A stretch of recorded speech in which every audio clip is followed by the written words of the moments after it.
is the Big O Show. This is the Big O Show. This is the Big O Show.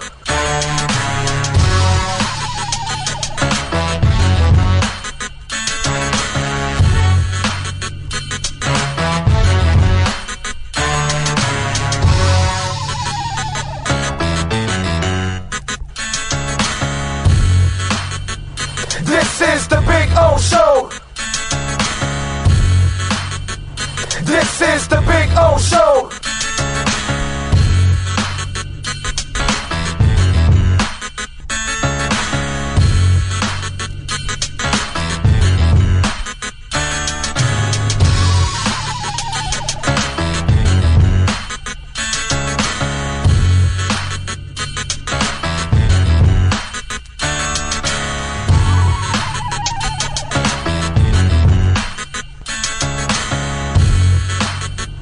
This is the Big O Show. This is the Big O Show. This is the Big O Show. There's no need to drive around South Florida wasting valuable time looking for a new or certified pre-owned Acura. Go to the #1 volume sales dealership in the Southeast United States. Craig Zins Acura of Pembroke Pines. Purchase with pace and space in a dealership tailored to your needs. From home buying to providing a personal touch. Contact the 2020 Satisfaction Award winner Craig Zins Acura of Pembroke Pines. 888-776-5123. That's 888-776-5123. Or visit them at 15601 Pines Boulevard in Pembroke Pines. Welton Rayom has more than 62 years of litigation experience handling insurance disputes. They're committed to resolving even the toughest insurance claims quickly. Call them for a free consultation. 954-966-4646. At Welton Rayom, they don't get paid unless you win. Property damage claims to your home, business, or condo as a result of a hurricane. Welton Rayom can help. Water, mold, fire, smoke damage, Welton Rayom can help. Call 954-966-4646. If you're a Miami sports fan, then there's only one store to go to, and that's Caneswear at Miami Fanwear in Davie. They're your one-stop shop for all your Inter Miami CF, Canes, Dolphins, Panthers, and Marlins merchandise. They have hats, t-shirts, game day jerseys, and so much more. Located at 2511 South University Drive in Davie, and open 24/7 online at caneswear.com or intermiamiwear.com. Call them at 954-835-5597. Caneswear, the spot where Inter Miami and all Miami sports fans shop. Why is it that you get locked out in the worst moments of your life? Where are my car keys? Man, I can't find my house keys. In those frustrating moments, you need a locksmith you can count on. A. Lenny Locksmiths in South Florida, from Miami to Port St. Lucie. In Central Florida, A. Lenny locks it down in Orlando and Tampa Bay. Lockouts or lock changes for home or business, car key replacements, and programming all model cars. 24-hour service. Call them at 855-869-5625. Go to the website at alennylocksmith.com. Oh, I think I know what this is. Houston, we have a package. Hello? No matter where you are, the Sloman Shield home security system guards your home. With next-gen perimeter protection, 24/7 monitoring, and interior motion sensing. And right now, get a free Sloman Shield security system and doorbell camera, all professionally installed, for free. Shield your world, the Sloman Shield. When you move, you need a reliable company led by passionate folks, eager to assist its customers during a transitional process that needs to be smooth. Call Essential Moving Experts at 844-368-5750 for all your local and long-distance moving needs. You can rely on Essential Moving Experts. Mention the Big O Show and get $150 off. Family owned and operated, they offer free 30-day storage, full service moving, fully licensed, bonded, and insured. Moving was never so easy. EssentialMovingExperts.com. For over 16 years, EJDconstruction.com has provided South Florida residents quality craftsmanship, accurate project management, and exceptional service. That's why EJDconstruction.com is an A-rated member of Angie's List and the Better Business Bureau. When you're looking for the right custom home builder for additions or home remodeling, please call my friend Eric at 305-433-4843. That's 305-433-4843 for EJDconstruction.com. Welcome to Red Light Therapy, a revolutionary technology perfected by NASA to aid in muscle strengthening and recovery.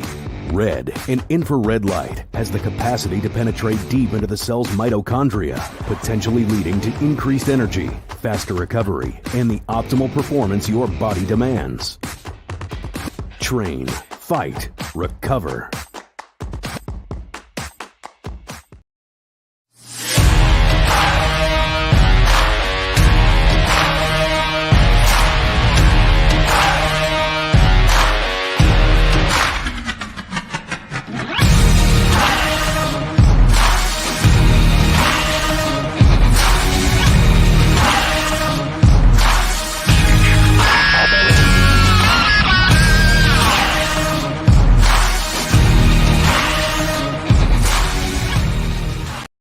Statements or beliefs expressed on the following program by the host, guests, or callers are not necessarily the opinions of FantasyAccess.com, Media Group Inc., ownership, management, sponsors, or website. When it comes to South Florida sports teams, very few in the media have witnessed, lived, and covered it like the Big O.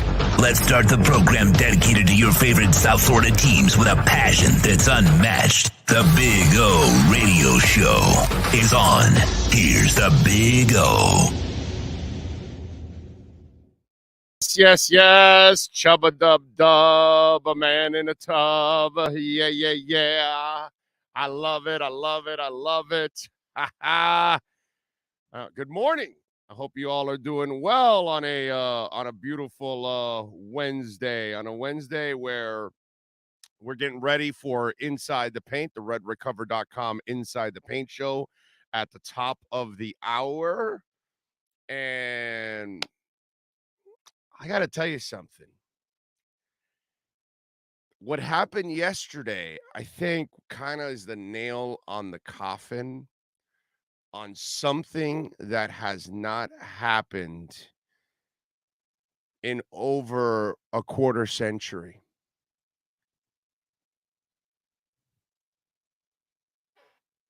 Yeah. I believe this now. Okay. And this is something that has not happened in a long time. Okay. Because even when the other situation may not have been good and it's only been a couple times, the other situation wasn't ready for it. And so, since Pat Riley arrived here in South Florida, the Miami Dolphins have never been a better franchise. Or let's just say, not franchise, because they've got way ways to go to get in front of the Heat, but a better chance to win a title. Do you know that this is the first year in over 25 years that I could say the Miami Dolphins are closer to a Super Bowl than the Miami Heat are to an NBA title? It's a very interesting twist now, because the move for Bradley Chubb and Wilson, by the way, who's going to really be a difference maker, I believe, in the running game. He's really going to be a perfect complement to Mostert. Okay? This is just, again, Chris Grier is just a beast. I can't say enough about Chris Grier.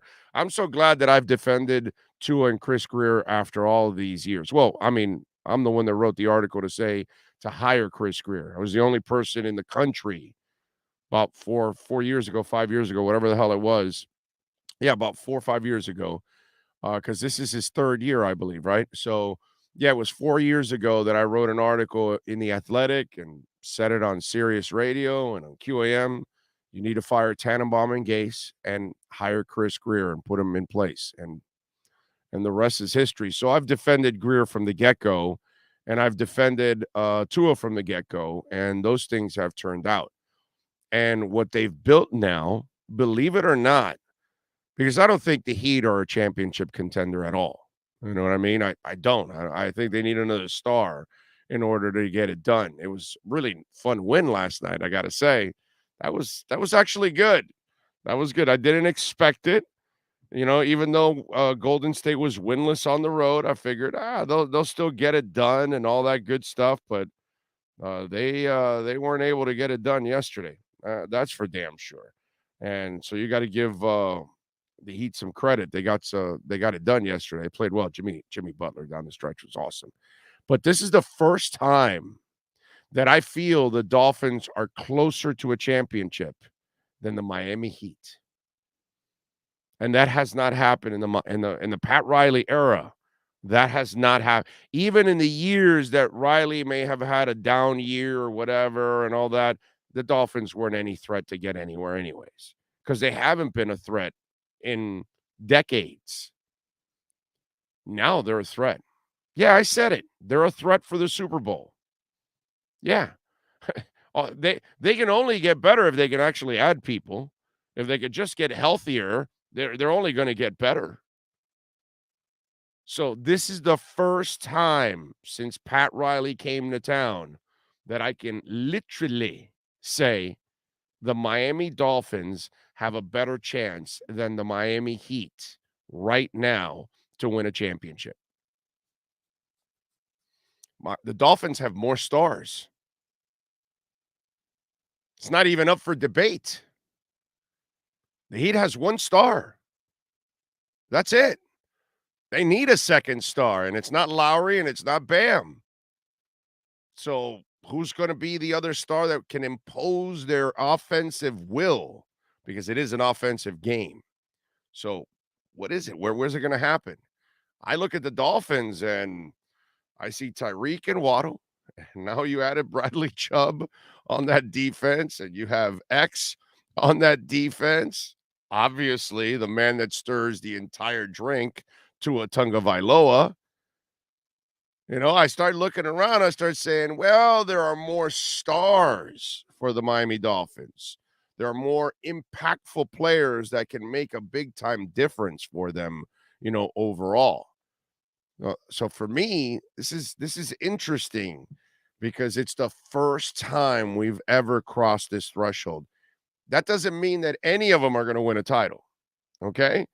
I'm just saying, right now, you know, the Panthers are kind of the dark horse because the whole Kachuk thing, how is that going to affect, you know, everything? Obviously, adding Kachuk, they got the second star that I talked about that they needed, you know, desperately. So we'll see what happens there. And I do want to thank the Panthers yesterday because, you know, unfortunately, they brought it to 500 there on the lockdown because I had Golden State, but then I took the Panthers -1.5. So we won one, lost the other. So we stayed even on that. But no, it's interesting. This is the first time that I feel like the Miami Dolphins are the better team and the one closer to a championship, which is just truly amazing, man. It is, it's good. And yesterday was just, you know, of course I was going to wear this hat today, Josh. I had to, you know, I only whip it out for game days, but I figured, you know, today we gotta celebrate, man. We got one hell of a GM that knows how to do things. You know, it's fun, man. It's fun to watch what's going on with the Miami Dolphins. And that was both those trades. Both those trades were absolutely outstanding. We're working on some guests also today to talk a little bit about the trades. So we'll get that done. David Triana, thank you, sir. He says, oh, is it too much of a hyperbole to say that the Dolphins have entered the 2010-2014 Miami Heat window? Because, man, I'm feeling this way. Well, no. They're not that window. of multiple championships. But I will say they are a contender now. They stay healthy, there's no reason they can't be a contender. Because Chubb alone will make everything that they're doing on defense a little different now. Because that will improve for Agba and Phillips, because you got another werewolf on the field. That's going to cause more problems for the offensive lines. You might be able to actually put more pressure with a base defense, which is, I think, what they're trying to accomplish, so they don't have to blitz nearly as much. But if you send a guy like Chubb and Phillips and Agba, then you throw Raekwon in there or a Christian Wilkins, all of a sudden now you might be able to, put more pressure with just 4 guys.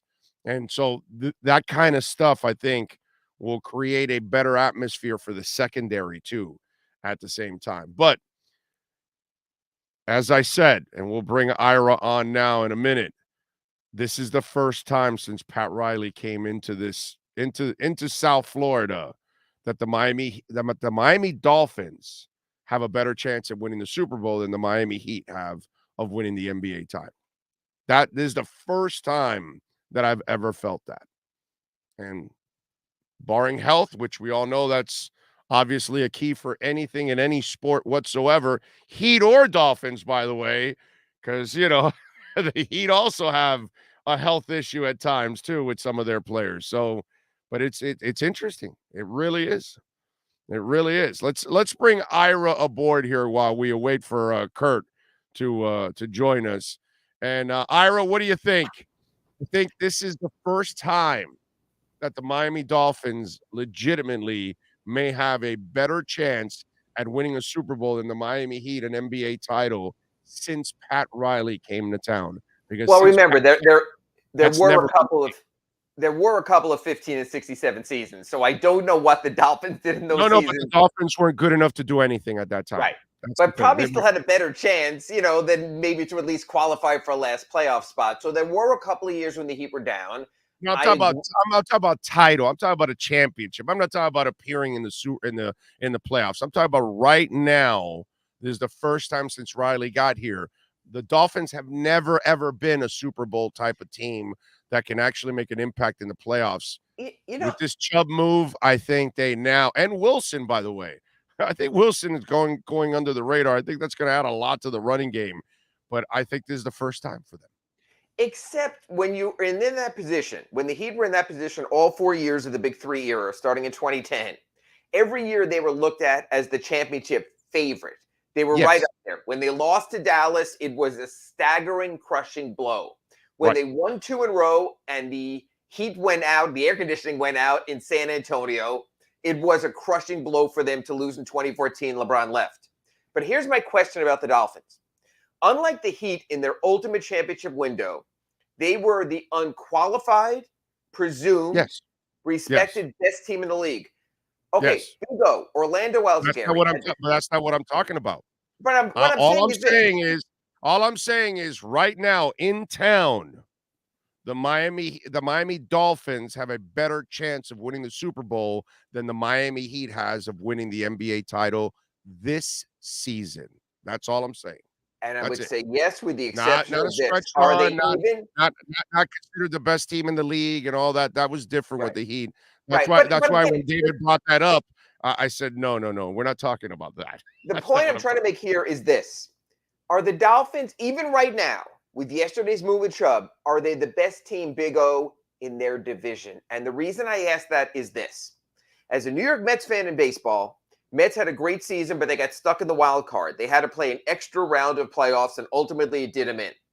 If the Dolphins are not the best team in their division, they're going to have to play an extra round in the playoffs. That is meaningful. That matters. So as much as there's Dolphins optimism, Big O, we played this game sometimes. Let's compare the teams, the offenses, the defenses, the quarterbacks, okay? And you go through the whole progression. Right now, I think if you talk to your football experts, which I know you do weekly and daily here, I'd like to get your opinion if at this moment they believe after this move the Dolphins are better than the Bills. And I'm willing to go out on sort of a little limb here. I would think they would say no. I think they would say, prove it, Miami Dolphins. We know it already, Buffalo Bills. We remember that epic Bills playoff game against Kansas City last year, and then they played an epic game at the start of the season also. So what I would say is I love the enthusiasm.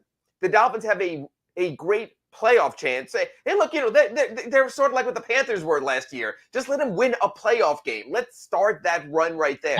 I get it, but see, the difference is Miami already beat Buffalo.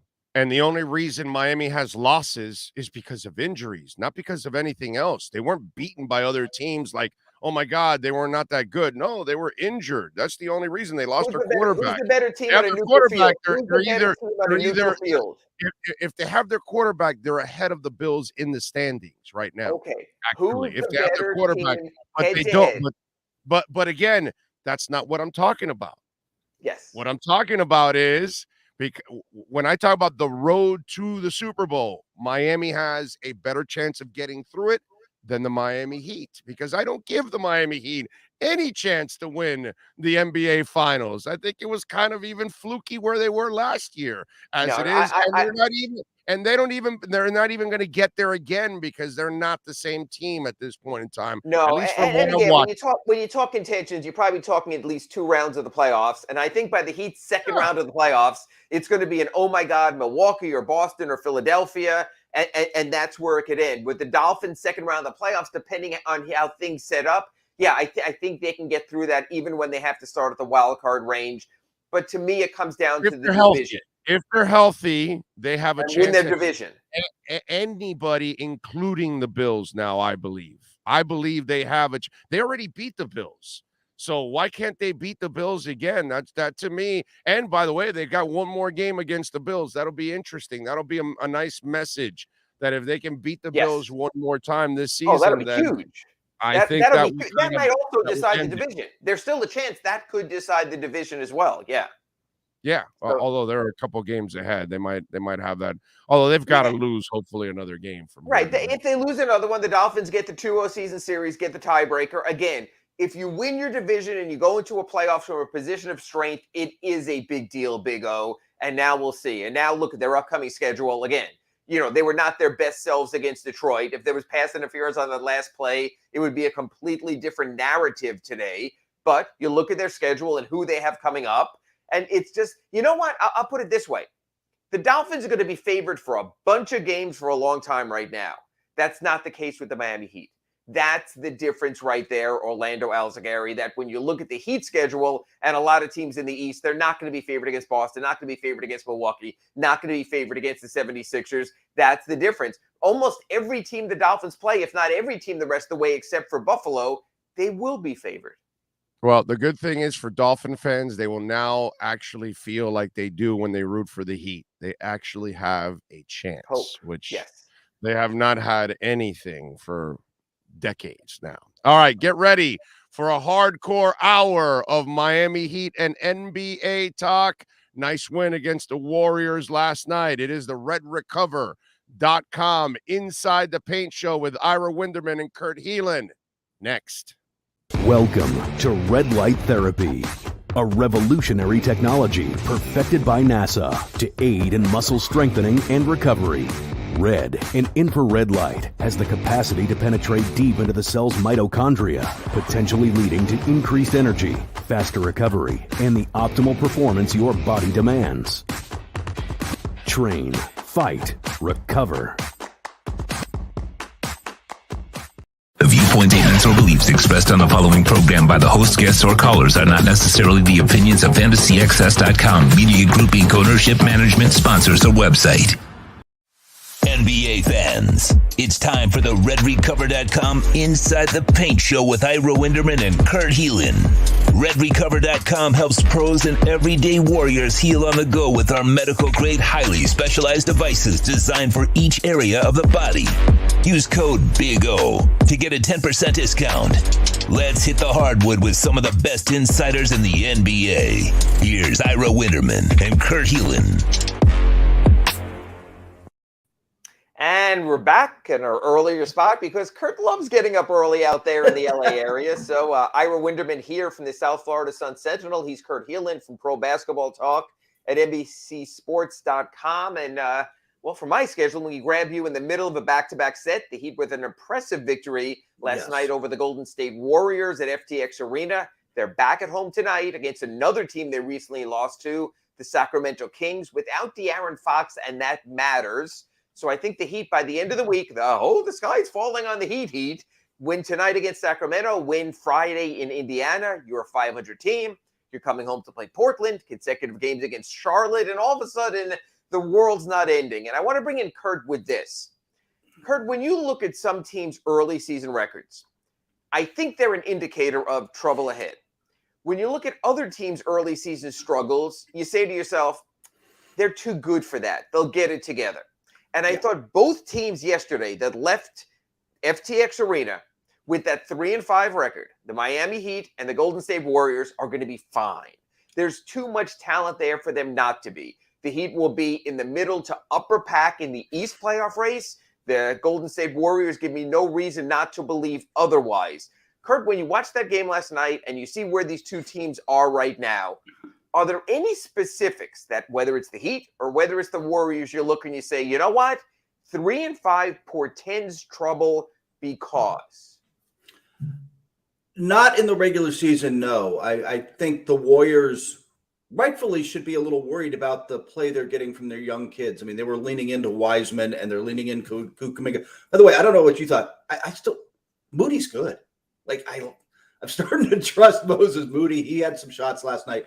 But they're leaning on those kids to play the minutes that went to Otto Porter, that went to Gary Payton Jr., who proved himself last year and stuff. And they haven't stepped up on that level yet. And I think it's with the Heat, it's more, doesn't it just feel like there were just changes, right? Like you're leaning heavy into Caleb Martin. And then last night it was just really, I mean, Tyler Hero didn't play much because of the eye situation, but they need the threes to fall, don't they? Like the threes fall. You know what, but Kurt, that's related. And I wanted to get into that. And it was my Ask Ira at SunSentinel.com this morning.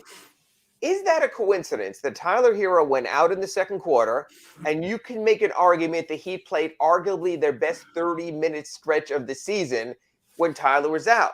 Why? Because the ball was popping. Tyler Hero gets his threes a lot of times off the bounce and is off in his own creation. So it's Tyler doing his thing and then sort of everyone else watching. And again, as a creative scorer, he's as good as they have. But everyone else is on the side. All of a sudden yesterday, Tyler goes out. There's no definitive go-to guy until closing time with Jimmy. The ball is popping. And all of a sudden you say, hey, wait a minute. Isn't that Duncan Robinson? And hey, wait a minute. Isn't that Max Strus continuing to do it?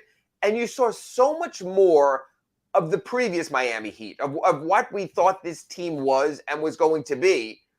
And I find it interesting, and we spoke about this last week, Kurt, here also on RedRecover.com, Inside the Paint. The Golden State Warriors gave Poole a large contract, Jordan Poole a large contract, and he still comes off the bench. And he comes off the bench because they have Steph Curry, Klay Thompson, Draymond Green, Andrew Wiggins, and feel they need a big and Kevon Looney, and generally it has worked to championship levels. The Heat gave Tyler Hero the big extension that kicks in next season and felt, hey, at this price point, $120 million guaranteed, $130 million possible, he's got to be a starter. We've set him up that way. Did the Heat make a mistake, Kurt? And again, we're getting into player ego, into you want to keep your players happy. Would the Heat have been better off keeping Tyler Hero in his sixth-man award role where he positively thrived better than any of his previous career seasons? Or is this simply the move you have to make with an NBA player, that they want to take the next step, and if you don't start him, they'll feel like you're holding him back? I think it's more the latter. I think you have to, but I think the thing that can come out of that is if these struggles continue a little bit, if the offense doesn't pop, like you say, like it's just not, like you said, it's not flowing right. And part of it is that Jimmy kind of creates for himself, and yeah, he can pass, but Jimmy kind of creates for himself, and Kyle Lowry kind of creates for himself. And suddenly you're right. Like you've got three guys who aren't necessarily, the ball's not flying around quite the same way. Sometimes players need to see it, right? Like I get, hey, Tyler Hero, whatever he was getting paid, wanted to start. Like he said it, he said it before he signed the contract. He said it last season, after last season ended, right? Like he wants to be there. Maybe he needs to see that situation. Hey, it worked better as a team. My numbers were better coming off the bench. Maybe that's just a better situation for us. It's a little different, I think, for Jordan Poole because Klay Thompson's not Klay Thompson yet, and you're still starting Klay. Like right, he will be Klay Thompson, right? And he has earned that spot right now, right? Like you're not sitting him. So there was, I think, less of a. I bet Jordan Poole would love to start, but he can read the room. Read the room, yeah. He can be a realist. So when we hear teams all the time, though, this is the thing: is the Heat talk about their culture. They talk about they're different than everybody. They're talking about an all-in buy-in. And the word we constantly hear from Erik Spoelstra is sacrifice. Yeah. And yet it seems that the players who want something aren't necessarily going to sacrifice. Bam Adebayo has wanted more shots. He's taking more shots. Tyler Hero wanted to start. He's getting to start. Kyle Lowry might not be the Heat's best point guard right now. Gabe Vincent 8 rebounds last night, had his moments. Kyle Lowry continues to start. Jimmy Butler doesn't want to push himself early in games or early in the season. And Jimmy Butler's being allowed not to push himself early in games or early in the season. And so I just think that the amount of rhetoric sometimes when coaches and players talk about sacrifice, it almost invariably comes down to this. Sacrifice is a wonderful concept for someone else. And I think that's what Erik Spoelstra is working through right now. He has Bam with an agenda. Might not be a bad thing. He has Tyler with an agenda. And he has Jimmy and Kyle with the agenda of, we're going to ease into this thing a little bit. We're 33 and 36 years old, respectively. There will be a time for more. This is not the time right now. So I think that this whole thing is sort of playing out that way and creating questions of how much are you willing to sacrifice. And I'm looking at the chat board right now, and folks, I'll get to as many of these as I can as we go along also. But it's interesting because C. Dollar brings up the whole Victor Oladipo thing. And he says, where is this whole thing? And Kurt, the reason I'm bringing that up is this. Victor Oladipo, to me, was the one who was going to tie this all together. Of course you can start Tyler Hero. You have Victor Oladipo coming off the bench. Playmaker, shot maker, the guy who can trigger other guys also. We haven't seen him at all. So all of a sudden, I think everything is getting mucked up a little. But from what you know, and I know you do a lot of injury updates at Pro Basketball Talk at NBCSports.com, but for our RedRecover.com Inside the Paint, fans and followers right here, when you see how nebulous this whole Victor Oladipo thing is, the opposite knee than the past 4 years, when you see all the time that Victor Oladipo has missed, when you see almost matter-of-factly Erik Spoelstra telling us no new update, and the Heat listing Victor Oladipo is out well in advance, not as typical as they do sometimes also.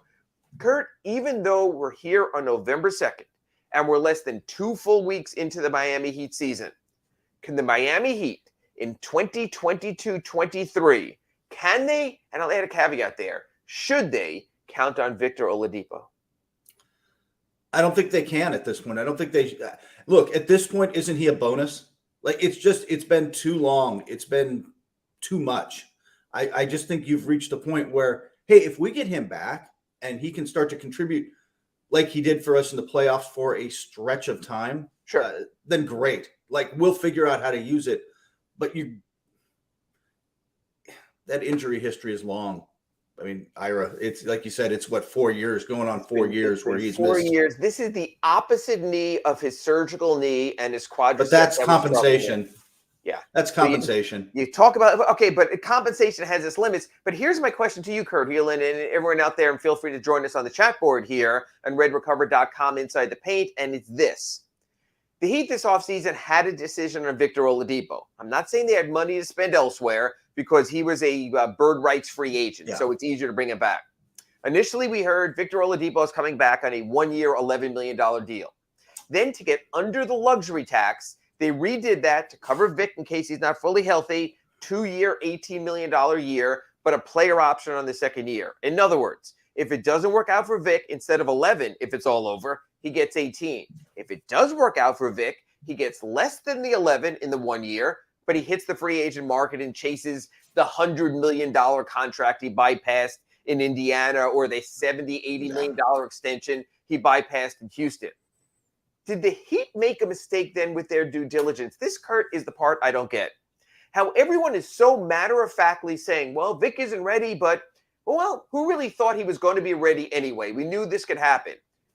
Do you buy that, Kurt Helin, when a team offers a player 2 years at $18 million?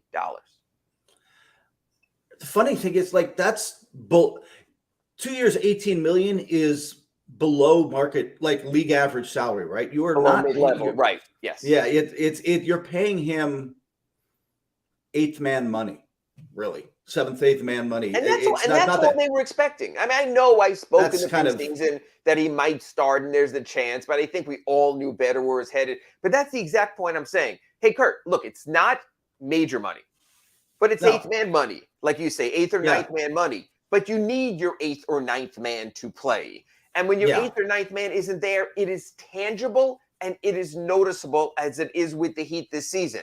You can see the little pieces matter. Dwayne Dedmon was out 2 games. He's a guy making about $5 million, but he mattered. He had a good start. He had 4 points, 4 rebounds in his first 4 minutes. He let you know he was there. So my question is, did the Heat have to start considering a possible Victor Oladipo replacement?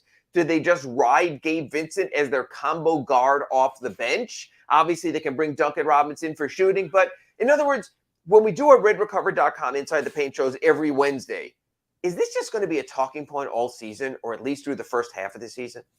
I think so. And I think if you're if you're Andy and the guys over in the front office, right, don't you have to start looking around the league and thinking, all right, who might we be able to get? I mean, considering the cap situation and the tax situation and where they want to be, who might we be able to get as a bench guy who can come in and play that? And that combo guard off the bench role, that's an increasingly valuable spot. Like it's not necessarily going to come quite as cheaply as with all due respect to Dwayne Dedmon. They don't really looking for a big, but bigs you can get on a mercenary price right now. They're cheap.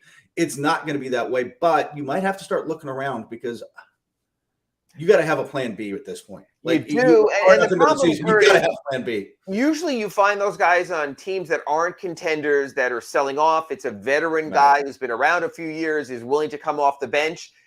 But here's the problem with all that when you're trying to pick at carcasses.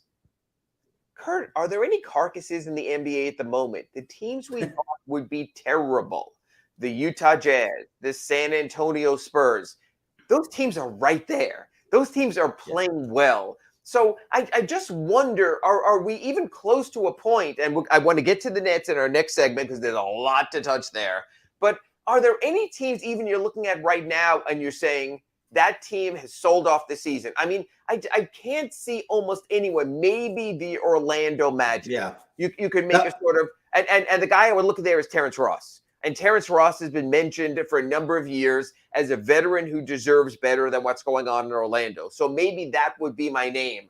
But I don't see a lot of other Orlandos and Terrence Rosses out there. So I think you almost have to sit back and wait for more teams to fail. Exactly. And you brought up the name I was going to bring up and the team I was going to bring up, but we're 6-7 games into the season for teams. Teams really don't make these kind of assessments. And I bet this is going to be true with the Heat. We're talking about them 7 games in. They're going to get to 20 games and they're going to make all right, is Hero working as a starter, or do we need to rethink? Do we need to seriously have this conversation?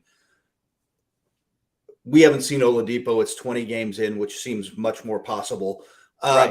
Is it time to really have, all right, who else can we get? And by that point, look, the Spurs have a negative point differential. They are not going to live like some of these teams are going to start to come back to earth, and you're going to be able to start to look at them a little bit. Some of these teams, I kind of think Portland's for real. I don't think San Antonio's for real. I think Indiana will sell you whatever you need.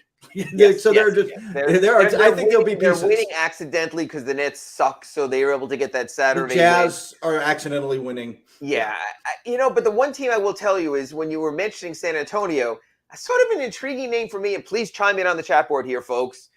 Josh Richardson is sort of the overaged, him and McBucket's there, the overaged veterans. And I could see if you could make the salaries work, and that's not easy. And the Heat, of course, don't want to be in the tax. They don't want to become hard capped. But I think Josh Richardson's sort of an intriguing name there because he sort of is Victor Oladipo-esque. He can be a 1 or a 2. He can handle, he can play make, he can shoot to a degree also. He's been with successful teams or teams that have pushed in the playoffs. So I think that's a curious name there also as a possibility. Look, I didn't think we'd get through this first 18-minute segment this quick, but at least I know I can leave you with this tease because I want to get to this and get big time in our next segment. Kurt Helin, don't answer now. Don't ruin it for the folks out there. We want them to catch all our sponsors. But is the crap show that's going on in Brooklyn right now going to potentially open a door the Heat were looking at this summer? Could Kevin Durant be on the move? Possibly this time for real. We will touch on that after this break and RedRecover.com Inside the Paint. You're listening to the RedRecover.com Inside the Paint Show with Ira Winderman and Kurt Helin.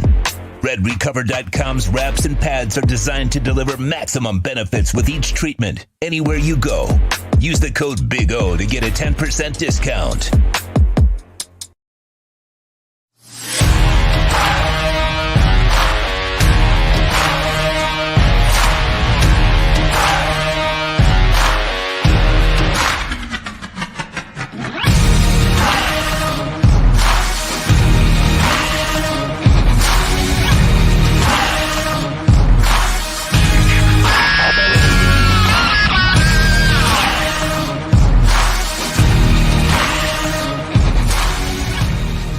There's no need to drive around South Florida wasting valuable time looking for a new or certified pre-owned Acura. Go to the #1 volume sales dealership in the Southeast United States. Craig Zins Acura of Pembroke Pines. Purchase with pace and space in a dealership tailored to your needs. From home buying to providing that personal touch. Contact the 2020 Satisfaction Award winner Craig Zins Acura of Pembroke Pines. 888-776-5123. That's 888-776-5123. Or visit them at 15601 Pines Boulevard in Pembroke Pines. Hey guys, this is Hayden Hurst, NFL tight end. I'm partnering today with Red Recover. We're going to run you guys through some drills.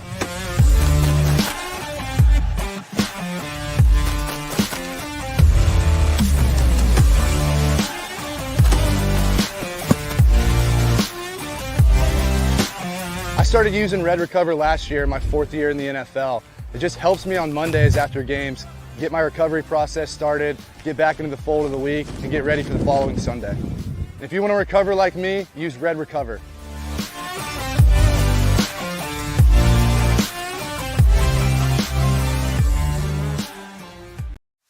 Welcome back to the RedRecover.com Inside the Paint program with Ira Winderman and Kurt Helin. Go to RedRecover.com to learn more about red light with videos, blog posts, and 40 years of medical research to treat pain, inflammation, and overall well-being. Use code Big O to receive 10% off your order. Here's Ira Winderman and Kurt Helin.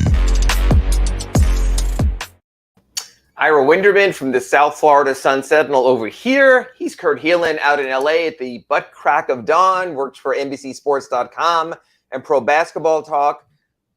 Kurt, it seems like there's a story that impacts the entire NBA because there are just so many tentacles of it.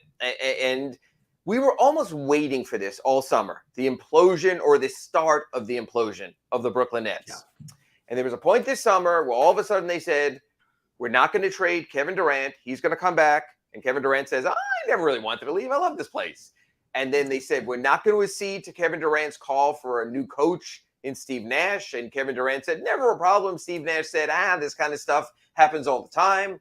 Kyrie came back, didn't get his new extension, took the 1-year option. He's going to be in there. Kumbaya. Joe Harris will get healthy. Seth Curry will get healthy. Everything will be great. Claxton's the center they need anyway. And then we've seen what happened since then. There are so many tangents we can get into, and maybe we'll get into all of them in this segment. But I want to start with one because to me, it's the overarching angle for the Heat. To reset this, and we've discussed this several times on RedRecover.com Inside the Paint throughout the offseason. The reason the Heat did not get hard capped is Andy Ellisberg and Pat Riley were looking for the whale, looking for the home run. Donovan Mitchell, Kevin Durant, maybe to a lesser degree a John Collins or a Miles Turner. So it wasn't a matter as much of going into the tax. It was flexibility of not being hard capped by offering PJ Tucker the full mid-level. Offer the full mid-level, you're done, you're hard capped. Donovan Mitchell goes to Cleveland. Not a lot of people saw it. Certainly the New York Knicks didn't see it. So if the Heat misread that situation, they certainly were not alone. If the Brooklyn Nets continue on this pattern, whether Ime Udoka comes in or Jacque Vaughn stays or another coach comes in, if Kyrie Irving becomes this ongoing distraction to the point where no one is talking about basketball anymore, but wearing painted messages or T-shirt messages on the sideline. Kurt, you've been following Kevin Durant for a long time, from the Seattle days to the Oklahoma City days to the Golden State days to the Brooklyn days right now. Does this whole thing start all over again? Or do you think that Kevin Durant realized the look was so ugly for him this offseason that he just sits back and let it unfold however it unfolds? I don't think Kevin cares what you think and I think and everybody in the watching the RedRecover.com Inside the Paint show thinks. He isn't fazed by that same way. And the other, and for better and worse, by the way, he wants to play. Look, I think if you've been around him enough to know this, and look, I don't know him that well, but I've been around him enough. The man genuinely loves basketball, loves to play basketball. He is into the game. This isn't something he does on the side while he's trying to start his entertainment business. Like, he loves the ball and he wants to play, especially as getting later in his career, games with meaning. Yes. That's not going to happen in Brooklyn. If this continues this way, and I think it's going to continue this way, or even if they get better, it's mildly better. There are some fundamental issues with this roster beyond who's coaching it and everything else. Like, you're counting on Kevin Durant and Kyrie Irving to overcome not good.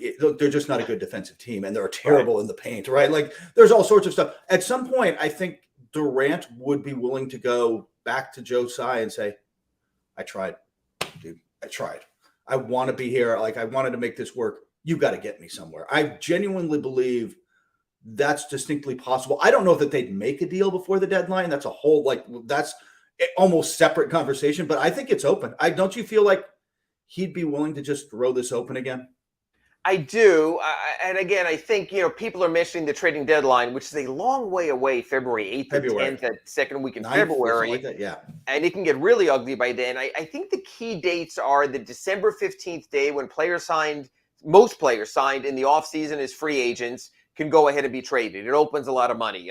For the Heat with Dedmon and Oladipo, you have to wait till January 15th. Still, that's a month ahead of the NBA trading deadline. So I see that as possible.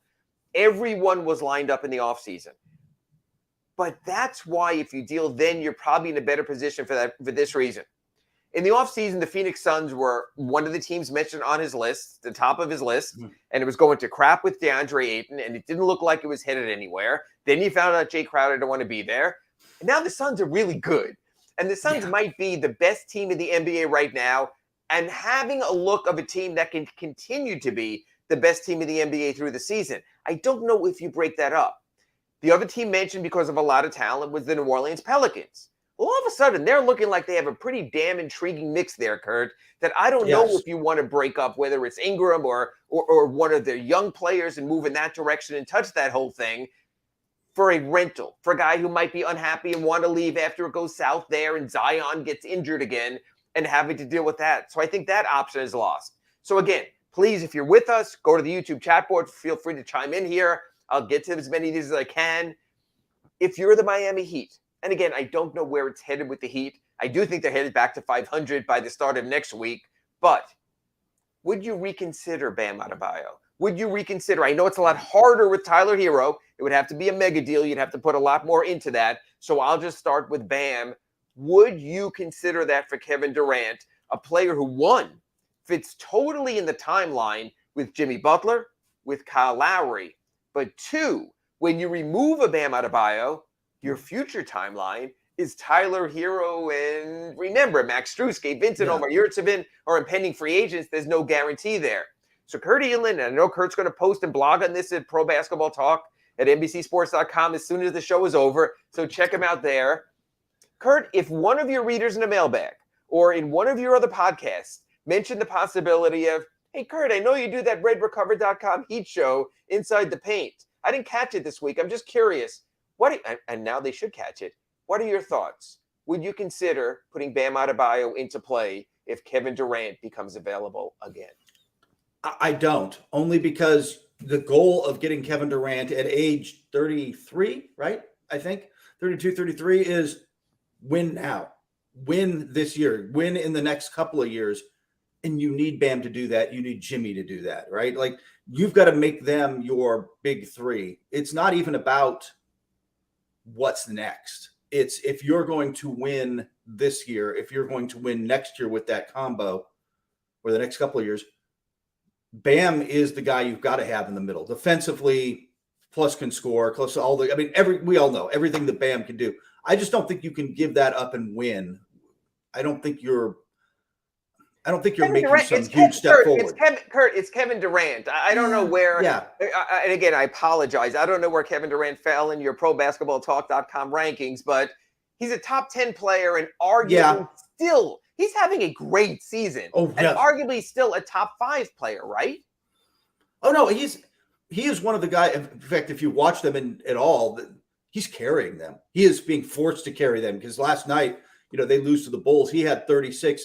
Kyrie Irving was 4 points, and they're not 12, right? It's terrible, right? Yeah. It's almost like he's distracted by something. They're needing him to carry it. I don't question that. I just think if you're the Heat, as great as Kevin Durant is, Bam brings a slightly different skill set that you need around him to beat the Bucks and the Warriors and all the other teams at the very top of the mountain. Good point. And again, people are, of course, in the chat board are all over this, and I'll get to these in just a couple of seconds. I do know that the Heat cannot trade Bam Adebayo to the Nets as long as the Nets have Ben Simmons, but I think Kurt would agree with me right now, keeping Ben Simmons hardly would be a priority for the Nets if they can get better or they can get future Heat unprotected draft choices, correct? Or they can get a bag of Doritos at this point. Okay, at this point, I mean, a guy who cannot score, who's afraid to get fouled, doesn't want to go to the line, has been passive, and for this great defender, has been a human foul machine to this point. Yeah. So I can see all that. I'm going to get to these points right here on the chat board in just a second. But Kurt, I want to cycle back to our thesis right here. Will Kevin Durant be with the Brooklyn Nets after the trading deadline in February? I'm going to say yes. Only because I don't think they really want to trade him. I really think they would just want to figure out how to work around it. And striking those deals are hard to pull off midseason. Those massive, massive trades. And if you're putting in Tyler Hero and everything else and likely bringing in a third team and everything that goes with that, that's just hard to pull off on the deadline in season. They don't happen that much. It tends to be much more straightforward player swaps, even the big ones, just because it's too complex. You need those in the summer. I want to interrupt you here, though, and put in a caveat. The Brooklyn Nets are unique. They just are. The way the franchise was set up, the way they went for Garnett and Pierce and Darren Williams and tried to instantly become something, screwed that up, gave Boston Jaylen Brown and Jason Tatum. I get that. That's who they've always been in their history because they're chasing the Knicks like the Clippers have always chased the Lakers, even when they had a better record. So I get that. But Kurt, a year ago, there was a very similar situation to this with James Harden, who made it clear he didn't want to be there. And that was the Nets' big three. And certainly the way Harden has played some this year, you can make an argument that that's the player they needed. So my thought is this. If James Harden could do it last year, I just think there's a chance that Kevin Durant can do it this year. There's a chance, definitely. But again, that was almost not quite a 1-for-1, but was much closer to a 1-for-1 because Ben Simmons' salary was in that mix, right? So I think it makes it, I don't want to say it's impossible because it's absolutely possible. And that thing could be, that dumpster fire could get really out of control over there. Right. It's ugly, and it could get so bad that you've got to restart. That's an already fragile fan base, and without getting into everything going on over there, you've got players chipping away at your fan base already. I agree. I want to go to the chat board right here. True Extreme says, if Kevin Durant wants out of Brooklyn in a heartbeat, I'd include Bam in that deal. Real quick, just give me your thoughts on these. Again, I just think you need him to win. I get why you do it, though. Durant is a better player than Adebayo. I just think you need both. Okay, and some people are talking about the youth factor. Alfredo says you don't trade Bam, no way in hell. Kurt, how much does the age factor matter to you? How much is the hope of having an additional 5-6 years? A lot, frankly.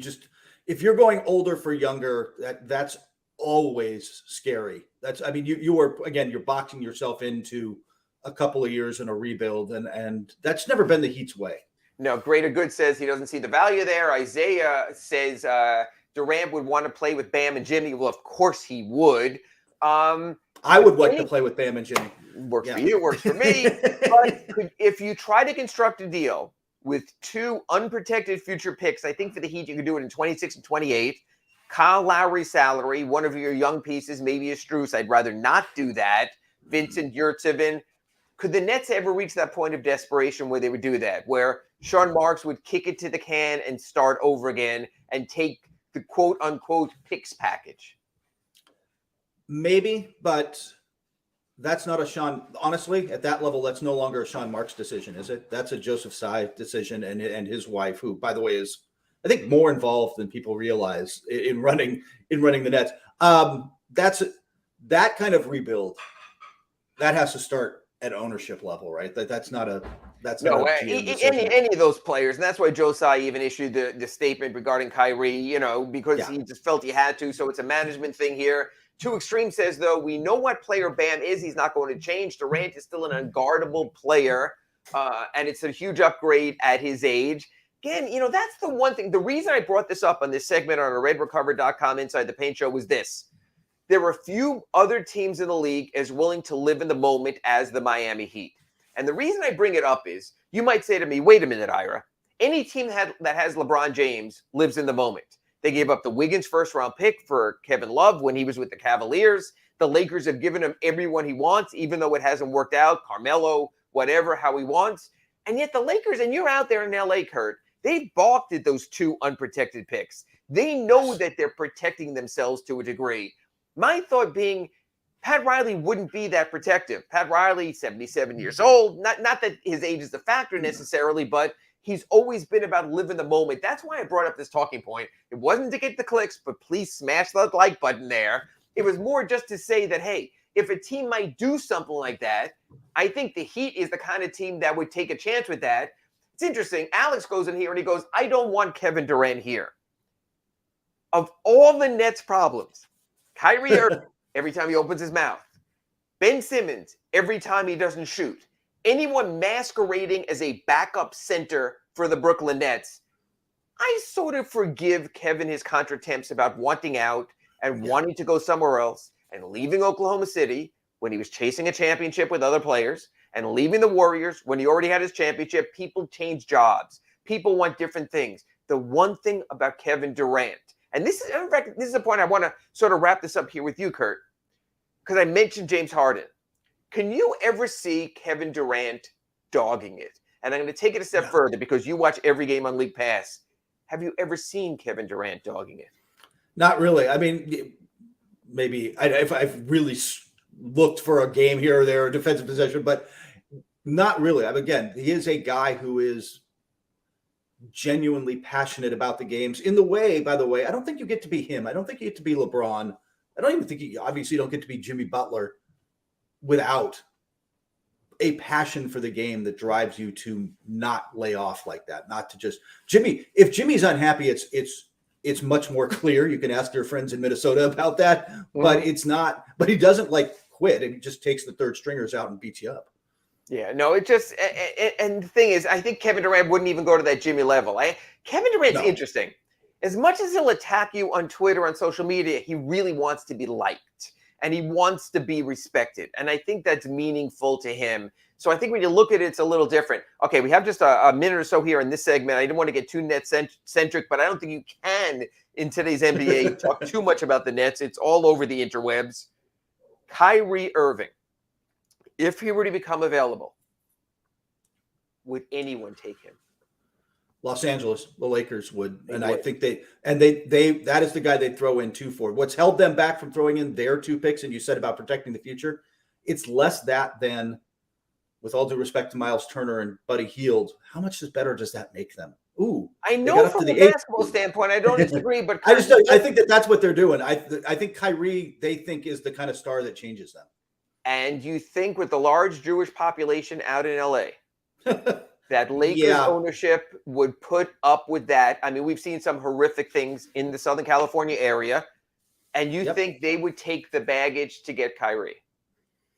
I think they would. I think that the fan base would be forgiving enough. I'm not sure. Would Miami's fan base be? I'm curious. I don't know the Miami's fan base would be. Kurt, I got to tell you this. I know we're a little late in the segment. If the Brooklyn Nets were going to come into FTX Arena anytime soon, and I believe their first game here is not till February, I would have recommended a boycott of the arena because I thought his actions have been that egregious. We have a very large Jewish community right here, and I think we have an owner with Israeli ties. There's so much in play here that I think it makes it easier for the Heat. They can worry about that another time and not have to deal with it right now. I personally think Kyrie Irving is untradeable because of the baggage aspect. But you know what? We live in a world where the Nets apparently are about to hire Ime Udoka after what happened in Boston. So I guess in the Kevin Garnett world, you certainly can say anything is possible. Going to get you back to the Heat now. Want to sort of turn it back to end of where we started. The Heat's upcoming schedule. You have Indiana. Well, you have Sacramento tonight. We're going to get into that. Indiana on Friday. Portland on Monday before we do our next show. 2 Charlottes next week. Will the next time Kurt Helin and I talk, the Miami Heat have a winning record and shut all of you on the chat board up? That and more coming up next on RedRecover.com, Inside the Paint. You're listening to the RedRecover.com Inside the Paint Show with Ira Winderman and Kurt Helin. RedRecover.com's wraps and pads are designed to deliver maximum benefits with each treatment, anywhere you go. Use the code BIG-O to get a 10% discount. When you move, you need a reliable company led by passionate folks, eager to assist its customers during a transitional process that needs to be smooth. Call Essential Moving Experts at 844-368-5750 for all your local and long-distance moving needs. You can rely on Essential Moving Experts. Mention the Big O Show and get $150 off. Family owned and operated, they offer free 30-day storage, full-service moving, fully licensed, bonded, and insured. Moving was never so easy. EssentialMovingExperts.com. If you're a Miami sports fan, then there's only one store to go to, and that's Caneswear at Miami Fanwear in Davie. They're your one-stop shop for all your inner Miami CF, Canes, Dolphins, Panthers, and Marlins merchandise. They have hats, t-shirts, game day jerseys, and so much more. Located at 2511 South University Drive in Davie and open 24/7 online at Caneswear.com or InnerMiamiWear.com. Call them at 954-835-5597. Caneswear, the spot where Inner Miami and all Miami sports fans shop. Welcome to Red Light Therapy, a revolutionary technology perfected by NASA to aid in muscle strengthening and recovery. Red and infrared light has the capacity to penetrate deep into the cell's mitochondria, potentially leading to increased energy, faster recovery, and the optimal performance your body demands. Train, fight, recover. Welcome back to the RedRecover.com Inside the Paint program with Ira Winderman and Kurt Helin. Go to RedRecover.com to learn more about red light with videos, blog posts, and 40 years of medical research to treat pain, inflammation, and overall well-being. Use code BIG-O to receive 10% off your order. Here's Ira Winderman and Kurt Helin. I'm Ira Winderman from the South Florida Sun Sentinel. He's Kurt Helin from Pro Basketball Talk, and we're doing what we do every here Wednesday, typically at 9 a.m. Eastern for Kurt out there in L.A., closer to 6 a.m. Eastern, and we're talking Miami Heat, where this team stands, how things are looking. And Kurt, right now, when you look at the Miami Heat and where they are, and the sky was falling after that loss on Saturday in Sacramento, when Sacramento was previously winless, the Heat go out there, go down 22 points at halftime, get within one in the fourth quarter, and sort of fall apart. I want your honest appraisal. When you were looking at what happened to the Heat and coming out of that game at 2-5, honestly, did you say, this is a team in trouble? Something is wrong. The Heat who aren't who we thought they were. What was your take going through the next 2-day break for the Miami Heat? A lot of what you said actually to end that, which is maybe this team isn't what I thought they were. Maybe that the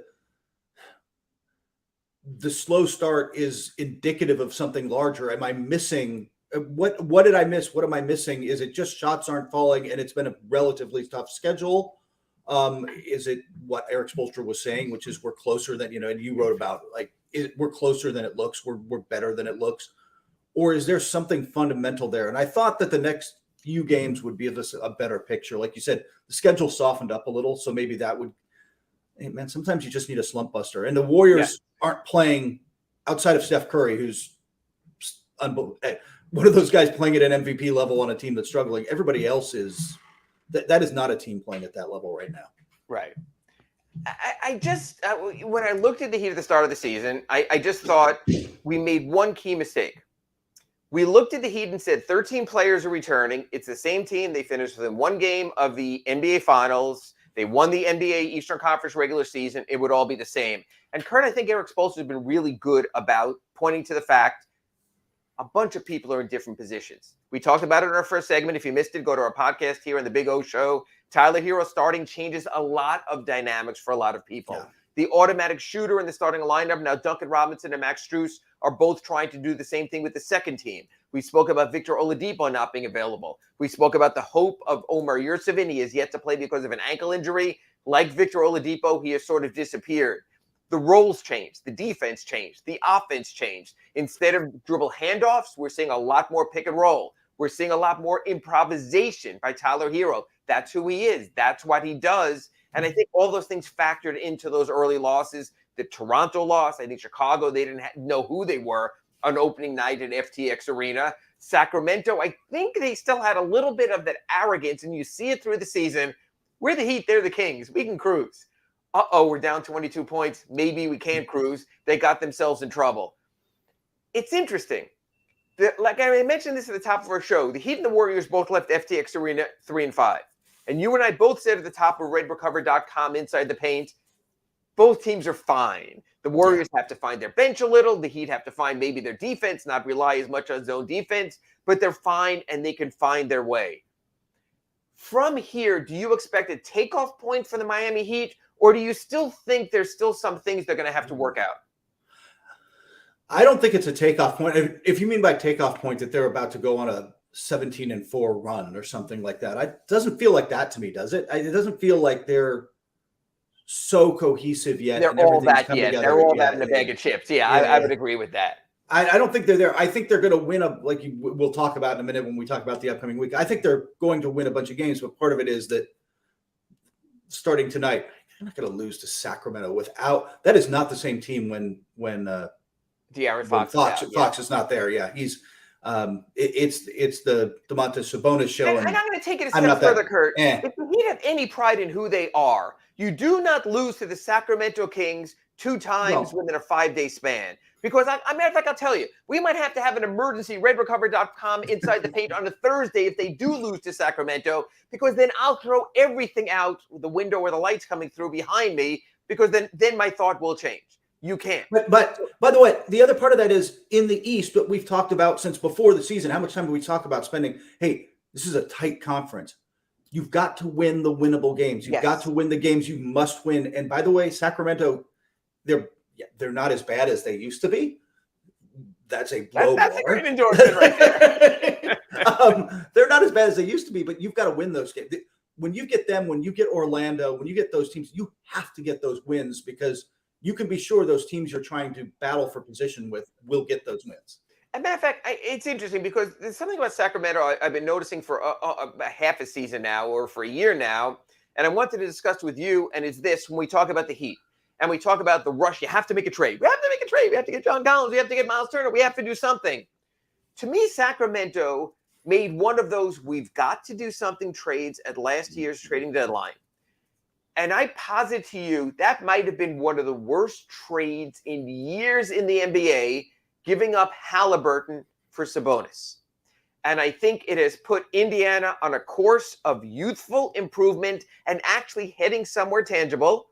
And Domantas Sabonis is just a guy who will stuff the stats, who will give you those numbers. honestly, Kurt, because you're out there, you write about trades at the trade deadline at Pro Basketball Talk and NBCSports.com. When that trade was made and they gave up Halliburton, were you as much of a Halliburton fan as I am? Or did you say to yourself, hey, the Kings got to shake it up. 16 years, no playoffs.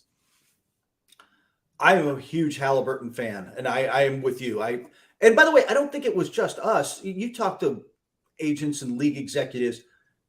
After the trade deadline, that was one of the big topics. Like, they gave up Halliburton? Was like one of those. It was people around the league were confused. Everybody's high on what he could become. The floor of him as a guy who can run your team efficiently for a decade at the point is really, I mean, that's just an incredibly valuable skill. Look at the Knicks with competent point guard play. Suddenly like, wow, that's, they look so much better. It just matters a lot. And to give that up for, like you said, a nice player. I don't dislike Sabonis, but he's yeah, exactly. He doesn't defend. They are so desperate to end that streak that they keep shooting themselves in the foot for sure. They give up long-term for short-term. It is what the Kings have done. It's the reason they've missed the playoffs. They keep giving up long-term for short-term. They did okay, so they win today, or else we have an emergency podcast. We call Big O at home. He gets us back on the air, but we'll wait on that. So that's 5. That's 4 and 5, and you're on the move. Then you go to Indy on Friday. Benedict Mathurin. We've talked about rookies. Matter of fact, we're going to see a rookie tonight in Keegan Murray, who's terrific. And you can see for all the people who say, I don't care about Heat draft choices, how you can energize a franchise with the right rookie, especially when it's not the biggest of names. And then you get to ooh and ah because you realize that's why they took Keegan Murray there. That's why they took Benedict Mathurin there. Both guys have been outstanding. Indy has probably overachieved to this point. The victory at Brooklyn, now we know, wasn't the be-all, end-all because they're the Nets. But still, they went into Brooklyn on Saturday night, and they won that game. My question to you is, and you're involved with this out there in LA all the time, of course, with the Lakers and the Buddy Hield and the Miles Turner trade. Do you expect Indiana still to blow up those kind of pieces and turn purely toward youth? But when the Simons say we will not be a lottery team playing for ping pong balls, playing for Victor Wembanyama, saying that, Scoot Henderson, the Heat team, the team that the Heat see on Friday in Indiana at Bankers Life Fieldhouse, do you foresee major changes from the Pacers this season? Yeah, I do. I think that it's funny. I talked to I don't know if I brought this up. I talked to a scout friend of mine earlier who said, you really don't want to get the Indianas and the Spurs early in the season when they're still fresh and care, man. You want to get them later in the season. And Utah. Yeah. I think in Indiana's case in particular, they're walking, you mentioned the fine line. Ownership doesn't want to tank. Management wants to find a way to get ping pong balls. It's going to be a weird balance. But right now, the Heat should win that game, but it's not a gimme. With Miles Turner, with Halliburton, with the guys that Mathurin is playing out of his mind, you have to earn the wins against Indiana. They're playing pretty good basketball right now. And when Rick Carlisle wants to coach, he can coach. And the reason I say this is, it was a weird moment last week. I've always said, if a coach is missing a game for the birth of a child, unfortunately for the funeral of a family member, of something of that level, I get it. It's just basketball. It's just a game. I've stepped away from my coverage also because that matters. When Rick Carlisle missed a road game because it was his daughter's senior night for cheerleading in high school, and I'm like, if the bar is there, and God bless him for being a family man, but Kurt, that sort of tells me that the Pacers are not in on every moment, and that Rick Carlisle really didn't sign up when he inherited Sabonis and thought he was getting that team this year. So I think Rick Carlisle is sort of playing it both ways. He's going to play to win when he can, but I also think there's a part of Rick Carlisle that I don't want to say he doesn't want to be there because I know he loves coaching, but it sort of is an odd, mix there that a guy would miss a game for his daughter's senior cheerleading night. I don't think I by the way, I think Rick Carlisle might be as good or the best X's and O's, pure X's and O's coach in the league. Like, he's really good at that. Is he the guy you bring in for your rebuilding project? I don't think they thought they were rebuilding. This goes back to what you and I were talking about. Is that exactly. Simon gets you in the room there and he says, we will never rebuild with the Pacers. We will be one and done, but we're not going to quit on a season. So I didn't think he saw this coming. No, I don't think he did either. And I'm with you. I think it's a good position for him to be able to prioritize other things in his life. So good for him. And then the one game after that before we talk again on next Wednesday, the Heat will play is Portland. It's weird. The Heat have played all these 2-game sets. Like they literally, last night was the earliest they've ever ended a series against the Warriors. That on November 1st, they're done with the season. Well, today on November 2nd, they're done with the Kings for the season. And next Monday, they'll be done with the Portland Trail Blazers for the season.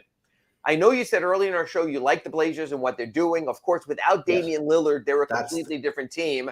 I would assume that since we're playing the look at the schedule, one loss, usually we do this at the very end of the show, but we've done that now to this point. I would assume you'd have to look at a Heat W in that game based on one, they beat them in Portland. Two, like you said, they know they can't let certain games get away, and there is no way anyone is looking at Portland right now as a definitive playoff team. No, and especially, like you said, without Damian Lillard, Anthony Simons is nice. Jeremy Grant's a good player. Like, they've got some depth around him, but if that team's going to beat you, it's because Damian Lillard dropped 41, and when he does that and everything else is clicking, they're just tough to beat. I don't think obviously you don't get that. So this is one, when you catch teams matters. I mean, everybody likes to say the schedule balances out, but sometimes you catch teams when they're down, and this is one of those games, man. You got to win the games like that. No, you're right. Look, 2 of the next 3. You're taking the Kings without De'Aaron Fox. You're playing the Blazers without Damian Lillard. You got to make hay. I know Heat players might be out. I do want to get to something here. And a matter of fact, Jose Matos just brought this up on our chat board. I'm not going to use his euphemism for Kyle Lowry, but where would you, Kurt Helin, I'm asking you to rank every NBA point guard from 1 to 30 right now. Not really, but where does Kyle Lowry rank among NBA point guards right now? Is he just a middle-of-the-pack point guard? Or, because that's such a position of strength right now in the NBA, can you almost make a case the Heat, as of now, the way he's playing, have a below-average point guard? That was actually going to be my comment. I would say out of the 30 starting, and it's nebulous with how you want to define that.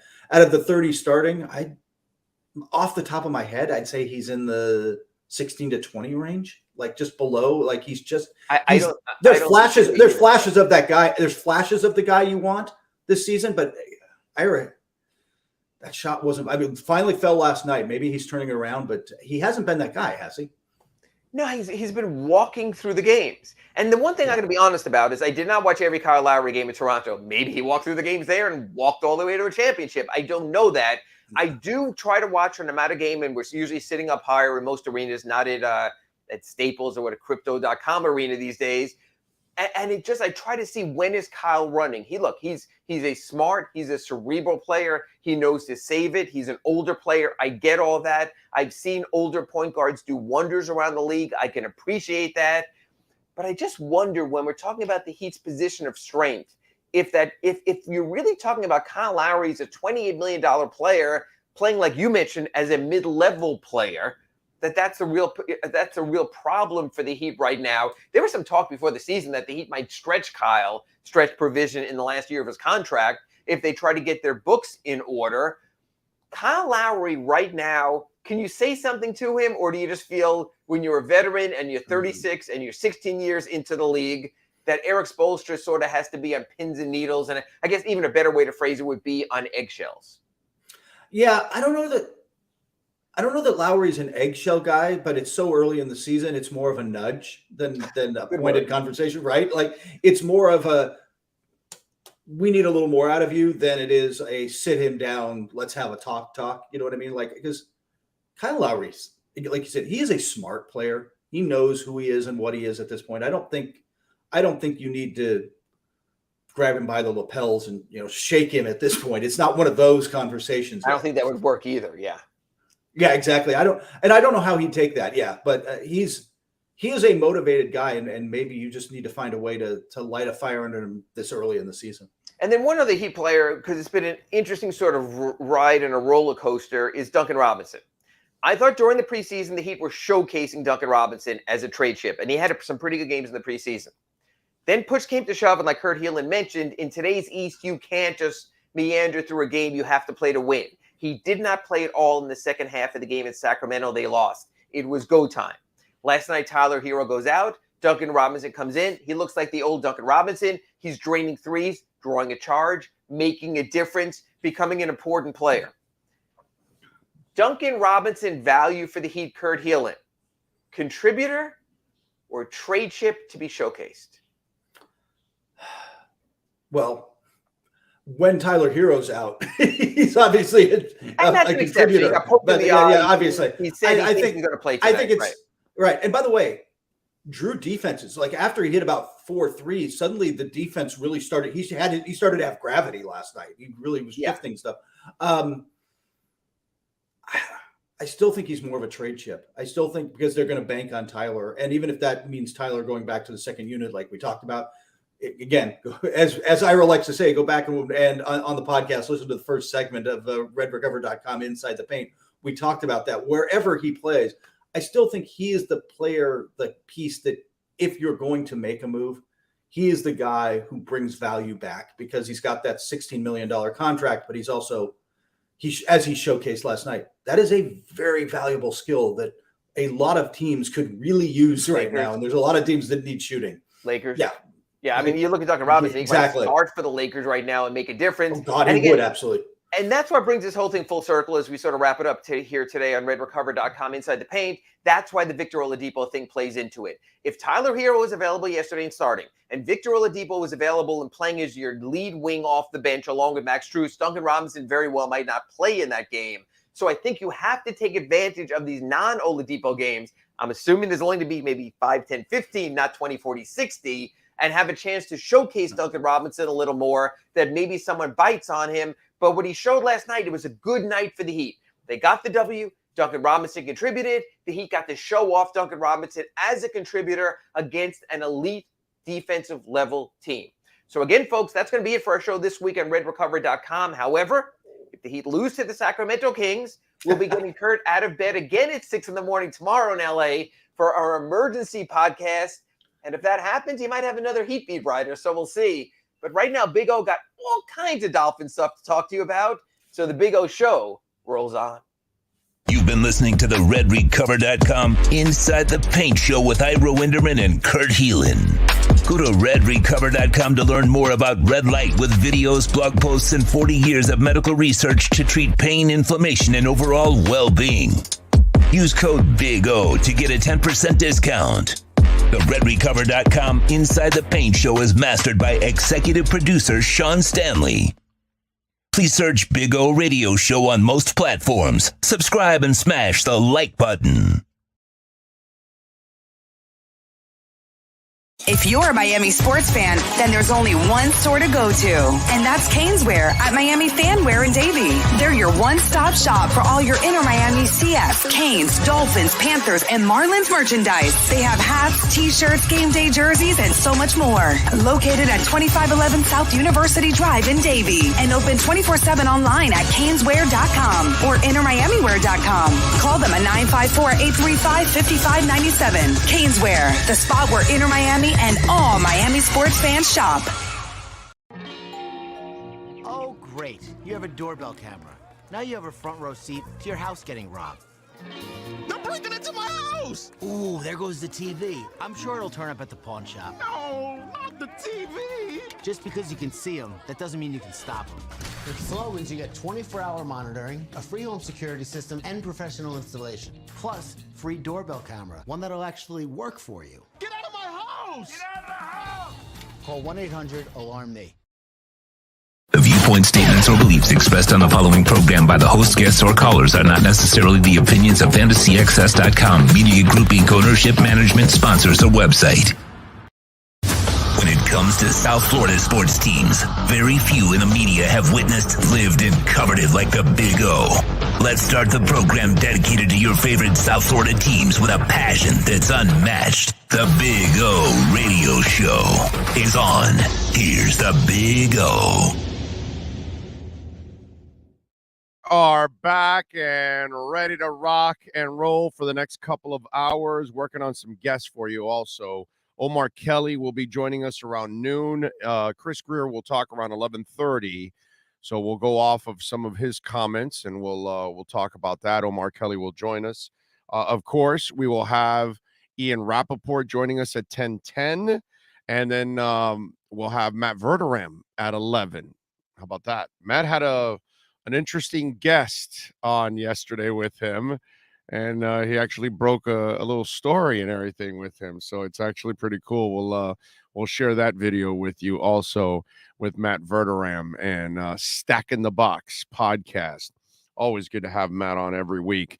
Great job by Ira and Kurt talking a little bit about the Heat and, of course, where they stand right now. And I told you before that hour started when we came on the air at 8:45, like we do on Wednesdays, that Dolphins are in a really good position right now. After that Chubb trade and Wilson at running back, I just think that this is a team that is primed.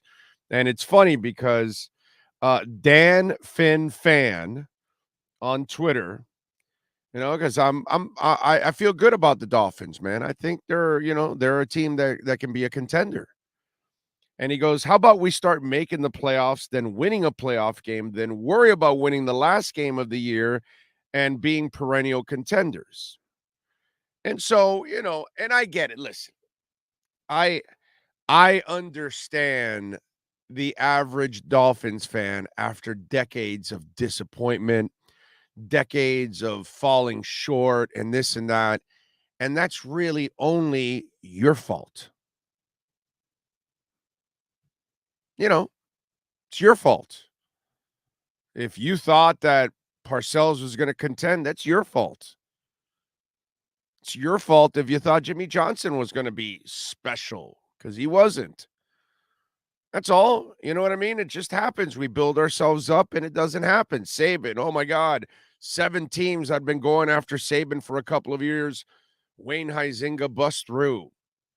Adam Gase has a good first year, and same thing with Sperano and all that. And we were buying into things that they weren't really the kind of things, they weren't complete. You didn't have a franchise quarterback like you have now. And now you're developing the balance that you haven't had in forever. Because what has it been since Marino left? It's always been the defense. The offense has never carried the team. The offense was always the problem. So here's what I have to say to Dan Finn Fan and to the rest of you Dolphin fans that are, hurt and you're damaged and you're scarred from all these years of falling short. Look, man, I'm the guy that throughout my entire career, I've been willing to go out on a limb and say things that most people just aren't willing to say at times. Okay? Nobody wanted to fire Dale Talon until I started saying it. Nobody had the balls to say, hey, you got to fire Dale Talon. And then eventually they fired Dale Talon. And nobody had the balls to say, you got to trade Jonathan Huberdeau. Whether you like it or not, they got to go get themselves a star. And we'll see if it pans out, but they've got a better shot with Kachuk than they do with Huberdeau. And I'll give you 4 years ago, I said, you've got to fire Adam Gase and Mike Tannenbaum and put Chris Grier in place. And you know how many of you out there killed me? Do you know why? You used one of the dumbest lines I've ever heard in Dolphin history. And if you repeated this, I want you to know you own one of the dumbest statements in the history of Miami Dolphins football.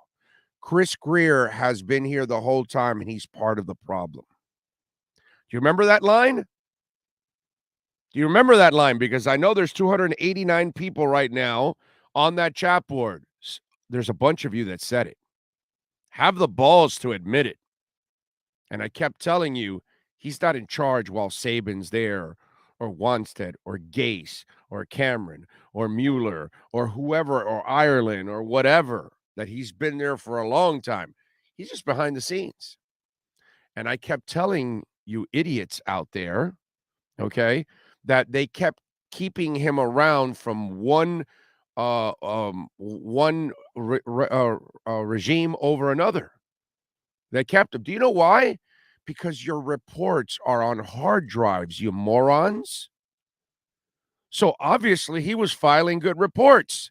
But as I've said many times in the past, he's black. Not sure if you realize that. Chris Grier's black. Yeah, he's not white.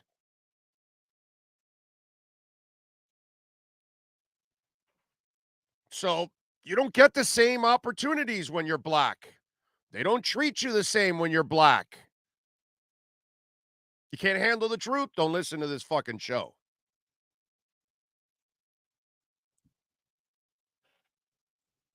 So a bunch of you said that stupid ass stuff. And I kept telling you, he's not the problem. It's all the other idiots. Go hire him. And look what's happened. It's completely changed. And you, for those of you out there, okay, you can spread your wings, Miami Dolphins fans. You can spread your wings. You can feel good. You can thump your chests. Have pride. Have some confidence. I had confidence that Chris Grier could do this. For 2 years, they hammered Tua. And for 2 years, what did I do? I stood here like a pillar of stability for Tua the entire time and for Chris Grier. And I said, no, you're wrong. Chris Grier is not the problem, never has been, you moron. Because if they keep keeping him around, it's because he must be filing the reports. But he's black. The black guy doesn't get chances that easy. They had to wait till they fired 40 white guys to get to the black guy finally. So you can feel confident, because I feel confident, that your Miami Dolphins, if they're healthy, they're a contender. They have a general manager and a great front office. And I told you also over the last couple of years, did I not say this, that the Miami Dolphins will prove to have one of the best front offices in the NFL? Did I not repeat that over and over and over in the middle of all this crap of Austin Jackson and Tua? Because we had all these little bitches complaining about 2020 and 2020 and 2020. Right? So all we had, a whole bunch of people complaining. And for 2 years, I stood here and I told you, Tua's not the problem. Everybody else around Tua's the problem. And 4 years ago, I told you, you got to fire Gase and you got to fire Tannenbaum and you got to put Chris Grier in place. Why? Because I know a shit ton of people in personnel all over the league, from going to the East-West Shrine Game and the Senior Bowl and the Las Vegas Football Classic and the Orlando Gridiron and all these places that I go to in the off seasons. And Chris Grier had a ton of respect around the league, but he's black. So the black guy doesn't get the same opportunities at times. They got Reggie McKenzie as his right-hand man and Marvin Allen, two guys that can be general managers in this league. Reggie McKenzie had no business being fired by the Raiders. Zero. The man got there and had no first rounder and second rounder his first 2 years. Still found his quarterback in Khalil Mack and got him the playoffs. And just because they had one down year, boom, they wiped them out. This league is unfair at times to certain people. And I'm glad, because I've watched Chris Grier bust his ass on the road for 20 years. So I'm glad he got this opportunity, and I'm glad that he's proving people wrong. But I want you to know that Chris Grier, Reggie McKenzie, and Marvin Allen form one of the 5 best front offices in the NFL. And I did not say this week. I said this last year and the year before. You just got to give this time. And as I posted just a little while ago, the man has 9 first rounders since 2018. Are you ready? Tua, Tyreek, Chubb, Jalen Phillips, Christian Wilkins, Minka, and Waddle. And he was forced to trade Minka because Flo didn't get along with him. And what does he do? Draft Javon Holland in the second round. Have confidence. I get it. You're scarred. You're beaten up as a Dolphins fan from the last couple of decades. You never had a quarterback since Marino. You've never had a franchise quarterback. You got one now. You got a coach that understands offense, and you got one of the best front offices. You are entitled to now have confidence. Now we go and talk to Ian Rappaport, baby. Let's take our look around the NFL, brought to you by RedRecover.com. Football fans, it's time to take a look around the NFL. It's the RedRecover.com Look Around the NFL with Ian Rappaport. RedRecover.com helps pros and everyday warriors heal on the go with our medical-grade, highly specialized devices designed for each area of the body. Go to RedRecover.com to learn more about red light with videos, blog posts, and over 40 years of medical research to treat pain, inflammation, and overall well-being. Now, let's find out the latest in the NFL with one of the best reporters in the business, Ian Rappaport.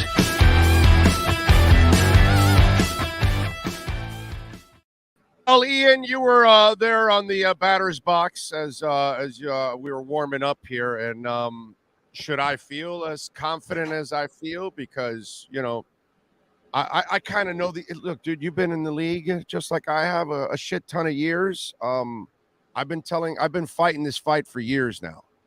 And Tua came through. I told everybody it wasn't Tua. I told everybody to hang in there with Greer. And I always mention Marvin Allen and Reggie McKenzie because I think those guys are GMs just sitting there. They just don't get the opportunity. And Reggie was mistreated, I think, in Oakland and all of that. How confident should Dolphin fans be with the combination of the quarterback and the general manager right now? Well, I think more importantly is how confident should they be in the quarterback, the weapons, the defensive pieces, including Bradley Chubb. Like, that's the most important thing, you know, like you could talk about the value in draft picks and, you know, not having draft picks for the foreseeable future and all that. That's all fine. They have a team now that can compete for division titles and championships. Whether they do or not, that's a different question. We'll see what happens, but they have been put in position to compete in what has been, I think, a really tough division and what is a tough division. All that is pretty good to me. What'd you think of the trade yesterday? Your thoughts? I thought it was good. It was a lot. It was a real lot. You know, not a lot of teams valued Bradley Chubb like that, but some did. Clearly one did, Miami Dolphins. You know, I think to get a pass rusher, a young pass rusher is always going to cost, you know, a first-round pick. And they paid a little more, plus they give up, you know, a running back that kind of goes into the stable there in Denver. I thought it was, you know, it's a lot, just like the Christian McCaffrey deal was a lot, just like the Jalen Ramsey deal was a lot, just like the Laramie Tunsil deal was a lot. You want to get a premium player, especially at a time when everyone has sort of heightened expectations. You got to pay.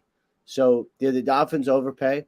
I don't know. If Chubb leads them to the playoffs, then does it really matter? You know, so I thought it was all fine. They picked up a premium player and are in position to do everything they want to do. Yeah, and that first rounder may end up dropping if the Niners keep winning. It ends up becoming it's already at the 20th pick right now. Yeah, you know, figures. I was just talking to a GM before I got on with you. He was like, you know, figure the Niners are going to be like 24 to 32. I think that's probably right. So that's okay. Yeah, exactly. I think, listen, they needed another guy to kind of add to this pass rush. And Ogba's not a long-term contract. It's only a 2-year deal. So this kind of allows you to then move on from Ogba in another year. And then obviously Phillips and Chubb can be your bookend guys. The only thing, did the Broncos not value Chubb nearly as much? Because the part that I find weird is pass rushers are something I would not trade if I'm a franchise team. Judy, if I could move him, I get it that lots of receivers come out every year. pass rushers, man, are hard to find. Yeah. What was it about either the contract negotiations or how they felt about Chubb? Why was this move made on the Denver side? Yeah, I mean, they must not have valued him like that. I mean, George Payton said basically the deal was so great. The deal was so great that they couldn't turn it down. They would have taken it even if 5-3. And I'm like, okay, like I guess that makes sense. But if you're 5-3, you're not going to trade your best pass rusher after going all in for Russell Wilson. So I think that probably didn't make sense. Maybe they didn't think he was worth the $20 million contract that he's probably going to get. Okay. People have disagreements over value all the time. A lot of teams didn't think a running back was as valuable as the 49ers and Rams did. Christian McCaffrey looked pretty good on the field Sunday. What value do you put on a guy who suddenly puts you in playoff contention? How much is that worth? So value is an interesting thing. So do the Broncos value him like the Dolphins did? Probably not. But in the end, that really doesn't matter because that's what you needed to do to get him. Let's go over the Niners. Your thoughts on the Wilson move? I thought it was fine. He's a reserve running back who's been productive in a system. I think problem with San Francisco is they got so many of those guys and all of them have been similarly productive. So like, what actually is he? But, you get him for a 5. I thought it was fine. Reserve running back at a cheap contract, not a high price. So it was fine. I think he knows the system, and somehow or another Chase did not. I don't know what it was because I know he played more of an inside run scheme zone, and this was more outside. And I don't know what happened, because he's a good player. He was always a good player at Arizona, productive player, and here he just could not find his groove. So that was also a nice move for Miami to be able to move him over to Denver too. Yeah. I thought that was a good move. Yeah, Wilson, and just kind of a throw in, but probably made Denver feel. What's the actual value on that? Like 6th or 7th rounder, probably. But I would say probably made Denver feel a little better to get a player who's going to still be on the roster. So I thought that was fine. Who else did you? What other moves did you like over the last couple of days that you thought somebody really made a productive move to improve their team? Roquan Smith deal for the Baltimore Ravens. You get the leading tackler in the NFL, a big time, impact defender, game changing plays, but also like shows up on an every down basis. I love that move. I thought that was great. And I thought for, the Ravens, we could talk about Lamar Jackson all we want, but it's the defense that has been getting run over late in games. And the general manager, Eric DeCosta, decided, you know what? I'm going to go spend big to improve the defense. I thought he did that. I thought that was a really good move. I like the Calvin Ridley trade a lot. He's suspended. He hasn't been on anyone's radar. Very quietly, they've been trying to move him. He wasn't coming back there, but just to get some sort of value. And I think he wanted a home before free agency. He wanted to know next year when he gets reinstated, where is he? I think I like that move for the future for the Jaguars. I thought the price was pretty good and creative. I think those are two that probably stood out to me. Why haven't the Ravens made a move for franchise receivers that have become available all over the place? Because I don't think the Ravens are ever going to lure a franchise receiver straight up in free agency, because that's a running offense. So they're not going to be attracted to that offense. So you're either going to have to trade for them or draft them. Why haven't they done that for Lamar? Because he's not an elite passer. He's not going to just elevate average receivers and make them good. That's not who he is. So why not go find him a stud receiver to try to make his life a little easier? I don't know that the value would be there that would make that make sense for them. Like if you go get a stud receiver, you're still going to throw a lot to the tight ends. You're still going to throw a lot to the running backs. Lamar's still going to run a bunch. Like, would that make sense as far as just using resources? I would say I'd rather spend resources on the offensive line, for instance. Wow. Okay. It just doesn't make, for the Dolphins, you'd say like, all right, what would make Tua better? Elite receivers who can run after the catch and who can track the deep ball. And Tua has gone from pretty good to really, really good, thanks in part to two dynamic weapons. He's an elite passer. He wasn't an elite passer until this year. That's not Lamar. I mean, that again, I what happened the first 2 years, I don't blame any of that on him. I just think he had crap around him. When he was at Alabama, he had everything that was elite around him, and he could play his game. Here now with Mike, he's got his stuff. I don't see, to me, Lamar is not that guy. He's not that passer. So you got to find a way to make it easy for him. But the way you're phrasing it, everything makes all the sense in the world, what you're saying. It's just it's almost insanity, because the same thing happens to you. You're hard to prepare in the regular season, but once you get to the playoffs, the elite defense step up. All they got to do is shut down the run, because the guy throwing the ball is not going to beat you with his arm out of the pocket. So why not make his life easy where he can jack it down the field a couple times, and an A.J. Brown is coming up and you know, the guy's just corralling it and bringing it in.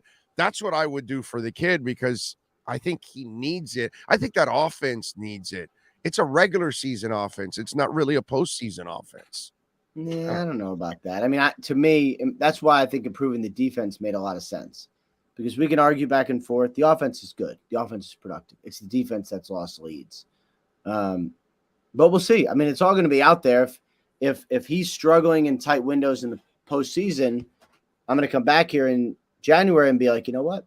You're right about that. No, I highly doubt I'll say that, but anything is possible. Well, some tells me you're going to come back and say, you know, you're right about that, because that's kind of been the thing that's been his crutch overall. By the way, the Roquan thing, Chicago was it a money thing between them and Chicago with Roquan?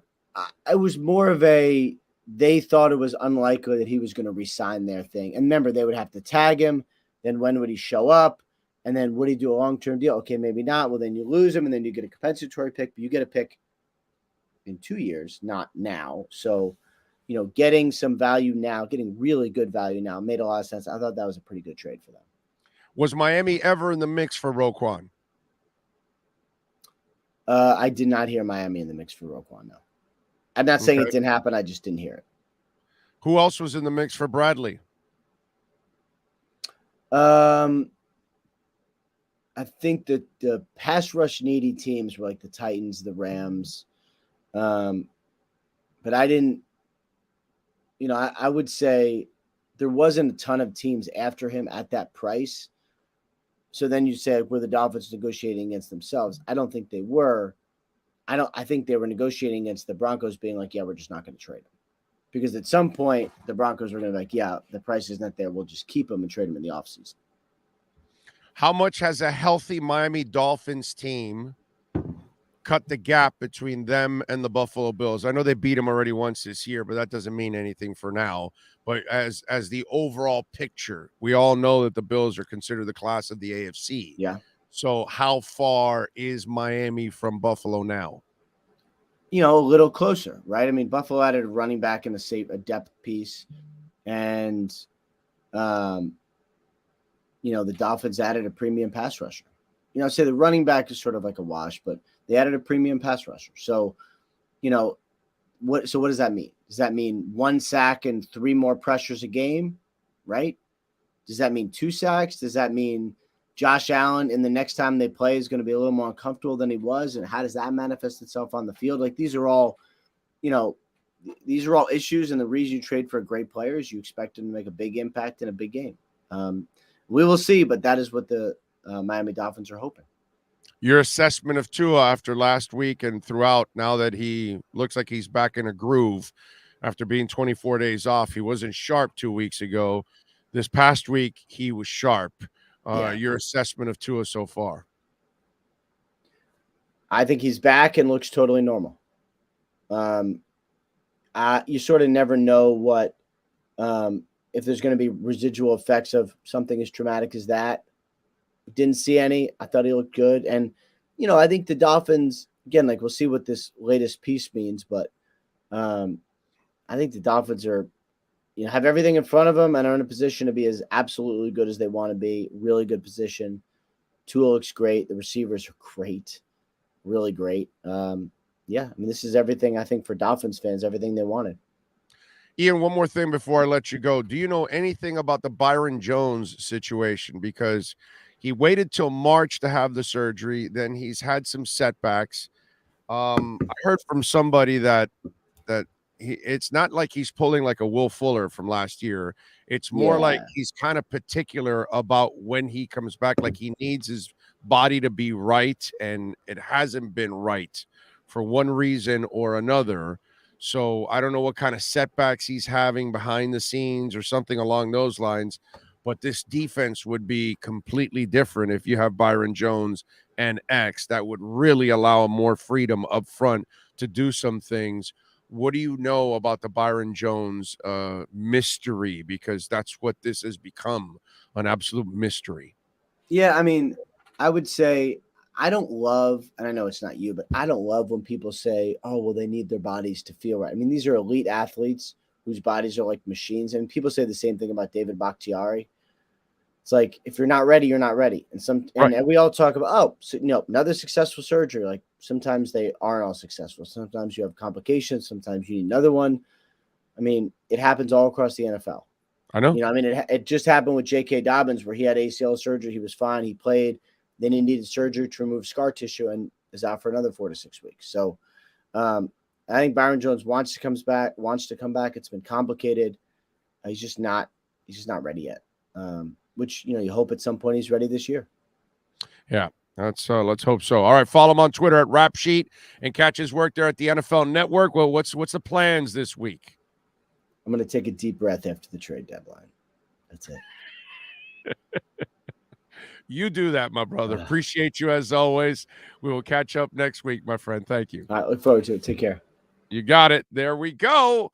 That's our look around the NFL, brought to you by redrecover.com. And when we talk about red light therapy, folks, I'm telling you, if you're dealing with chronic pain, an injury, an old operation, and it affects your elbow, your shoulder, your back, your neck, your knees, your ankles, we've got wraps to take care of all of that. Go to redrecover.com. Red light therapy is absolutely amazing. It's all natural. There are no side effects. It's great for the adults. It's great for the kids.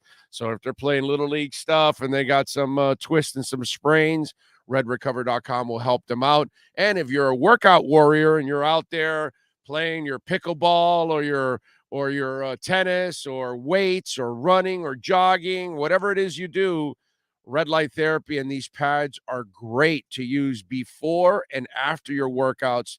They will optimize your workouts. You'll feel better. You'll recover faster. That's what it's all about. It's great for your dogs that deal sometimes with hip issues. We've got the wraps for the smaller dogs and for the bigger dogs. Go to redrecover.com. Use our code Big O, and you will get 10% off. That is the redrecover.com look around the NFL.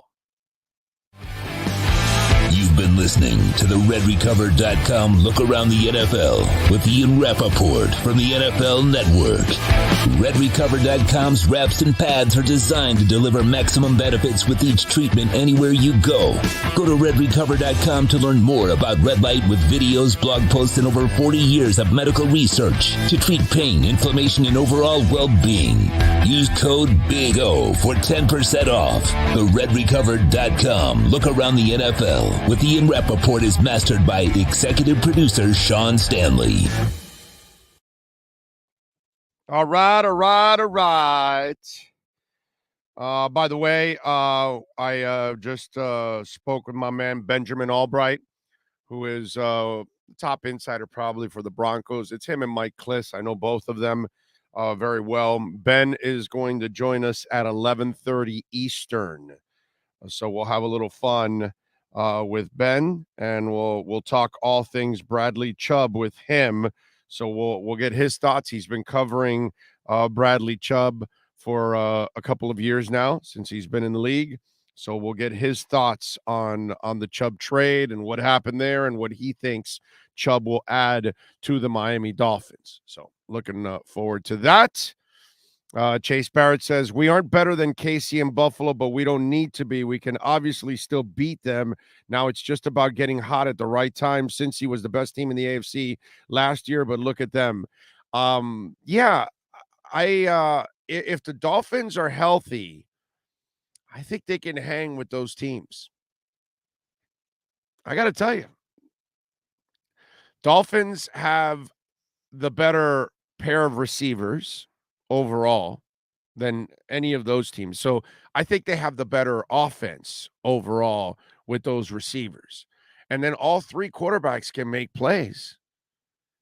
I get it that Tua's not Josh Allen and Mahomes, but that doesn't mean he can't hang with them and play with them just because he doesn't have their records and their careers so far because they've been in the league longer and they've had better coaching and material around them. This is the first year that Tua actually has coaching and players around him.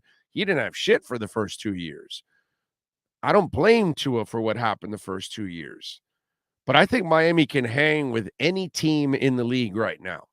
And if they can get Byron Jones back, maybe, by the way, maybe this inspires Byron Jones a little bit more to, find whatever he needs to finish rehabbing and getting healthy or whatever. If he's dragging any, or if he's still planning for the future, whatever it is that's going on in Byron Jones' life. But I got to tell you, man, I'm not going to sit here and say, oh, no, the Dolphins. No, man, the Dolphins are healthy, of course. They got a shot, man. They got a shot. They can hang with anybody and they can beat anybody. And this team is better than the Bengals. Last year, that Bengals team that went to the Super Bowl, this team's better than that Bengals team. I think the line can only get better. I think the offensive line is getting better as the year goes on. I think the Jeff Wilson addition will make a better running game because Mostert had no one to complement him. Now Wilson will be able to complement him. And he's a multifaceted player. He can run. He can power run. He can catch the ball. He can block. Jeff Wilson does everything. So you got a multifaceted type of guy to help you out also back there. So now you've got I can see Wilson and Ingold in short yardage situations. Ingold blocking, leading for Wilson. I think that's going to end up happening. Your power running game, I think, is going to get a little better. Again, it's all about health. You get Austin Jackson back, whether you keep Snell in place or not, you now have depth, and you might have now a capable swing tackle in Austin Jackson or in Shell. So I got to tell you, that's it. I like this team right now. Why not? Why not be confident? I'm not telling you they're going to win it. I'm not telling you they're the favorites. I'm telling you now they got a shot when they get to the playoffs to beat anyone. Are we clear on that? Anyone. And I would have never said that in years past. I've never been like this about the Dolphins in 20 years. Ask anybody that's followed this show. I never looked at the Dolphins as any kind of contender. That's why a lot of Dolphin fans would get pissed at me at times with the Ricky Williams stuff or whatever. I never looked at them as contenders. Maybe they might end up, making the playoffs or something like that is what we would talk about. That's about it. This is a team that can contend. I don't care what anybody tells me. Now, they got to be healthy, of course. They got to have Tua there. That's the only way they're going to contend. Armstead's got to be healthy. He's got to be playing. You need X to get a little healthier as the season goes on, which I hope so. I'm praying that he can get healthier. So all these they need, the luck they haven't necessarily had so far in the first half. Things have to change, man. That's to me, that's the only reason why we're not. Put it this way. Here's the perception, right? This is the game we're playing now. So they have the 3 losses. And that's why people don't look at them like, well, they're right up there with Buffalo and KC. But if Tua doesn't get hurt and he doesn't miss those games, and they're 7-1 or 8-0 right now, and they made the Bradley Chubb trade, what do you think people would be saying? Oh, shit.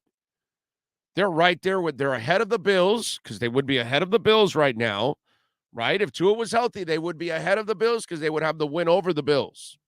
Correct? So they would be a top team record-wise, and then they add Chubb. People would have said, oh, Miami's a contender. But because Miami and Tua missed the 3 games, and they lost those 3 games, and, of course, the health concern with Tua, it's hard for people to put it in their minds that outside of wackos like me, that Miami is a contender. But that's fine, man. That's fine. You want to take you don't want to give them any credit because they don't have the 3 wins? Understandable. That's fine. I know what the truth is. If Tua's healthy, they're easily 7-1, 8-0. Easily. And everybody would be looking at it completely different. I say to you, have confidence. Feel good about this team. Let's just hope they stay healthy. That's the only thing they need now. Can we have a little luck from here on out? Can football gods, can you give us a break now? You've done enough to us. Trill Williams, Nick Needham, Austin Jackson, Byron Jones, X has been banged up. You've mistreated us enough already. So the football gods need to start shining, some luck down on us here.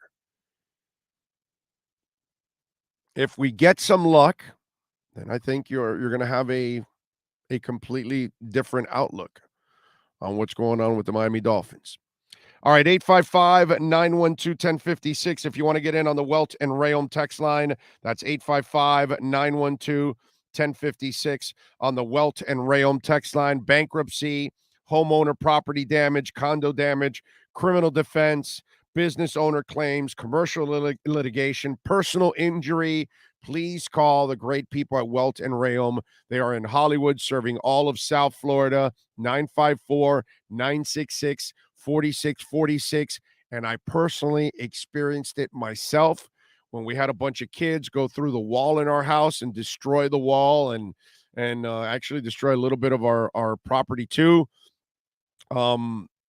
I got to tell you, the insurance company did not want to meet the requirements of fixing everything and putting it back to where it was. And Progressive Insurance, was not was acting let's just say in a disgusting manner. Okay? And Welt and Rayom got their asses, put them in a full Nelson, body slammed their ass, and took care of us in a big time way. So if you're looking for the law office and the attorneys that are going to bring the insurance companies to their knees, I'm telling you, Welt and Rayom, I saw it firsthand. All right. 954-966-4646. You get any damage, water damage, storm damage, a car goes through your house, whatever it is, you first call Welt and Rayom. Don't call the insurance company. I'm telling you, do that. Okay? You will be grateful.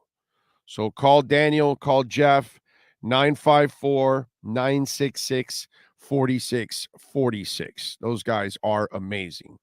Jose Lucas, to the haters, sorry, but it's official. Tua is staying. There you go.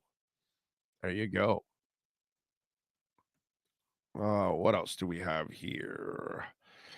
Frankie Fresco, AEW Wednesday, Samoa Joe or Brian Cage for the ROH title. I'm going to go, I'm a big Tua guy. So he's Polynesian, right? He's got some Polynesian in him, right? So a guy named Samoa Joe, I'm going to go with Samoa Joe over Brian Cage, even though I do like Cage the Elephant. I do enjoy Cage the Elephant. Saw him live with Greta Van Fleet and Metallica last year. That was a hell of a concert in Atlanta. That was good. What do you think? You like my pick? Oh, look out. I don't even know what the hell you're you're showing me something colorful there. Oh, look at you. Look at you with the lighting, the effects. Well, you got to take the damn thing off so people can see it. The hell's wrong with you? There you go. Look at that. The Squared Circle Digest. Nice. There you go. So I'm going with Samoa Joe. All right, Frankie, and thank you for the love in the super chat. As always, my friend, remember you can make a donation through Cash App or Venmo at Cash Big O Show. That's our address, Cash Big O Show. And nothing makes me happier when you donate a little Bitcoin through Cash App. That's my favorite right there. Ake Omar or Ach Omar, I'm not exactly sure how we pronounce it. Thank you, sir, for the love on the super chat. Very nice of you. Vader's daddy says big thing with Chubb is he's good with the power rush and on the edge. I've seen good development with Phillips' speed rush. His lean is getting much better. He'll be fine, man. I'm not, it's one of those things, I think Jalen's coming around, and I think this is going to add a lot to it. And this gives you two young guys that you can build on for the future. Big O with the Finns looking like a playoff team now, and looking at your cap, it makes me wish we would go back to the old uniforms. Eventually that'll happen. They'll go back to an old uniform with their own twist. They'll do that, man. They will. I believe that with these two players, we are making a run for the AFC East #1 spot. I believe we can beat the Bills, Pats, and Jets. Well, the Pats and the Jets aren't shit. And the Jets only got the Dolphins because they had a backup quarterback. That's about it. That's why they've gotten most of their wins, because they've been lucky playing bad, teams with bad quarterbacks in there. That's all it was. If Tua's playing, the Jets have no shot at winning that game. They can be healthy. They can have Breece Hall. They can have everything they want. They'll lose by 20 points to the Dolphins if Tua's healthy. But, it is what it is. What are you going to do? Things happen. I'm not worried about the Pats or the Jets. The Bills are the challenge. You've beat them once. Let's see if you can get healthier. It would be nice to have Byron Jones back for that last Buffalo game. That would make me feel really, really good with those two corners, adding Bradley Chubb and that pass rush. That would be absolutely nasty. Okay. Travis says Hill, Waddle, Gesicki, Armstead, Williams, Howard, Jones, Holland, Tua, Chubb, all top 10 at their positions in the NFL when healthy. Phillips, Hunt is number 7 in PFF right now. This is a loaded roster. Yes. Frankie Styles with a little love on the super chat says, Big O, this is real with the Dolphins. In all my years listening to you and following the team, I've never felt like we ever had a chance at winning. I'm 1,000% with you, man. This is the first time that this has ever looked like this, that I've ever felt like this. That's all.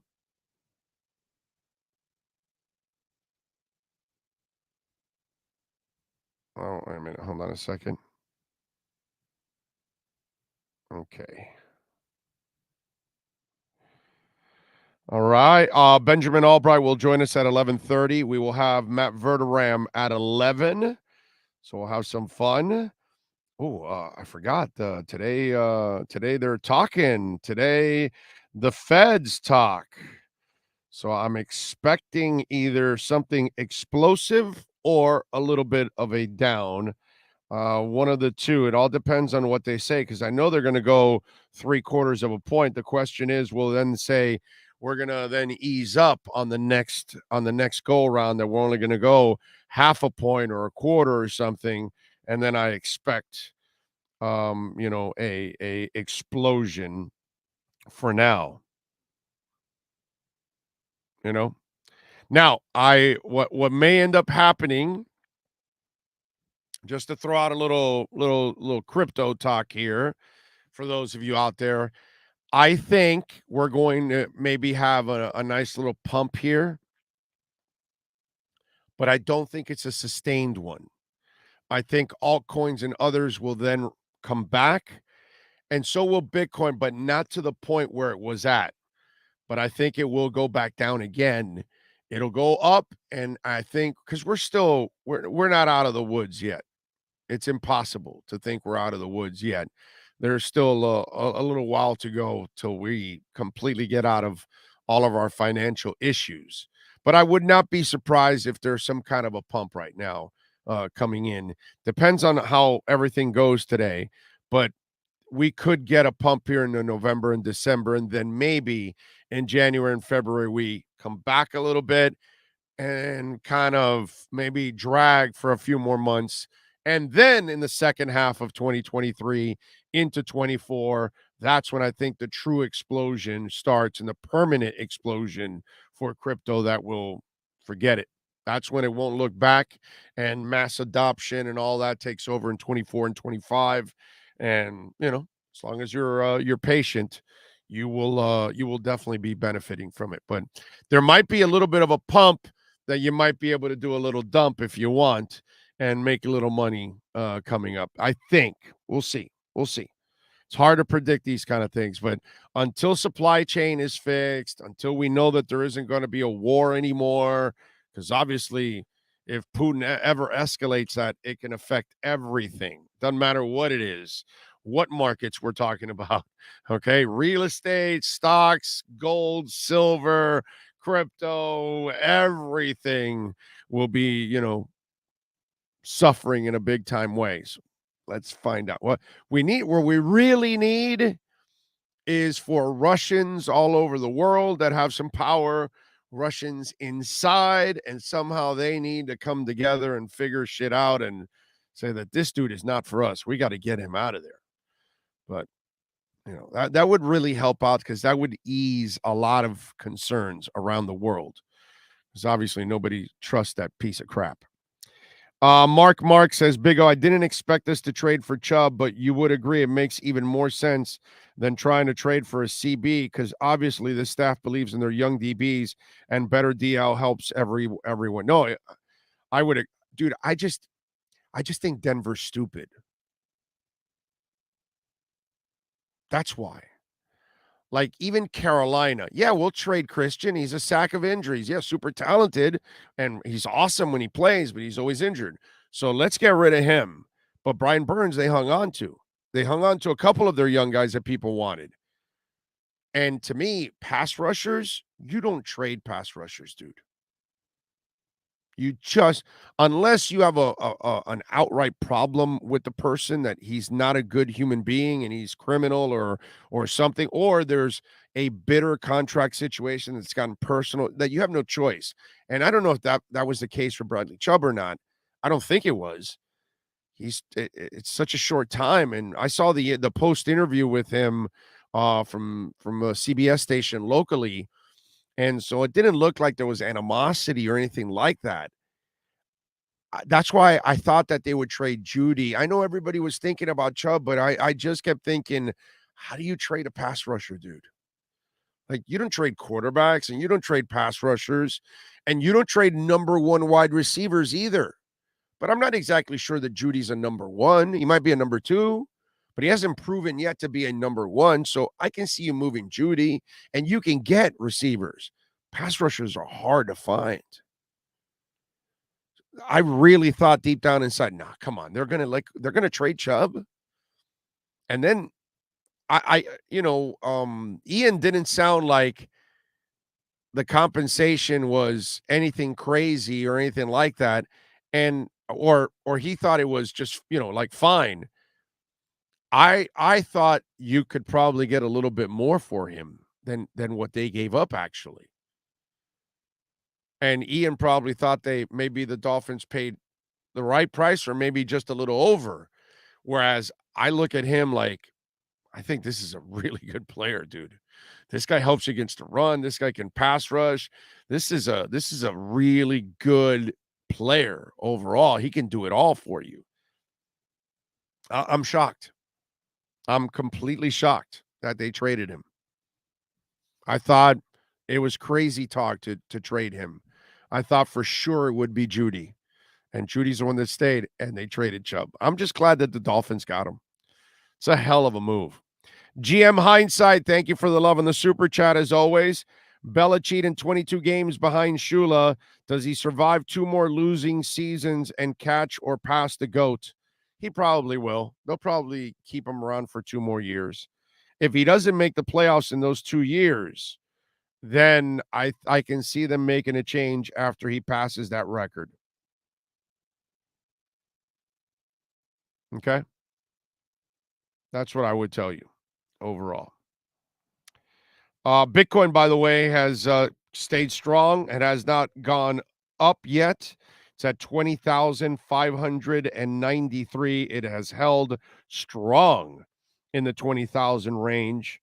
So it's amazing how we're into the second week of Bitcoin being less volatile than the NASDAQ and the S&P 500. And it's an asset class that is only 13 years old. In a short amount of time, Bitcoin has become less volatile than the S&P 500, the NASDAQ, and it is a much better investment than gold by miles. Gold has not moved in like 11 or 12 years. In fact, I think it's gone slightly down. Nothing. Whereas Bitcoin has moved millions of percents. I don't know how much it is, some crazy ass number in 13 years in the same amount of time. So just saying, it's interesting. Dougie Fresh says, oh, which U2 album do you think is most iconic, War or Joshua Tree? That one's hard to answer. And I would tell you that also Unforgettable Fire should be in there. My favorite album is War. Joshua Tree is actually behind War and the Unforgettable Fire. For me, the Unforgettable Fire is better than the Joshua Tree. But the Joshua Tree in general, all over the world, will be the most iconic album out of all of them. Not mine personally.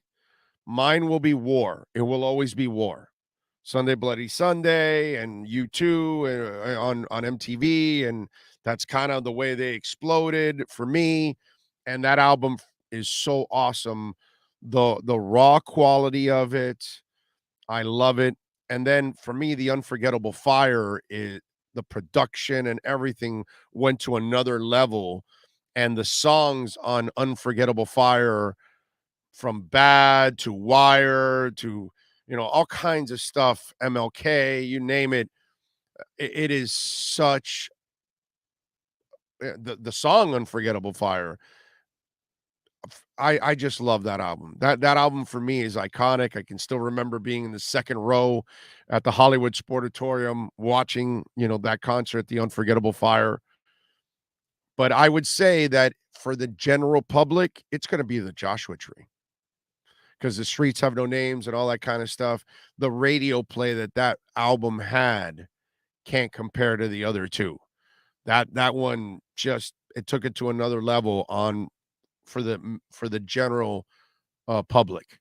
You know what I'm saying? But I think the hardcore U2 fan that's been around from the get-go, they would probably choose War or Unforgettable Fire. The hardcore. The general public and everybody, Joshua Tree. I'll go that way. Okay. But listen, anybody that wants to tell me Joshua Tree is their best album, I have no problem with that. Trip Through Your Wire, Red Hill Mining Town, all that kind of stuff. It's just an amazing, amazing album. The only U2 songs I know are on Joshua Tree. See what I mean? What do you mean? You don't know Sunday Bloody Sunday? Seriously? Come on, bro. You got to know Sunday Bloody Sunday.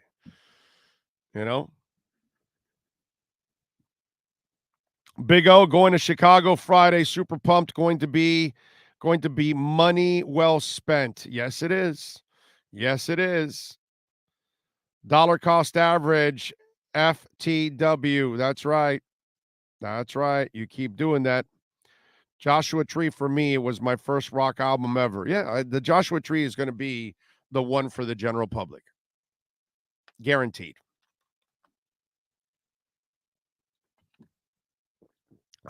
Do you like the song by U2, Electrical Storm?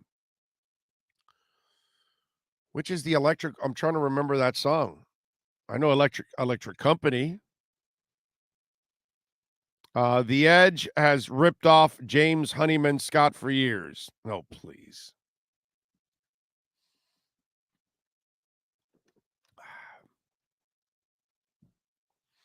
I always love when people come up with that kind of stuff. The Edge has ripped this, or Led Zeppelin, or that. There's a reason why they keep writing album after album after album after album after album. They don't need to rip off anybody, but it's all right. Lazy people want to come up with something because they might hear a similarity of something here or there, but in the end, if they actually had great music, it would have ended up becoming some hit for somebody else. But it takes a lot more than some hollow ass statement. It's the same shit that happens all the time. Oh, they ripped this off of that, and that. Oh, give me a break. You want something that was ripped off? What's this guy's name? Van Winkle or whatever. What's his name? Ice Baby. There you go. That's complete stealing right there. Big O Snyder is officially selling the team. Is that true? Wow. Somebody must have gotten something on him. Right? Is that true? I haven't seen that. Yeah, or Forbes is reporting Dan Snyder hires Bank of America to sell Washington Commanders. That is awesome. Happy, very happy for the Redskins fans. They can finally get rid of that piece of shit. That is awesome. That's fantastic. All right, let's get ready for our number 2. And Matt Verderam, he's got the Stack in the Box podcast, and he had a very special guest yesterday at a very interesting time. We share that with you next.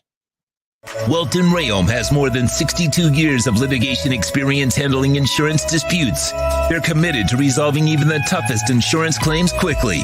Call them for a free consultation. 954-966-4646. At Welton Rayom, they don't get paid unless you win. Property damage claims to your home, business, or condo as a result of a hurricane. Welton Rayom can help. Water, mold, fire, smoke damage, Welton Rayom can help. Call 954-966-4646. Welcome to Red Light Therapy, a revolutionary technology perfected by NASA to aid in muscle strengthening and recovery. Red and infrared light has the capacity to penetrate deep into the cell's mitochondria, potentially leading to increased energy, faster recovery, and the optimal performance your body demands.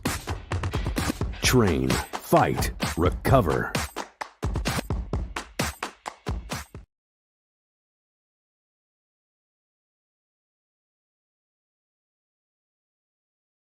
First of all, you've got a new backfield, Nate, because you are bringing in Jeff Wilson from your old stomping grounds in San Francisco. So he's coming in. What?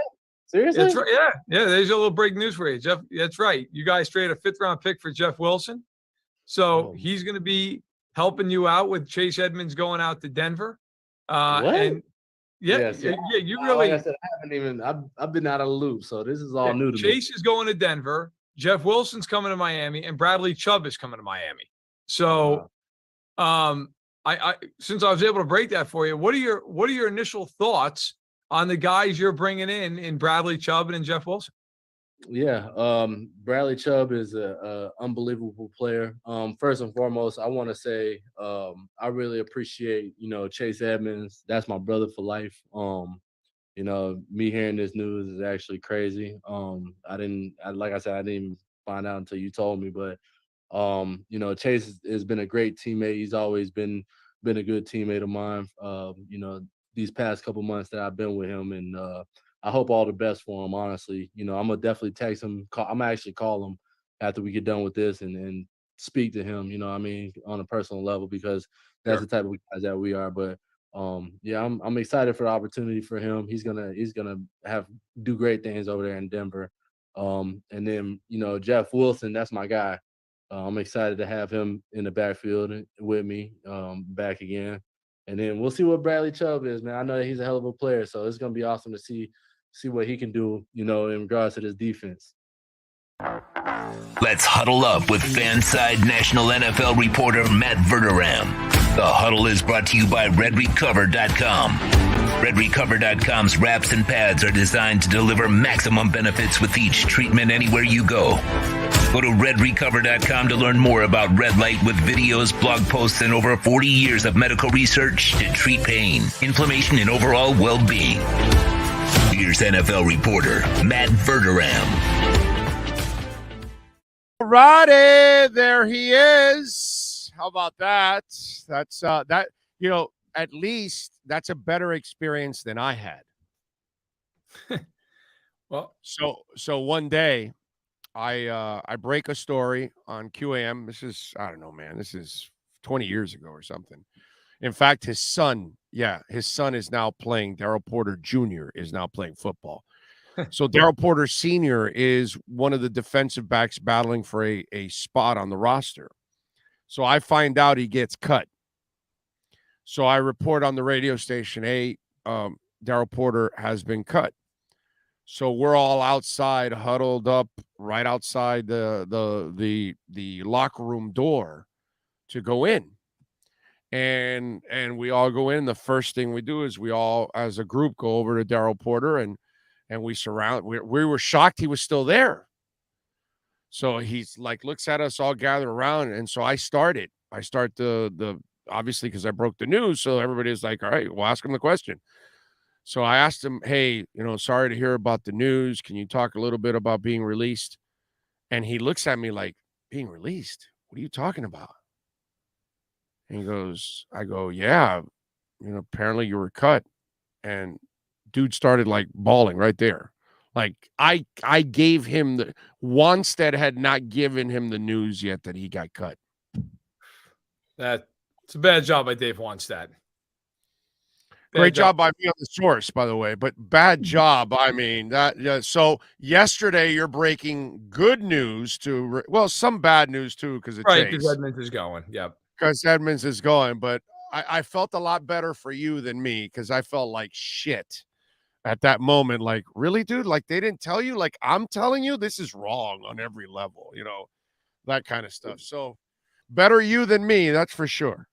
Yeah, I mean, it's a weird industry, man. It really is. Like, I figured he knew. I mean, I had interviewed when I talked to Raheem. Those trades had probably happened a half hour, 40 minutes prior. So I just assumed he was completely aware of it, and that was the first question in the interview. And obviously, as you in the audience saw, he was like, "What?" Like, yeah, no. He's like, I gotta think about how I feel about this. But he was obviously excited. We talked for another 15 minutes or so about Tua and Tyreek and the offense and McDaniel, and he was great. I mean, Raheem was so awesome. when he's done here, go check out that interview. Okay, that's what you got to do, Dolphin Nation. Go check it out. The full interview will be up on the Stacking the Box podcast channel on YouTube. So it was great. Raheem was the man. I love speaking with him. But yeah, it's listen. I thought for the Dolphins, I mean, they pretty much told the fan base they believe in this team significantly because you don't trade away a first round pick for a guy that you're also going to have to pay a lot of money if you don't think that the team can go out and get the job done. I mean, look, and I don't mind the gamble by Chris Grier in the sense that the Dolphins have not lost a game yet where Tua has been healthy for the whole game. They have one of the better offenses in football. The defense should get better as it gets healthier. And, of course, now you add Bradley Chubb. And, look, there's Buffalo and there's Kansas City. Who else in the AFC is any good? So if you're the Dolphins, you're sitting there thinking they already beat Buffalo. I know it was a weird game, but you won. You beat Buffalo.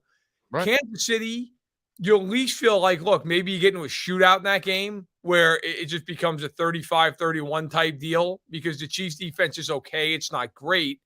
I like it. I like the swing. Dolphins have a shot against anybody now. Yeah, they That's do. what I if healthy. And by the way, they still have no Byron Jones. Correct. If somehow or another he comes back and you've got those bookend corners to then add Bradley Chubb along with Phillips and Ogba and Wilkins and Ingram and Sealer and all these guys and Van Ginkel and all that, all of a sudden you've got a front seven that can really put some heat. And I think what they're trying to do also is, because the secondary has been banged up so much, I think they're trying to see if they can put some more pressure with more base defense than having to blitz all the time. You know what I'm saying? So adding Chubb in there with Phillips and with Ogba, then all of a sudden you've got three werewolves going after the quarterback. And since, you play in a division with Josh Allen, you better have some guys that can get after that guy.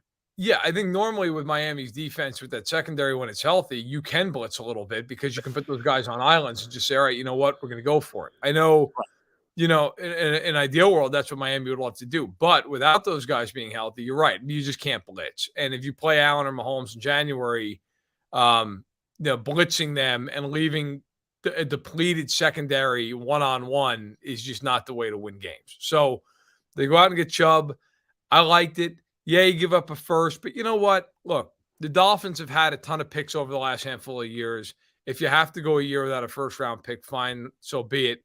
And look, Chubb becomes your first-round pick, essentially. So now, you lose those years of cheap control because you're going to have to pay him. The big thing with Chubb is just staying healthy.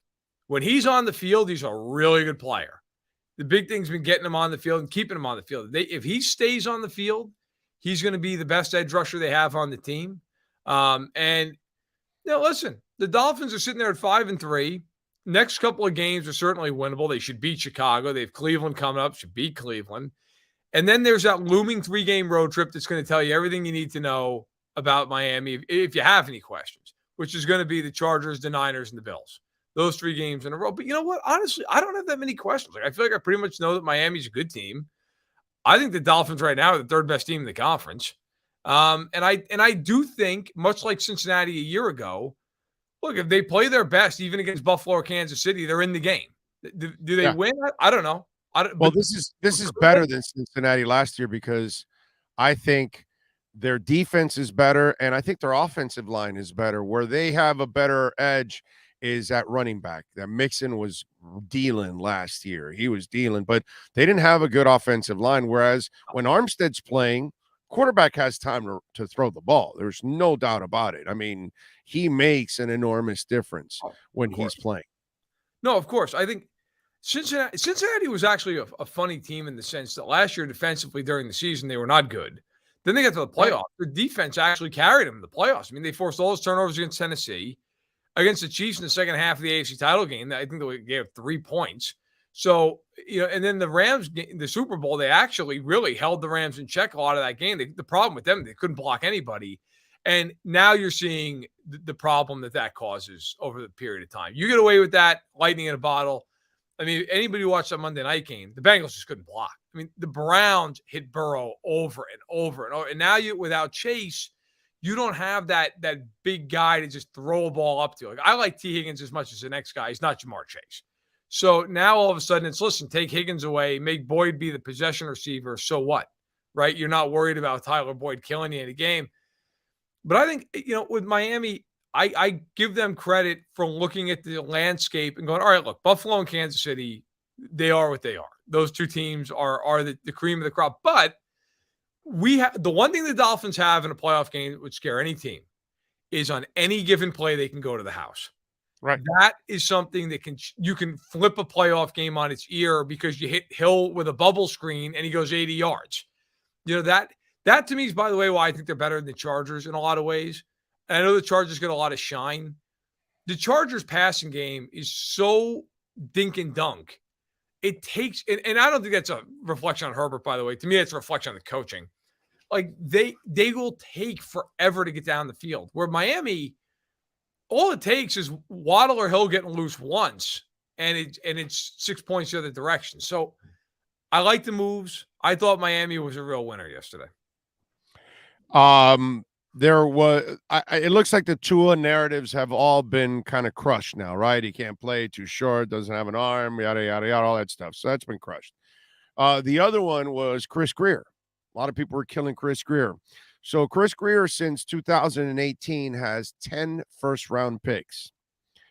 And here's what the 10 first-round picks look like: Tua, Tyreek, Chubb, Jalen Phillips, Christian Wilkins, Minkah Fitzpatrick, and Waddle. He was forced to trade Minkah because Flo didn't get along with him, and he ended up drafting Javon Holland in the second round. Okay, so he kind of replaced him right away. The other 3 first-round picks are Austin Jackson and Noah Igbenogany. So he's hit on 7 of them, missed on 2, and then the 10th one, the idiot owners lost out on that first and third. So they took it away. So he's got a 7 out of 9 clip. Austin Jackson still could turn out to be Iggy looks like he'll never really be that guy, but still, whatever. Let's just say those 2 are misses. Sure. 7 out of 9 first rounders. Oh, it's amazing. Yeah. Okay. Yeah. You know what? In the NFL, you need to turn your high-end draft picks into star players. And then you need to take your later picks and hit on a handful of them. Like, I always laugh when fans, let's just say it's a normal draft, you have 7 picks. And fans get so upset with 5 of these guys ended up being either some kind of a special teams guy or not making it. Look, if you draft 2 guys in a draft that are really good players, that's a great draft in the NFL. That's a great draft. If you walk out with 2 really good players and maybe 1 or 2 other guys who can contribute on teams and can play in a package, that's a good draft. And especially now, which Dolphins fans are now going to happily find out about, as you draft further and further back in the round, it becomes harder if you're still hitting. By the way, look at the best teams in football year in and year. And yes, there's always the random one-off team like the Rams who went out and built the team without picks. Okay, but by the way, how's that going right now? The Rams now are about. They got their championship, so it paid off. You take it 100 times out of 100, right? But I mean, they also had to draw an inside straight to win that Super Bowl. Everything in its mother had to go right for the Rams, or they wouldn't have won it. Then they won, fair enough. But my point is, if you look at the course of history, you win one way typically. You draft really well, and you supplement your team with a trade here and a free agent signing there. The Dolphins know full on well. I mean, how many years did the Dolphins go out and spend a fortune in free agency? And it was like, yeah, you can go out and sign Donnell Ellerbe. Dolphins. Remember, that's all they ever did was win the off seasons by going to buy a whole bunch of old players. You can go out and sign Donnell Ellerbe and Mike Wallace, and guess what? It doesn't matter because you didn't draft well. And you're going, and you're right. Washington's a poster children for that, right? I mean, they've been doing that forever. Free agency is a tool to supplement the team. It's like grabbing a Teron Armstead. Okay, fine. But if your whole team is built around the idea we can't draft anybody and we just got to go out and sign everybody, you eventually run into cap problems and you get old really quick and then you go home and then everybody gets fired and then you have to rebuild the whole thing. So exactly. You're right. Greer's done a great job of hitting on these picks. And if you can hit on those picks consistently, first, second, third, top 100 picks, you're going to get good in a hurry. And Miami's good now. Javon Holland are second-round picks. Right. I mean, Brandon Jones, who is irreplaceable and was turning into a really nice, strong safety, was a third-round pick. Robert Hunt also, I think, is a second or third-round pick. Yep. And then he's hitting on later picks with Van Ginkel, in the 5th round. And look, Skylar Thompson, they found themselves a backup quarterback in the 7th round. Next year, they won't have to spend $6 million on a backup. They'll just elevate the kid next year and get rid of Bridgewater. That'll be money that they save because you hit on the draft. Well, and again, we talk about the best teams. Look at the Bills right now. Gabe Davis was a later round pick, right? Now, Diggs they traded for, but he was, I think, a 5th round pick originally. But they hit on a whole bunch of other picks. Right. So Dawson Knox later round. I mean, all these guys, you look at Kansas City. I mean, Creed Humphrey and Nick Bolton, they took in the same draft in the 2nd round. They took Trey Smith in the 6th round. They took Willie Gay in the 2nd round. I mean, they took Travis Kelce in the 3rd round. Like these guys, I mean, that's how you win. And then on top of that, you hit your 1st round picks. You hit those guys who need to be premium players, and you hit on them. When you can't do that. By the way, the Packers are going through this right now. The Packers drafted 7 first-rounders for the defense. Now, I actually think they're talented, but they're not coached well enough, and it's not coming together. You need to hit on those picks. Like those guys need to be Pro Bowl level players. Those guys need to be all pro level players. If you draft a guy in the 1st round and he's not a Pro Bowl, all pro level player, that's not a hit. That's to me like you missed on that guy. That guy, like the Ravens went out and traded for Roquan Smith, who I think is a very good player. But people are acting like Roquan Smith is going to go in there and just absolutely change the game. Roquan Smith's never made a Pro Bowl. Like, I like Roquan Smith, but they're going to have to pay him $90 million next year. And you traded away a 2nd and a 5th, and now you got to give up $90 million. Like, yeah, he's not Khalil Mack, is what you're saying. No, and he's not Fred Warner. He's not Shaq Leonard when he's healthy. He's not Luke Kuechly. Like, I think Roquan Smith is a really good player, but he doesn't play a premium position. Like Miami with Chubb, look, pass rusher. He's a pass rusher. He's a like, to me, if you're going to pay a guy, it better be a quarterback, a receiver, a left tackle, or an edge rusher. Like paying an off-ball linebacker that kind of money, to me, that's crazy. Especially if you're Baltimore and you don't have any receivers, you don't have your quarterback locked up, and you're going to pay Roquan Smith $20 million. I just had that conversation with Ian Rappaport. I said, wouldn't it have been better to go trade for a receiver because a receiver will never, an elite receiver will in free agency will never sign in Baltimore ever. So you're stuck. You follow basketball. You're stuck like Utah and the Hornets and the Magic. You're never going to be free agent destination. So you better trade or draft your stars, or if not, you're not going to get it. And the Ravens are in that position. You should go draft or trade. AJ Brown became available. Why didn't you go get that guy? Right. Calvin Ridley was available. Okay, you can't use him this year, but if you intend on bringing back Lamar, dude, give him elite receivers because he's not an elite passer, bro. Make his job a little easier. Go trade for Brandon Cooks. Go, and this is where, with the Ravens, I always come down on them. They're a really good team in the regular season. Exactly. Because they're more talented than a lot of these teams. And you can't prepare for them. Right. And they're a very hard team to prepare for because they're so different. And then you get in the playoffs and these teams go, you are not running the ball. I don't care. You are not running the football. And we're going to bracket Andrews and you're going to beat us any other way. And you know what? It's the same thing happens every year. They can't throw the ball. They fall behind and it's over. And I got to tell you, I think the same thing's going to happen again this season. They're going to go into Buffalo or Kansas City in the divisional round, and Mahomes and Allen are going to put up 30-plus points on that defense, and it's going to be got no answer. I'll tell you what, if Miami goes in there as well. Dude, Miami was down 21. And when they started dealing, the other quarterback could not answer every single time. But here's my real problem, Matt. Clearly, you see the same thing I do with the Ravens and Lamar's game. Why is it that most of the media doesn't? Why are they just creating a darling out of something that really is very faulty? Because it is a regular season offense. It is a very one-dimensional offense, and they don't do enough in the passing game. Dude, Hollywood Brown, who's not a great receiver or anything, but he was quoted as saying, I don't feel a part of this offense, or I don't feel a part. That's because receivers are divas, and you got to give them the ball. Tyreek may not be scoring a ton of touchdowns, but boy, he's getting the ball and going with a ton of yards, so you're keeping him happy. Yeah, he's on pace for about 200 targets. I wrote a piece on Sunday about how he's proving he doesn't need Patrick Mahomes, right? The funny thing is, it's been a trade where it's a rare trade where you wonder how's this going to affect both these guys? Well, Mahomes is on pace for 5,200 yards and 49 touchdowns, and Tyreek's about to break the receiving record. So I guess it worked out okay.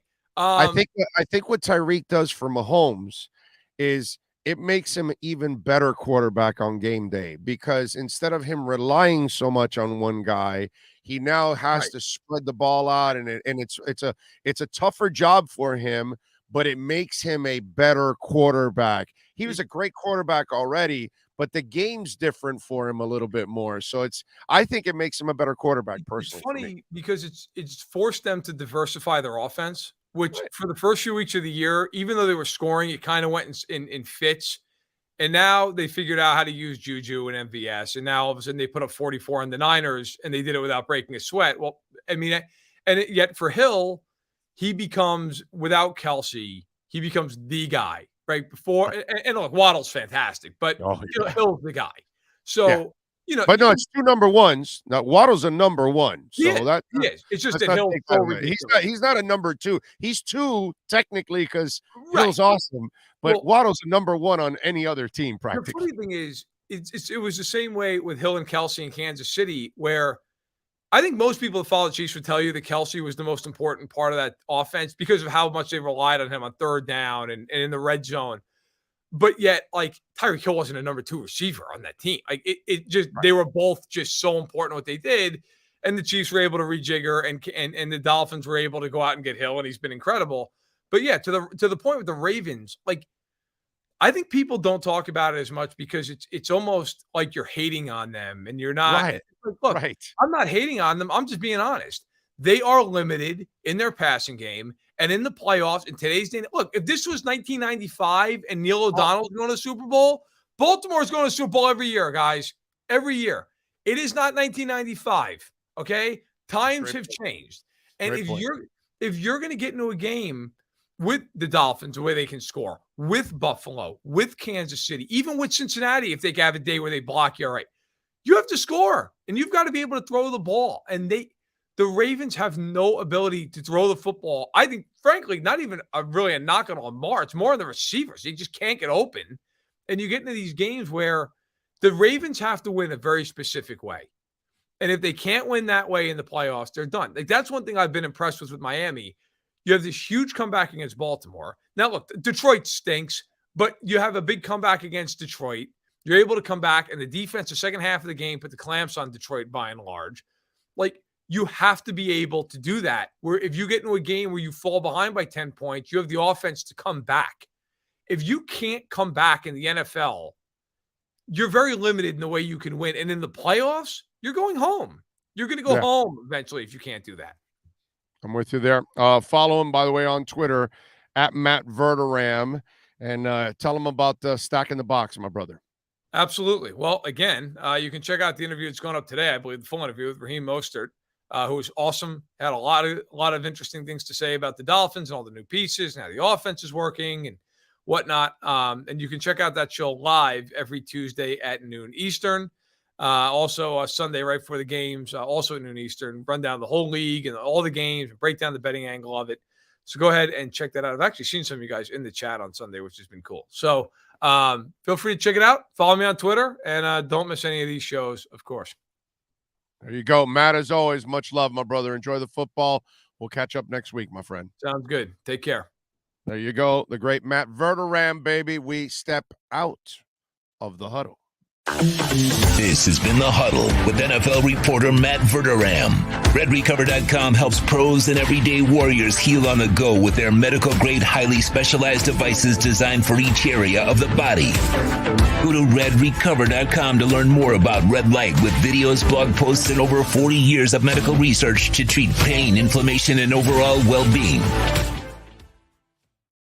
All right, Ian Rappaport is reporting, is owner Dan Snyder considering a sale of the entire franchise or just a piece? We are exploring all options, a Commander spokesperson told him. Just get lost. Get lost, okay? I'm not a Redskins fan. I'm an NFL fan, but I just don't think you're good for football at all. And those poor Redskins fans, man, they deserve better, way better. And you deserve a better company to protect your home and your family and your business. So call the great people that have been protecting Americans for over 100 years. Sloman's Home Shield, baby. Alarmo. Yes, sir. And right now we're giving away a free doorbell camera. We're in 14 different states. So this is not just the state of Florida. We're in 14 different states. So we could be in your state and tell them, hey, man, I listen to the Big O Show. and he protects his home with Slomin's. Sean Stanley protects his home with Slomin's Home Shield. You should too, man. We're going to give you a free doorbell camera, 1-800-ALARM-ME. And when you use our professional installation and our low-cost central station monitoring, you're also getting an LED touchscreen pad, a motion detector, 3 arm doors, and a backup battery. But call them right now, 1-800-ALARM-ME. You're listening to this right now, 1-800-ALARM-ME. The first 40 Big O listeners will get a free doorbell camera, and you're going to love that doorbell camera. You can control everything through that doorbell camera. You can answer the door when you want. You don't have to answer it if you don't want to talk to that person because they might be selling something. You just never know, man. And of course, controlling everything through your phone is so easy and convenient. 1-800-ALARM-ME. Right, all right. We are expected to be joined by Benjamin Albright in just a couple of seconds or a couple of minutes here. And we'll talk to Ben. He, of course, is a Broncos insider for KOA. I've had Benjamin on my show many, many times. Always a good dude. And a crypto guy also, by the way. So we're all waiting for that bull run. The real bull run, not the one that's coming now. I think this is going to be a nice little pump, but I don't know if it's going to be a sustainable one. It might. You never know. I mean, it's hard to kind of predict all this kind of stuff, but we'll talk to Benjamin. We'll get his thoughts. We'll talk to the guy that covered Chubb since he's been in the league from the get-go. We'll get what he thinks about Mr. Chubb. All right. So we'll get to that here on the program. Omar Kelly is set to join us also at 12. Chris Greer is going to talk at 11:30, and we will go over some of his comments, and we'll have a little fun here. I would imagine that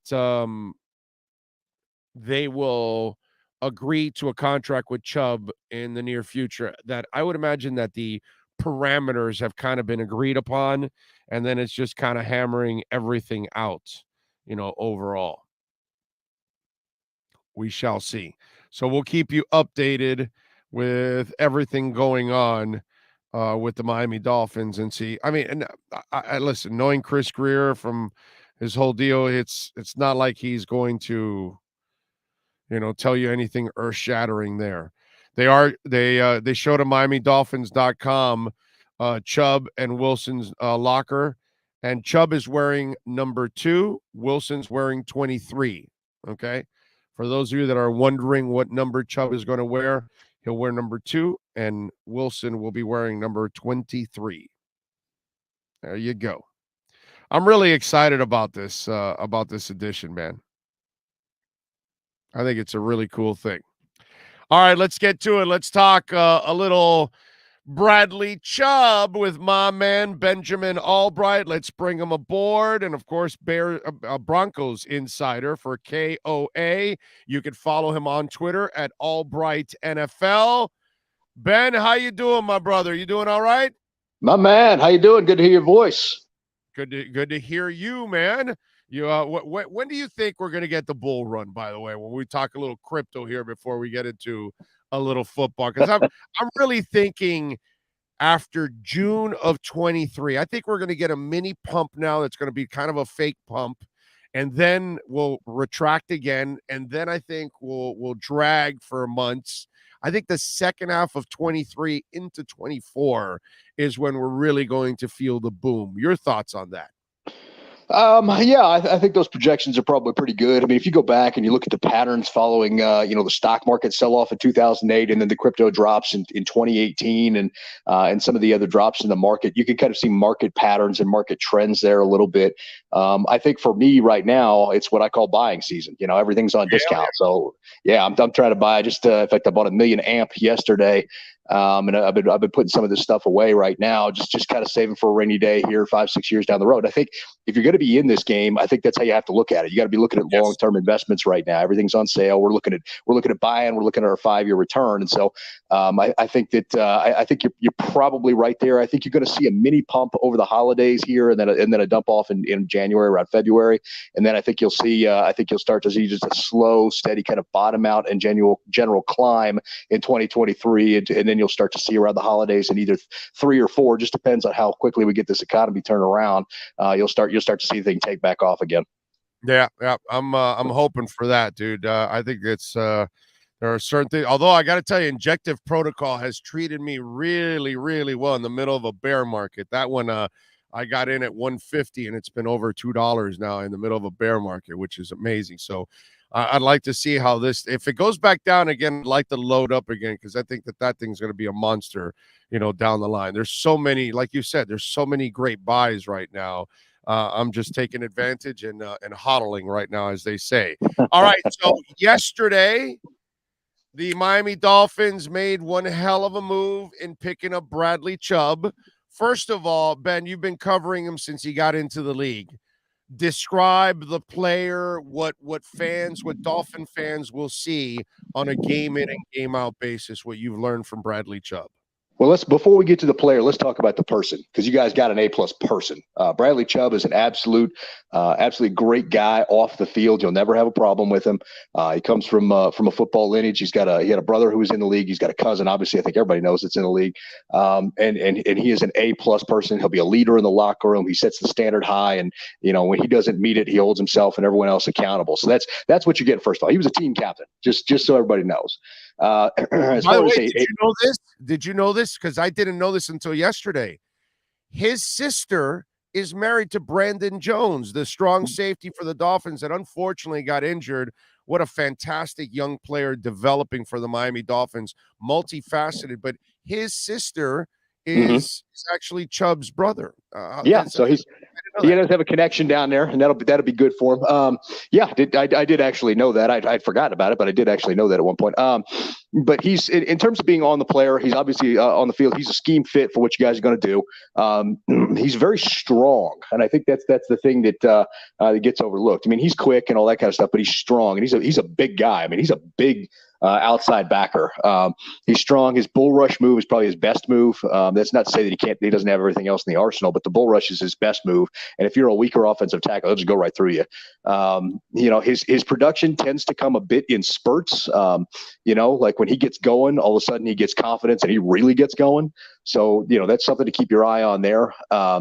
He's the lone knock on him has been the health injuries and the injury issues, but he's when he's on the field, he's a phenomenal player. And here's the thing: for being an edge rusher and being a guy that goes after the quarterback, he's actually pretty good going away from the football too. Vic Fangio used to drop him back into hook zones quite a bit, and he was pretty good at dropping back. I think he has 2 interceptions, I think, on his career, maybe just one on the books, because I think one got called back for a penalty that was happening in there. But he has interceptions, on the thing, so you can move him around and do different things with him. So the question I got to ask, because I know that he was kind of available and people were talking about him, I'm thinking, really, the Broncos are going to give up on a pass rusher? I can see him moving Judy, but I figured, in the end, they'll hang on to a pass rusher because there's such a premium on guys that can get after the damn quarterback. So why did this happen? Why did they part ways with such an important position? Was there a contract issue that was developing? What was the issue? Why they parted ways with Chubb? Well, there was a couple of things. They didn't want to part with Chubb per se, but he's been injured a lot over the last couple of years, even though he's having a highly productive year this year. He was due, he's due for the contract extension. He wants $20 million plus APY. That's going to be a 4 or 5 year, it's a typical edge rusher money. I know that sounds like a lot, but that's what you pay for somebody of his caliber. And the Broncos had just, they've paid everybody else, and they just don't have the real estate right now to make that happen. And then on top of that, they've got depth. They drafted Nick Benito, who looks really good. They switched Baron Browning from inside backer to outside backer, and he looks like he might be a star in this league. They paid and brought in Randy Gregory on the other side. They've got Jonathan Cooper, who was a teammate of Baron Browning's at Ohio State, also at the outside. In fact, they were so deep at edge rusher to start the season that they traded Malik Reed, their leading sack guy from the last 2 years, away to the Pittsburgh Steelers for a day 3 pick. So the thing about the Broncos is that's the one area they're just absolutely stacked at edge rusher right now. They have the chance to get some value back. They knew that they probably couldn't afford to pay Bradley Chubb since they paid Russ all that money, Randy Gregory, Justin Simmons. They've got Cortland, Tim Patrick. They've got so many contracts that are coming up now, especially Draymond, that they're just not going to have the room to make it work. They've got to cut costs somewhere. And so they're cutting cost at that edge spot. And so that's the reason that they just went and cashed the value on Bradley Chubb rather than try to pay him. I'll tell you, he's beloved around here, though. You're not going to find anybody who's got a bad word to say about Bradley Chubb. But wait a minute. I always hear people saying that the cap is fake and that, you can always work around it and all that. Now you're telling me the cap is real, Ben? Please explain why the cap is real. Yeah, the cap is real. I mean, even with cash, which you can mitigate some of the cap problems with cash and accelerating things. But even by doing that, there's still some hard limits there. I mean, you got some malleability if you're a cash-rich team, which now the Broncos all of a sudden are because they've got the wealthiest owners in the league. But it's still a little bit difficult, especially if you're paying a quarterback to be able to maneuver around that cap, and depending on where the guarantees are located for the guys that you've paid. So cap is real. You can finesse it a little, but it is still there. And obviously with the Walmart folks owning the Broncos, there won't be a problem with signing bonuses and things like that moving forward because, like sometimes what people don't realize, sometimes there are teams like maybe the Raiders. There are teams at times that don't necessarily have the cash flow to make certain deals happen. I mean, I know the Browns did some crazy ass shit that there's some teams in the league that even if they had a player, not with the problems that Deshaun, I'm just saying a player that was worth a fully guaranteed deal. You know what I'm talking about, Ben. There are teams around the league that probably could not do that deal just fiscally and have all that money sitting in escrow. Oh, absolutely. The Chargers, the Raiders, you already mentioned, those are two of the more cash-poor teams in the league. And I think a lot of fans don't realize that if you have guaranteed money in a contract, that money has to go into escrow within like 2 weeks. You have 2 weeks as an owner to get that into escrow, and then it's got to sit there because it's guaranteed money. So you're out that money. And so, there's teams that are cash poor, again, like the Raiders, like the Chargers, that just don't have that cash sitting around to be able to do that, put it into escrow and leave it sit there. And that's sort of a problem for some of this. So now the Broncos have, of course, the Walton Penner Group, which is obviously the Walmart folks, and they are by far the wealthiest owners in the league. So that should not be a problem going forward. Yeah, the blue light specials will be over with the Raiders and the Chargers, not with the Broncos overall. All right, so how do you grade that trade? Do you think it was a fair trade overall? Do you think the Broncos got a little more value? Did the Dolphins get value by getting Bradley? How do you look at that trade? Because I think that everybody wins overall, but you tell me. Well, I think it depends on the health of Bradley Chubb long term over the contract extension he'll invariably sign with Miami. But if he stays healthy, then Miami wins. I think this is a deal where everybody wins, really. It's one of those rare trades where the team trading away a great player got good value, and the team acquiring got a great player who's not like already washed or anything like that. I mean, Bradley Chubb's only been in the league, 4 years now. So, I think I graded it out an A for both teams. I mean, the Broncos didn't have a first round pick thanks to the Russell Wilson trade. They need that. They've got to retool their entire offensive line. And so, I feel like that now they've got the ammunition to be able to try to fill out that offensive line. And meanwhile, Miami got a piece that might be able to help put them over the top.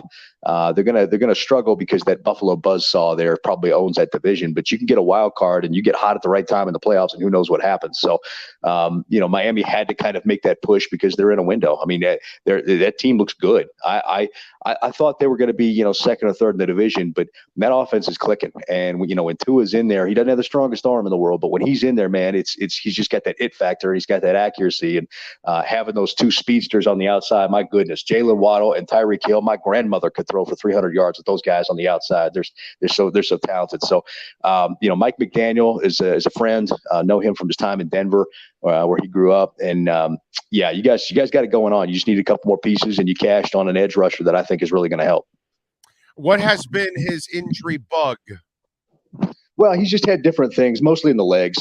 He's had a couple of ACL things, but he's come back from them every time. And he's, dude is a tireless worker, getting back and all that kind of stuff. Last year was a little bit rough on the sack total, but if you dig a little deeper in the numbers, his pressures were still very, very, very high. He just wasn't quite getting there and getting the sacks as he was coming back from that injury, but he was still causing havoc in that backfield as they double and at times triple teamed him because they weren't really scared of anybody else along Denver's rushing front in the Fangio defense. So that's part of the reason the Broncos invested so heavily in edge rusher this year and why they're so deep is because last year they just weren't getting home outside of Bradley Chubb. Benjamin Albright joining us, KOA insider for the Broncos. All right, before I let you go, the whole Russell Wilson thing, I'm a little confused on it because I like Russell as a player. I'm not convinced that it's all him. I'm wondering, is it the situation? Is it the coaching? Is it the offense, how it's being called? After watching Tua being surrounded by shit for 2 years, and I kept telling everybody he's got no coaches and no line, and hell, last year he only had really Waddle and all that.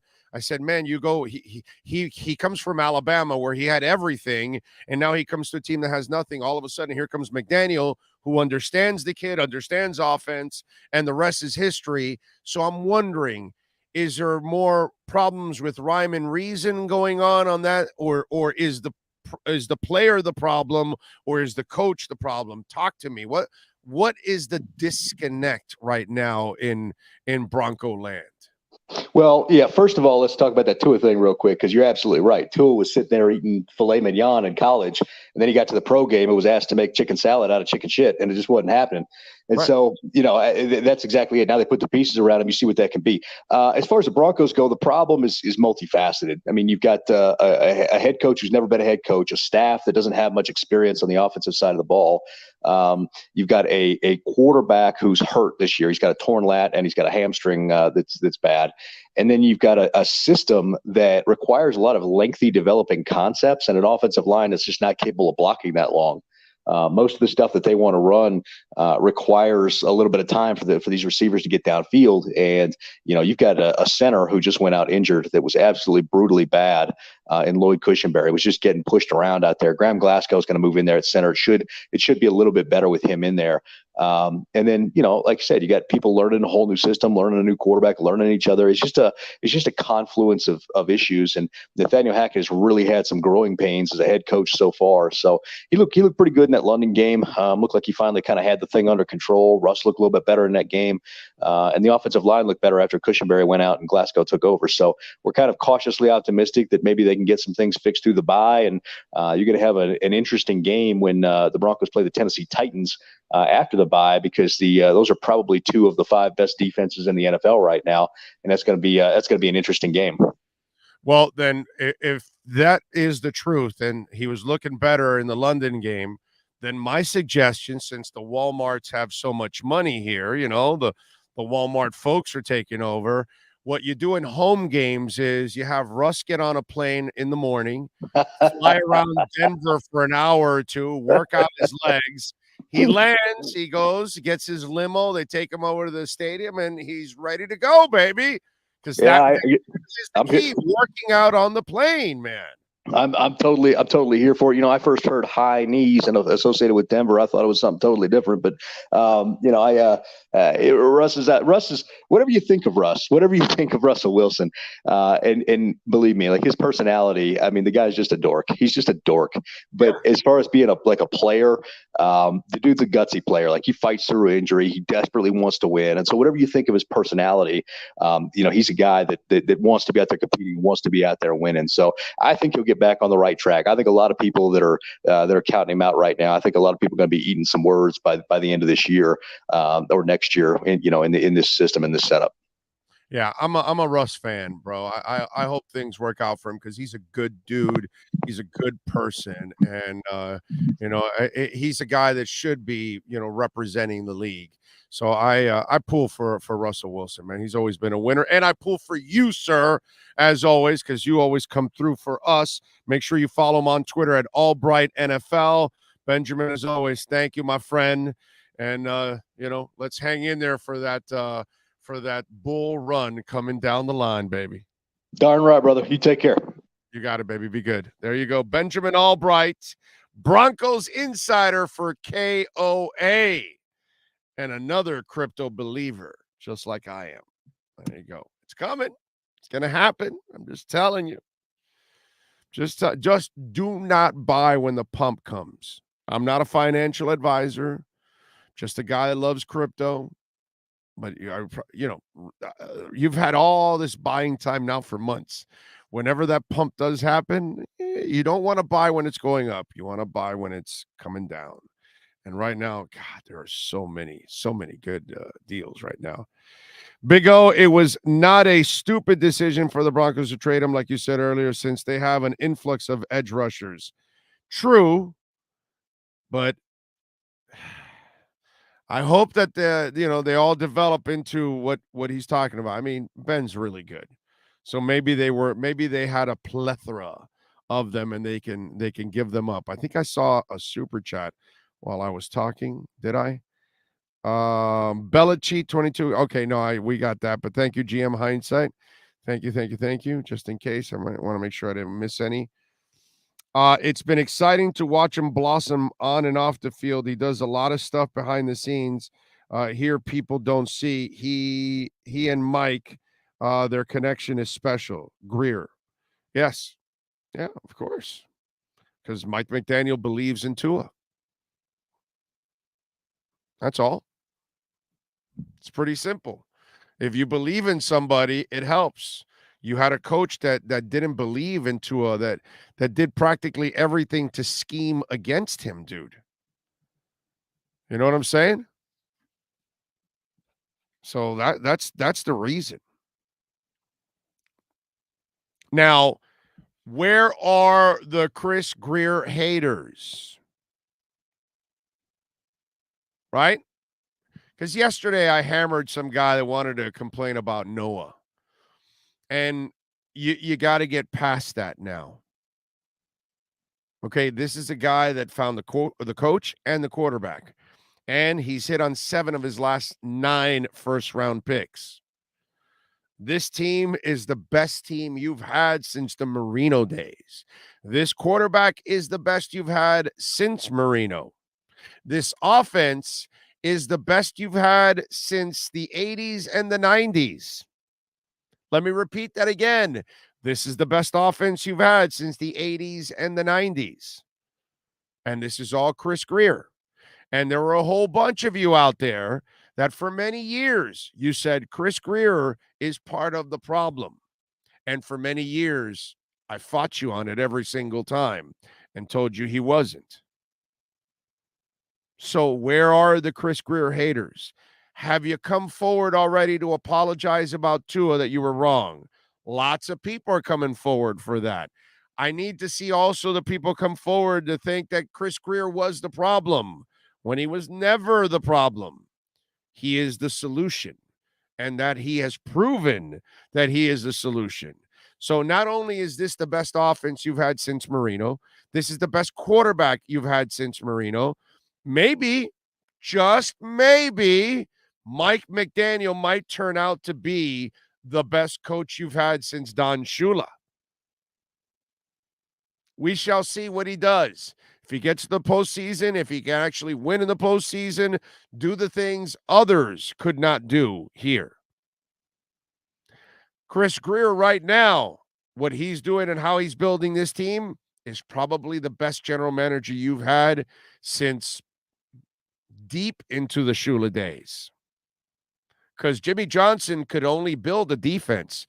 He could never figure out the offense. In fact, the offense for 25 years has never been figured out.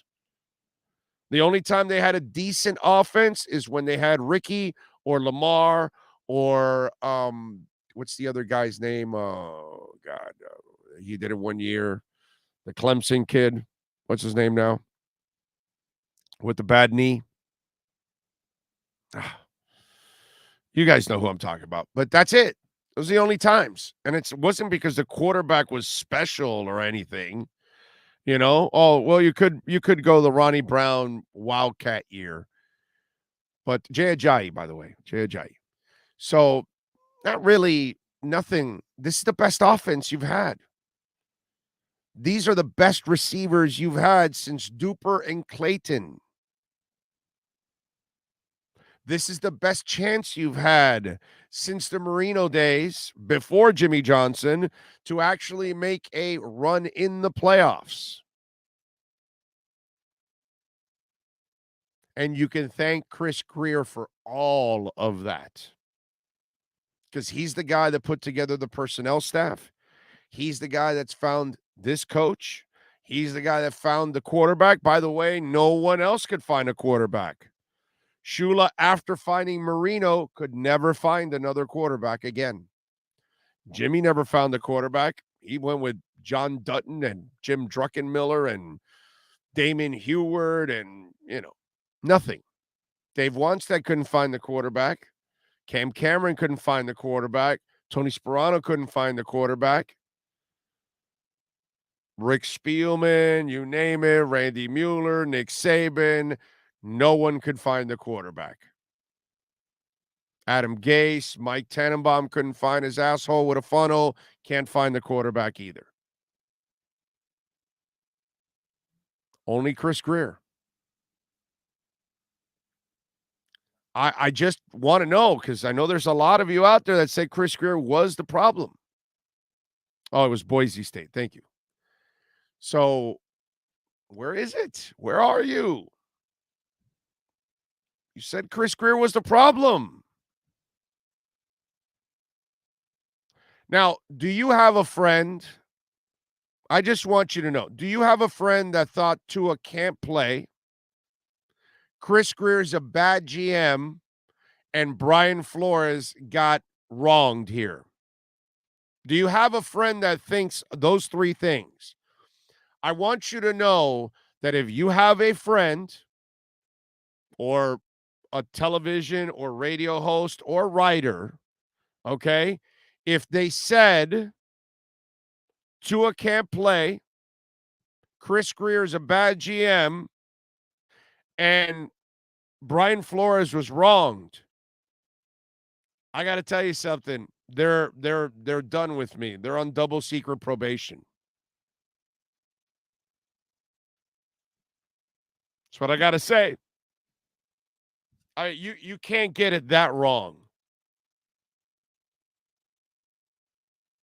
If you got it that wrong, wow, you have a bad feel for the Miami Dolphins. Let me rephrase that. You have a terrible feel for the Miami Dolphins. Okay? And I know there's some of you are going, oh, that's my buddy, whatever. He loved Flo, hated Tua, so did I. I thought Tua couldn't play, and I thought Chris Grier was a clown. Well, you're looking really stupid now, brother. You can't nail Jack. You know how many people fell for Flo? A ton fell for Flo. And the beauty about that one is I've heard more people come clean about that one. Like, wow, dude, Brian Flores fooled me on that one. The Tua stuff, they're coming clean. The Grier stuff I haven't heard enough of.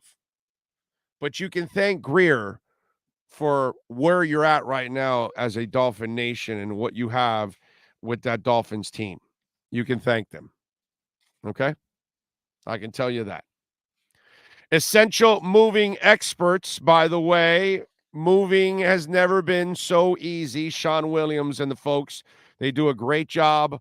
$150 off when you mention our name. And, of course, call them 844-368-5750. Long moving services, home moving services, long distance, office relocation. Doesn't matter where you're at across the country. So this is not just one state. It's all 48.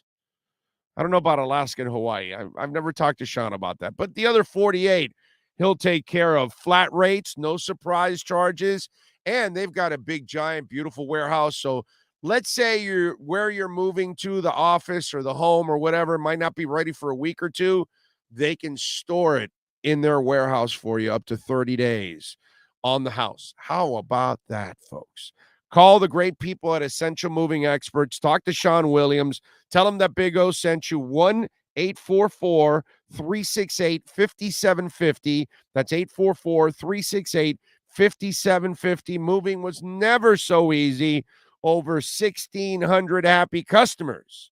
Love Essential Moving Experts, and you will too. Omar Kelly, by the way, joins us at noon with the Essential Moving Experts Miami Dolphins report. And we've got Mike McDaniel addressing, Chris Grier addressing the Meteors. And McDaniel says that Chubb has been on his radar for years, at least since 2019 when the Niners and the Broncos had practices. What else do we have here coming in? Let's see. McDaniel says people in the NFL are all in all the time because it's not for long, because he acknowledges that a trade like this can lift spirits. Let's see. Chubb, according to the coach, should have an impact on the concept of team defense. The common denominator behind good defenses is 11 guys playing together and hard, and says that's where Chubb really shines.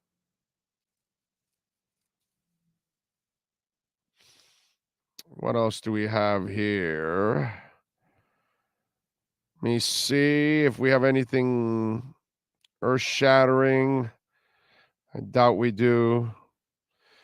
McDaniel just walked into the okay. He says, "Oh, this is where I find Dealer Chris. I thought you'd be in Las Vegas dealing," said Mike McDaniel. Dealer Chris. He is Dealer Chris, man. Grier said the Broncos were adamant about Chase Edmonds, so they needed another back. Raheem and Mike had a kumbaya moment. Now they're getting the band back together again. Grier says sometimes he texts with former left tackle Laramie Tunsil. And he jokes for the 3 first-round picks. That's right.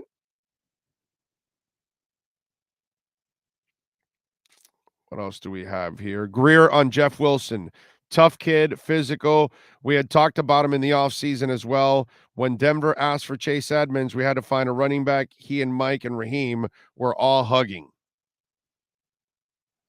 Grier jokingly said Mike McDaniel might have had a little bit of influence on their decision to trade for Jeff Wilson Jr. Of course you did, man. Grier's going to, obviously support his coach. Chris Grier, we won't be satisfied until we win a Super Bowl. I like that. He's not saying we're going to win a Super Bowl, but I like it. Grier said the team did not get any calls on Mike Gesicki, and the team wasn't shopping him. It's been fun watching Mike, and I think you see the joy he's having playing, especially the touchdown last week. Let's see, what else do we have here? Ask Chris Grier if he now believes in Tua can be elite. Grier mentions this is why they believed in Tua when they drafted him, and he's very happy with how Tua's blossoming. And Joe Shad's the one says, I asked GM Dolphins Chris Grier if he now believes Tua. The problem with Joe Shad is he thinks we're him. Like, I had no doubts about Tua. Neither did Chris Grier. That's why he drafted the dude. I always trip out with Joe Shad. He lives in this altered world that he thinks people are thinking like him all the time. Joe, we don't think like you, my brother. I told you 2 years ago, a year ago, 5 months ago, 2 months ago, 2 weeks ago, I'll take Tua over Herbert. And you said I was crazy. And guess what? This guy took Tua over Herbert. What's wrong with you? He took him because he thought he could be elite, but he can't be elite when he's got a moron head coach. Where Chris Grier screwed up was not Tua, was Brian Flores. And as I've told you many times, they sat down with Brian Flores. I'm told about this. Okay? I heard about this in the building. They sat down with the dude, and they specifically asked Brian Flores, you're not going to turn into Bill Belichick like the other coaches have that have left the Patriots. He said, no, I'm my own man. Did you see how they treated Mac Jones the other day? That's how they were treating Tua. Greer on Tua, we're very happy with how he's playing and what he's done for us. It's been really exciting to watch him blossom on and off the field. He's done so much work here behind the scenes that people don't see in terms of all the stuff to prepare to make himself take that leap.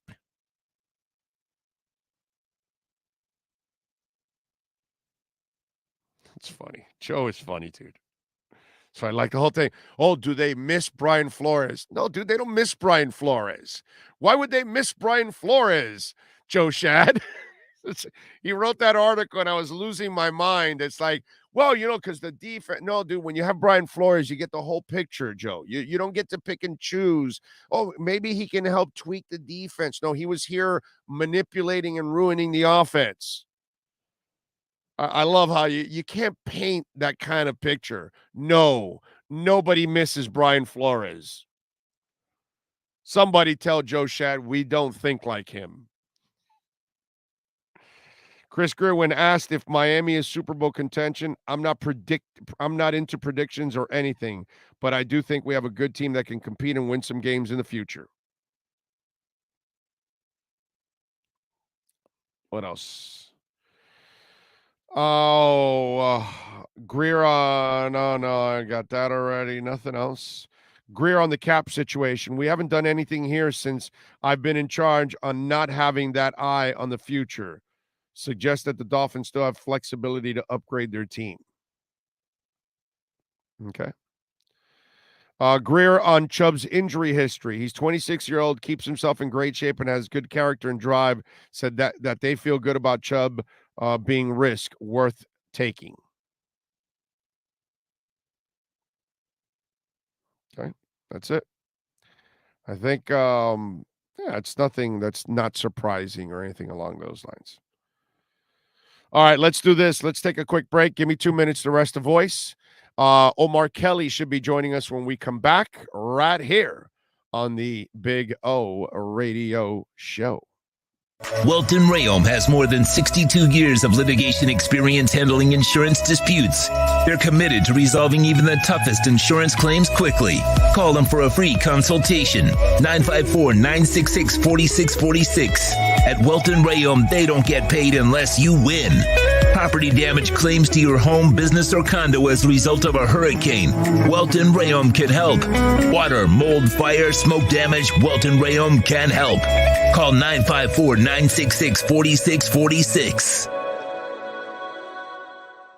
For over 16 years, EJDConstruction.com has provided South Florida residents quality craftsmanship, accurate project management, and exceptional service. That's why EJDConstruction.com is an A-rated member of Angie's List and the Better Business Bureau. When you're looking for the right custom home builder for additions or home remodeling, please call my friend Eric at 305-433-4843. That's 305-433-4843 for EJDConstruction.com. There's no need to drive around South Florida wasting valuable time looking for a new or certified pre-owned Acura. Go to the #1 volume sales dealership in the Southeast United States. Craig Zinn's Acura of Pembroke Pines. Purchase with pace and space in a dealership tailored to your needs. From home buying to providing that personal touch. Contact the 2020 Satisfaction Award winner Craig Zinn's Acura of Pembroke Pines. 888-776-5123. That's 888-776-5123. Or visit them at 15601 Pines Boulevard in Pembroke Pines. Oh, I think I know what this is. Houston, we have a package. Hello? No matter where you are, the Sloman Shield home security system guards your home. With next-gen perimeter protection, 24/7 monitoring, and interior motion sensing. And right now, get a free Sloman Shield security system and doorbell camera, all professionally installed, for free. Shield your world, the Sloman Shield. When you move, you need a reliable company led by passionate folks, eager to assist its customers during a transitional process that needs to be smooth. Call Essential Moving Experts at 844-368-5750 for all your local and long-distance moving needs. You can rely on essential moving experts. Mention the Big O Show and get $150 off. Family owned and operated, they offer free 30-day storage, full service moving, fully licensed, bonded, and insured. Moving was never so easy. EssentialMovingExperts.com. The viewpoints, statements, or beliefs expressed on the following program by the host, guests, or callers are not necessarily the opinions of FantasyXS.com, Media Group Inc. ownership, management, sponsors, or website. Time to talk aqua and orange, Miami Dolphins fans. It's the Essential Moving Experts Miami Dolphins Exchange with Omar Kelly. When you're looking to move your home or business anywhere in the U.S. from coast to coast, call Essential Moving Experts at 305-602-8369. Flat rates and no surprise charges. EssentialMovingExperts.com. 305-602-8369. Let's talk Dolphins football. Here's Omar Kelly. Friday, we are here fresh off a couple of press conferences from Chris Greer and Mike McDaniel, and of course, two terrific trades yesterday by the Miami Dolphins, acquiring Chubb and. Am I cloudy? Yeah, you are. That's the light behind you. You've got to turn it down. I close it out. It's just not. It's really weird. I'm sorry. You smoking a big blunt in there or something? Is there still like some smoke in there? What's going on? I think something's wrong with my computer camera, and now this is convincing me to go. I got that Apple Care. Damn it! I'm gonna use it. They pimped me for the Apple Care. Are you sure Wiz Khalifa is not your smoke machine inside Bro, that room? Why are you so clear? And I'm not. You're not using a computer. I'm not smoking. I don't have any weed in my studio. That's why. Bro, that's the difference. I don't have Wiz Khalifa just blowing smoke in my studio. You do. You've got Wiz and Snoop on the other end, and let me add and Spicoli for the older people, because I've got I need the stoner of the 80s, the stoner of the 90s, and then the stoner of the 2000s. I got you didn't even use Method Man and Redneck. When you do a talk show for 33 years now, your references get old. Yeah. And you have to refresh those references. Has it been 33 years on every stage? Has it been 33 years, bro? Yeah, bro. I'm completing my 33rd year. I remember when I was an intern with the Sun Sentinel in 1997, I met you. Jesus Lord. There you We're go. getting old. That's 25 years alone right there. We are getting old, brother. I know. And for 25 years, we haven't felt like the Dolphins. I was talking about this before you came on. This might be the best GM you've had since earlier Shula days. Oh, man. Let's not do that. This might be the best quarterback you've had since Marino. No, Shula was not a good GM. Don't do that. And you know why Shula was not a good GM? Because you didn't listen to me. Okay. The deep days of Shula, not your era of Shula. I'm talking about when he had George Young and he had Bobby Beathard. Oh, I wasn't alive.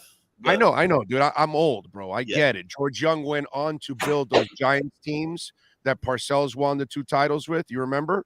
Mm-hmm. In 97, in 87, 91, George Young built those teams, not Parcells. That guy worked with Shula. Bobby Beathard then elevated San Diego. They didn't win a championship, but obviously they picked a whole shit ton of great players. When he lost those guys, you're right. Shula, his GMing hurt his coaching. There's first time you've ever said you're right. Yeah. Well, you're rarely right. I mean, what do you want me to do? But no, seriously, let's have some fun here. This might be the best GM you've had since those early Shula days. This might be the best it is the best quarterback you've had since Marino. This is definitely the best offense you've had since Dolphins early 90s. Okay. Overall, this is the best pair of wide receivers you've had since Duper Clayton. Okay. Wow. And then the other thing that you've covered your entire life with the Dolphins, they always depended on the fucking defense because the offense couldn't score. Can you say that word, young man? Yeah, you couldn't score. You couldn't score with a fistful of dollars in a whorehouse on offense for 25 years. All of a sudden now, you've got an offense that can carry you at times too. At the same time, it's weird, but this is the kind of team that Dolphin fans have not had in forever. Omar, I don't know if I will agree with you on a lot of the things that you said. It's very hard to counter a lot of the things that you said. Right now, we're riding a high. You just perfect with all the smoke in your room. Listen, I love it. I love it. I love it. I love it. I love it. That was good. That was good. Right now, we're riding a high, and we like the fact that this is one of 9 franchises in the NFL with 5 or more wins. And we've got the number 1 rated quarterback in the NFL. We've got 2 players that are offensive weapons that clearly cannot be stopped by anybody in the league. Right now, they haven't figured it out. An offense that hasn't hit full stride, that should be hitting full stride. And understand, remember when I used to say this team won't hit full stride offensively till midseason? Yeah, you said that. I stand by that. Especially the running game was what is going to make it go. And I think the Wilson addition will really help out. I stand by that. Tua has not hit stride yet. The offensive line has played like shit. The running game has been a disaster. Not in pass pro. They haven't played like shit in pass pro. Give them some credit. Give them some credit. Your QB got whacked twice. Well, he got but QBs are going to get whacked, dude. Every once in a while, they're going to get whacked. But overall, compared to last year, Omar, we're not comparing nothing to last year. We're not comparing nothing to last year. That's a shitty line. But what I'm saying is, Teddy that's like me saying you married a 1. You married a 1, and you're dating a 4 now. So she's a hot girl. No, she's still a 4, Big O. She's still a 4. Bro, I'd take Brandon Shell over your boy Jesse Davis every day of the week and twice on Sunday. Wow, we really got to go there? Listen. Well, yeah, because you're on, so I have to go there. Listen. The idea. Brandon Shell, props, and thank you. Robert Jones, thank you. I started wondering like 2 weeks ago why he wasn't playing, considering how Liam has been playing. But here's where I don't feel comfortable with what you're saying about the GM. And understand, I'm neither a hater nor a supporter of Chris Grier. Yesterday seemed like an all-in approach. It came off a little desperate to me. Now, I say that with the awareness that Chris Grier fully believes in Tua and has no reason to doubt why he believes in Tua. You go and you build. I tweeted this out earlier, and I do stand by this and believe this. If you're talking to people who in the NFL, they want 5 things when they're building a team: elite quarterback, Tua. Say whatever you want. I'm not ready and willing to say he's elite right now, but I said he was elite last year, so it doesn't matter. He's elite. Of course, he's elite. Everything around him was crap. Now you give him the material. Okay, now he's elite. Listen. Keep the patient. Keep the Tua bandwagon over there. He's ahead of schedule. He's answered we're not allowing your ass on it. You're not allowed on it. I want the Tua fan base to understand exactly where I stand. He's ahead of schedule. He's showing you he's the efficient quarterback that I always thought he would be. If you give him a lead, he's going to win you the game. Now, is he a finished product? No. Does this offense fit him? Absolutely. But right now, he's the number 1 quarterback in the NFL. Number 1. He's got the it factor. And I've never doubted the it factor. We just got to keep him healthy, okay? Now, if you're building a team, you also want an anchor of an offensive lineman. That's Teron Armstead when he's healthy. You want a dangerous offensive weapon. That's Tyreek Hill, who is probably the most dangerous offensive weapon. And I said that before he started putting up ridiculous numbers. I said he's the number 1 receiver in the NFL bleep all what you want to say about Devontae Adams and all this kind of stuff. I've spent the last 5 years talking to executives and GMs who are saying, we need to find a Tyreek Hill. We need to find a Tyreek Hill. I've never heard one ever say they need to find a Devontae Adams. Now, you also have Waddle, who's having a phenomenal season. I said on your show that Waddle is not elite. He's proven that he's elite. Okay? You have a shutdown cornerback. He's not healthy. But as you want to, as people, I make this argument all the time. Show me a cornerback that shadows the NFL's best, the opponent's best receiver, no matter where he goes, minimizes the impact that he has, and does it with zero help. No help, no help whatsoever. He's out there naked 80% of the game. And tell me the guy that's doing it with the groin injury. Two. And yes, two, if we're going to be realistic. And then the final thing that you want when you're building these teams is you want an elite pass rusher.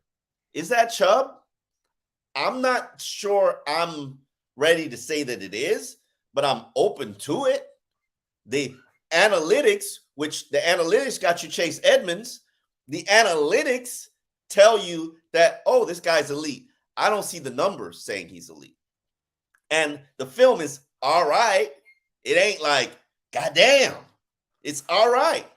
It's not goddamn. It's Jalen Phillips-esque. Now, put Jalen Phillips with him, maybe. So you have the 5 components you need to be a dangerous football team. I still have a little bit of a concern about depth, but hey, you're mid-season. You've survived these depth issues. The one thing I know you cannot afford is an injury at linebacker, unless you're gonna have Andrew Van Ginkel playing inside linebacker, which you might as well, because I don't know if he's an inside backer. Is Jerome Baker? Is Jerome Baker? No. He's definitely not. No, well, actually, you're right.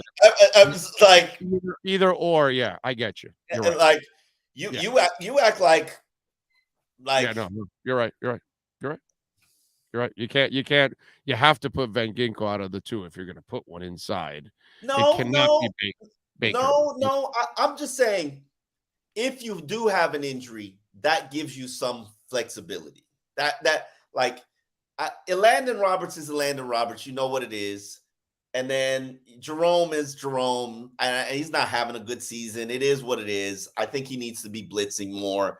Yes. But you know what it is. And right now, that's not even your top issue, because I think your safety spot, woo, that shit last week, that ain't gonna do against somebody that's not named the Lions. Right. That's not gonna do. McKinley, can't do it. Won't do it. You gotta figure that out. But Vernon is like, he's a baby. I mean, you can't expect. Bro, are you now not a contender in your mind? Yes. Didn't you just make moves as a contender? Yeah. I think you got to be healthy, but yes, you're a contender if you're healthy. You just made moves like a contender, and then you're going to put out filet mignon out there at free safety? Well, I mean, you got what you got at this point. There's a shit ton of injuries. They can't do anything about that. There's tons you could do. I'm sorry. There's tons you could do. I'm calling. Aren't they doing enough already? I mean, I'm calling Eric Waddle. In the second half, they did shut down and fix all their issues. Bro, it's the Lions. Stop. I know, but the Lions have been. Hold on a second. The Lions have been putting up points and yards on everybody. Yes, but it's the Lions. Stop. Okay. I get that, but they still adjusted in the second half, Omar. All the screw-ups from the first half, they went and adjusted with all those injuries and all those changes in the secondary, because as I guess you didn't know, but now you know, because you didn't think Brandon could cover, but he did end up starting to being a good cover guy. Now you can't replace Brandon Jones. He's a pain in the ass to replace because he's multifaceted. I'm sorry. You're overcoming that. You're overcoming your other corner that's been out all season long, plus the second, the third stringer have been out. Okay. Let me ask you. Let's talk football now. That's a lot of stuff to overcome, dude. You're not giving them but every team's got that stuff. You don't think Cincinnati's got stuff to overcome right now? You don't think Minnesota's Minnesota lost a tight end. They made a trade. Like right. Your safety is not good. Your safety play is not good. Not that you don't have talent there, because it's not. The safety play is not good only because Brandon Jones got injured, bro. Okay, but you still have Eric Rowe. Figure it out. You're telling me Eric Rowe's limited, bro. He can cover tight ends. He's not. And McKinley is not. Well, they must feel that he must have something that Rowe doesn't, because Rowe is not consistent against receivers and running backs. And I bet that's what they were concerned about. Plus, they may want that safety to have some blitzing skills. And that's something also that maybe they don't feel that Eric Rowe brings to the table. I hear where you're coming from, and I totally support what you're saying. If that's your final answer a month from now, you're not winning shit. Well, I wouldn't say that's not true. What about if some of these young guys that they do have start to develop and become good players? You never know that. Vernon McKinley, that was Veron McKinley. I'm sorry. This was his first game ever played. Maybe he starts to improve from here on out. I have no idea. See, the thing about Rowe is when you have all your pieces in place already, the two corners, the two safeties, then all of a sudden Rowe can come in and play his role. But now that things are juggled up a little bit and you've got two key spots that are missing, and now you've got different players, it requires different skill sets, and maybe they don't feel Rowe has those skill sets. I hear where you're coming just from. about covering a tight end now. They're going to ask you to do more, and maybe they don't feel Rowe's. I hear where you're coming from, and I understand exactly what you're saying. I would rather Nick Needham go back there and play safety. It was but he's out for the year. What are you going to do? He's done. Bro, when he's not there. He's not coming back? He's done. He blew out his knee. Needham? I thought Trill Williams is done. Needham is done, my brother. They've lost guys. They just lost Brandon Jones. They have lost 3 impossible people to replace, my man. Hold on. Needham has an ACL? Yeah, Needham's done for the year. He's over. Nick Needham, Brandon Jones, and Trill Williams are done for the year. Serious starters and depth for this team. Shit, 2 weeks ago they played without Kohu and Crossan. Yeah, I get that. And look, that's a nice little find with the Kohu kid. He looks like he's got some skills. That's why I'm not ready to give up on these guys. This is why I keep saying that what Greer's doing is amazing. Because look at Brandon Shell in the middle of the goddamn season. You go and find a guy that's better than Austin Jackson, bro. I wouldn't even give Austin Jackson his job back, to be quite honest. There are guys like that out on the street. I'm telling you. There are guys like that out on the street that you can find, and it's not just Brandon Shell. Well, the Cincinnati Bengals need to find him because their quarterback keeps taking a pounding, and they spent a lot of money in the offseason. So if it's that easy. Even Eric Flowers. Why is Eric Flowers working? Like, you telling me he can't be better than what you're seeing out there in the NFL? Like, I agree with you. Like, if I'm the Cincinnati Bengals, I'm like, damn, is Eric Flowers under 350 pounds? Because Jesus Christ, their line is trash. Their line is they're going to get that kid injured once again. That's what's going to end up happening. He already missed 6 or 7 games with that knee injury. You're about to do it again to him because he also has that shit with Tua that he likes to hang on to the ball also. Now he's a bigger guy, but he already blew out his knee. I don't care how big you are, bro. This league will break your ass in half. You better get rid of the goddamn ball. Unless you're Josh Allen, but then Cam Newton is the size of Josh Allen, and you see what happened to him after a while. It ages you like a back. Yeah. So playoff team for sure now, huh? You're looking at the Dolphins as a playoff team for sure. I looked at their next 4 stretch, and if they win 3 of the next 4, I mean that includes the Lions. Yeah, they're a playoff team. They're absolutely a playoff team. The fact that Tua still hasn't taken a loss yet, and he still hasn't really hit his stride. I don't think he's hit his stride yet. No, and I know. Nobody can tell me. Wait till he gets a running game. Wait till you give that guy real play action. Okay, because they still run play action, but it ain't gonna sell the same way like you would like if you're play action with That's Nick my Chubb. biggest surprise about this season is like, huh? How can the run game not be good? And and they can actually run, and you see holes like Connor Williams. Clap it up because man, I love watching him. Yes, he can block. His snapping ain't that great, but he mowing somebody down. Yeah, he can block. There's no doubt he can block. He's a road grader. I'm with you there. All right, tell them about I Am Athlete. What are you guys working on so folks can check you out, my friends? We are working on some new shows and new concepts. Right now, we're in the planning. We're in hiatus, so we're in the planning stages and just doing all the things that you do when you're building a media company. So, okay, well, looking forward. We have a live tour in Atlanta. That's December the 1st, and then we'll be shooting some episodes to begin season 4 in Atlanta. So that's where we're at. Follow him on Twitter at Omar Kelly and catch him every What do you week. think about Greer? What do you think about what Greer said? We didn't even have a conversation about. Listen, What did he say? What? How much you paying Bradley Chubb? Oh, they're going to pay him like $20 million a year. They already agreed on the parameters. They're just hammering out the details. Yeah, you know, that's already been agreed. It's got to get done because if it don't make no sense. No. I think the deal is pretty much done. It's just the stupid, technicalities that go with the contract, and they'll hammer it out. I think you'll hear about it in the next couple of days to a week.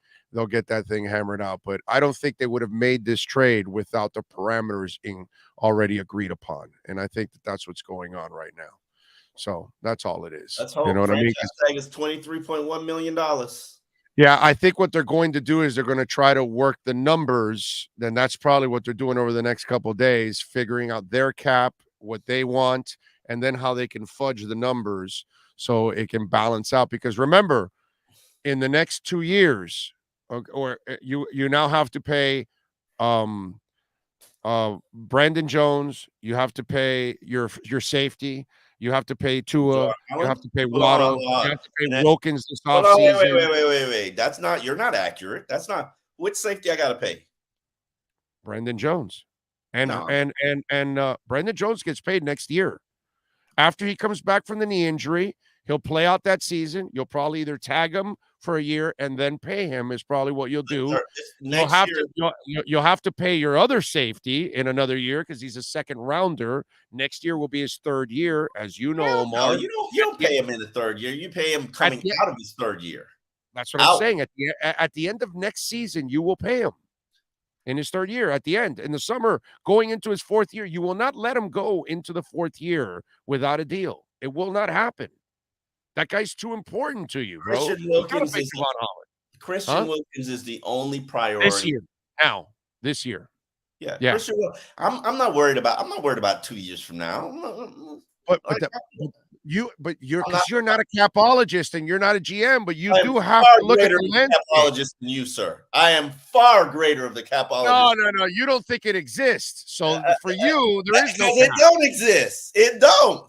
It don't exist. That's why I don't think it exists. It is monopoly money. I know that's why we just had Benjamin Albright on, who covers the Broncos and is very well connected. And it's like, well, they had cap issues, and that's why they also had to trade Bradley Chubb. Listen, they traded Bradley Chubb because they weren't willing to franchise tag him at $23 million, and he probably wasn't willing to re-sign him. That's because you have cap issues because you don't have $23 million of hard cap space. You can create $23 million. You know how the Dolphins paid your quarterback a world of money. Okay. Yes, that quarterback, and in 2 years you will have to pay Tua. That in year 3, that thing you're acknowledging that we're not. Hold on, you're acknowledging that we're going to do the 5th year option and probably a franchise tag. No, not a 5th year, not a franchise tag. What I'm saying is it'll kick in after the 5th year. The new contract is probably what they'll do. When does Tua get? They'll give him a contract after the 4th year, right? They'll give him his new deal. And then it'll maybe they extend it into the 5th year or some crap like that. It'll be a low number, and then it'll explode in the year 6. Is probably what they'll do.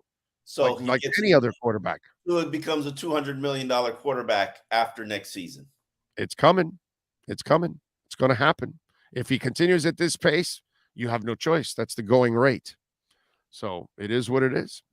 All right, Omar, appreciate you. Follow them on Twitter, by the way, folks, at Omar Kelly, and catch them every week here with our EssentialMovingExperts.com Miami Dolphins report. Thank you, Omar. Appreciate you.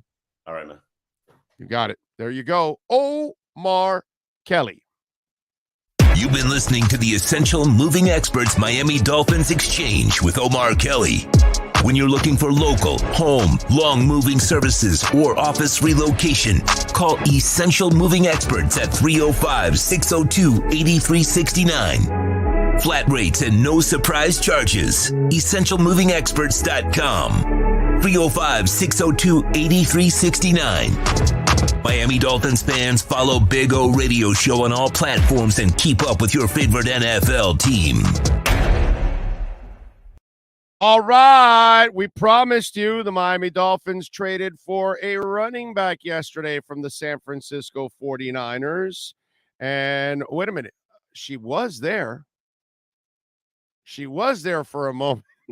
Jennifer Lee Chan was there. Now we lost her. Hold on. All right.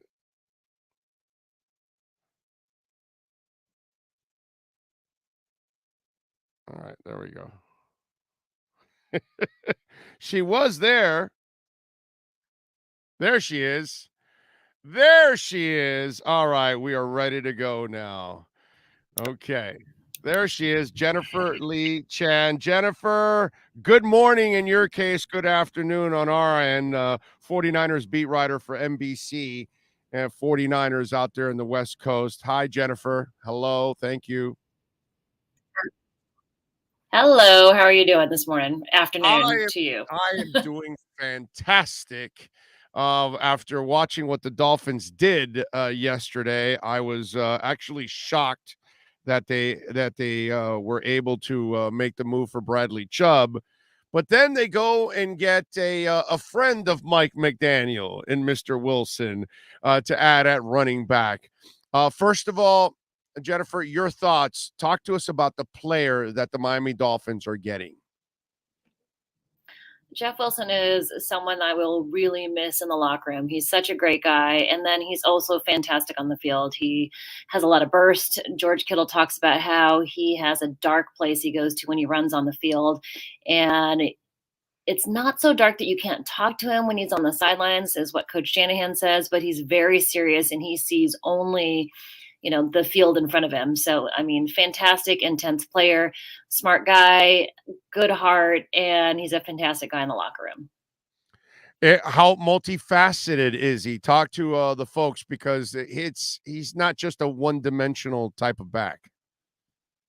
Yeah, no, Kyle Shanahan kind of asks that of all of his running backs. So he is a very able, very, adept at catching passes out of the backfield. He can do a lot of different things. He's always in motion, frequently swing passes, all types of stuff like that, does screens a lot, very decisive through the gaps, and just a great guy all around. So very versatile. I think he'll be great for your team. I'm thinking, him and Mostert obviously know each other. But with Alec Ingold here now at fullback, I was telling Dolphin fans, I can almost see Wilson doing some short yardage stuff right behind Ingold, leading the way at fullback and blocking. And that would be a nice power running duo, I think, overall. Your thoughts on that? Yeah, I mean, Jeff Wilson is a great guy as a complimentary back or even as a lead backs. He's done both. It's just John Lynch spoke to us yesterday and said he was so, distraught over the decision on letting Jeff Wilson go. He's not only been a great player on the field, but he's such a great person and one of John Lynch's favorite people. And I have to agree with him. So, anything you ask him to do, he's willing to do it. He really just wanted to be an integral part of an offense. And they brought in Christian McCaffrey, Elijah Mitchell's getting healthier. So, it was a question of whether he was going to be able to be a big part of the offense or not. And now, he's going to be able to do that with the Dolphins. Oh, there's no doubt. He's going to definitely step in to that number 2 role with Mostert. They really, Chase did not work out. He was more from an inside zone scheme, and this is more of an outside zone scheme. And and the poor guy, he's a good player.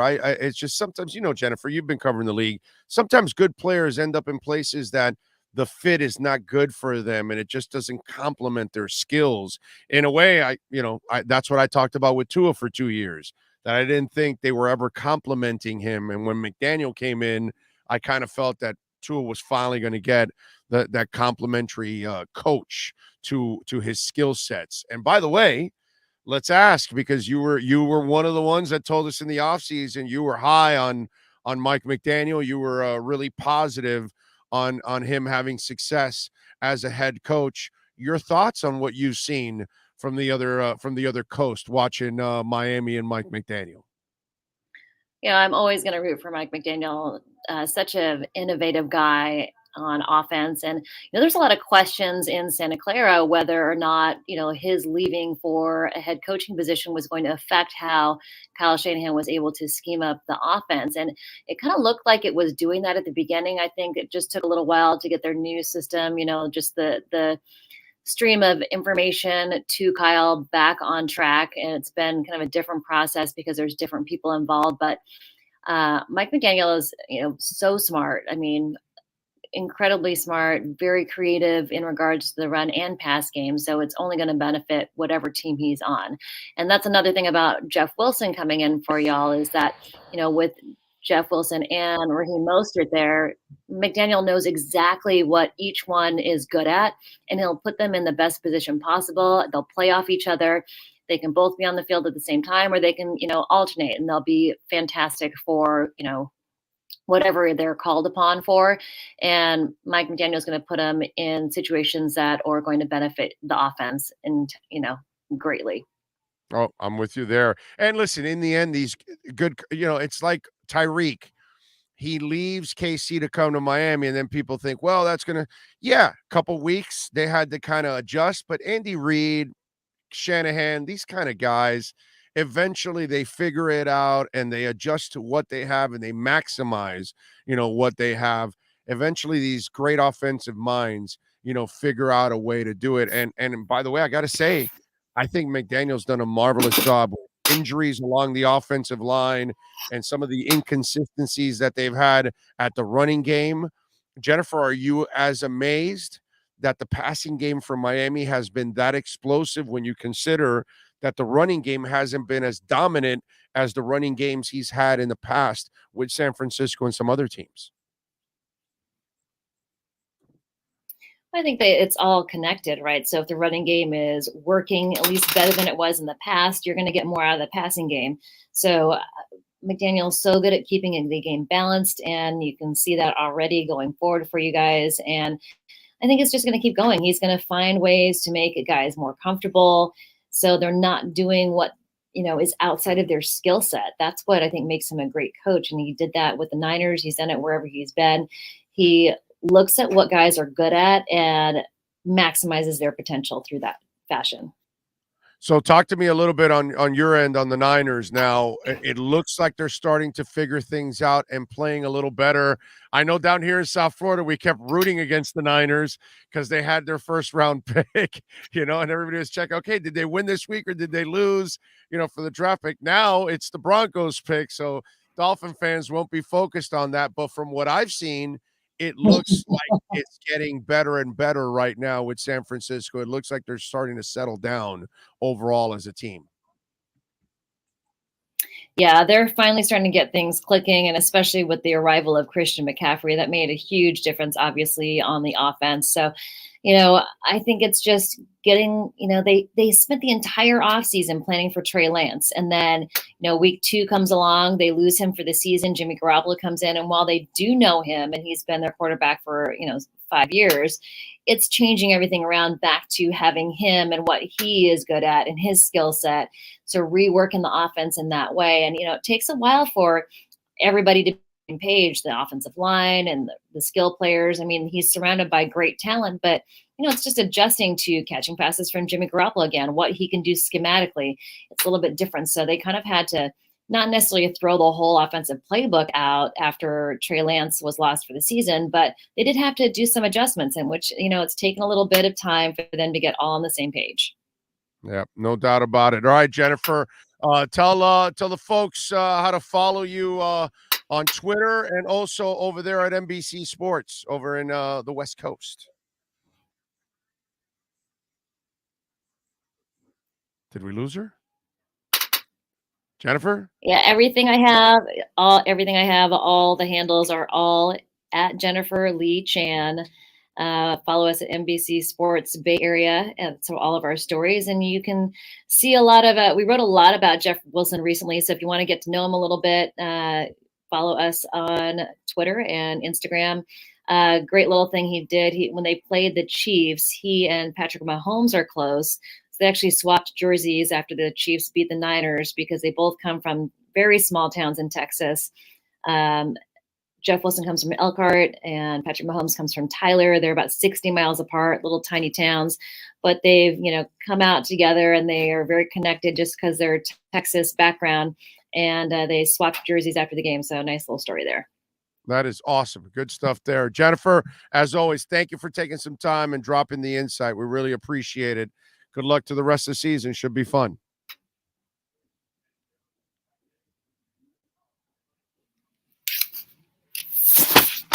There we go. Okay, thank you. I guess so. We kind of it looked like it was kind of the connection there was kind of a little on and off there. It was a little dragging overall. But we thank Jennifer Lee Chan.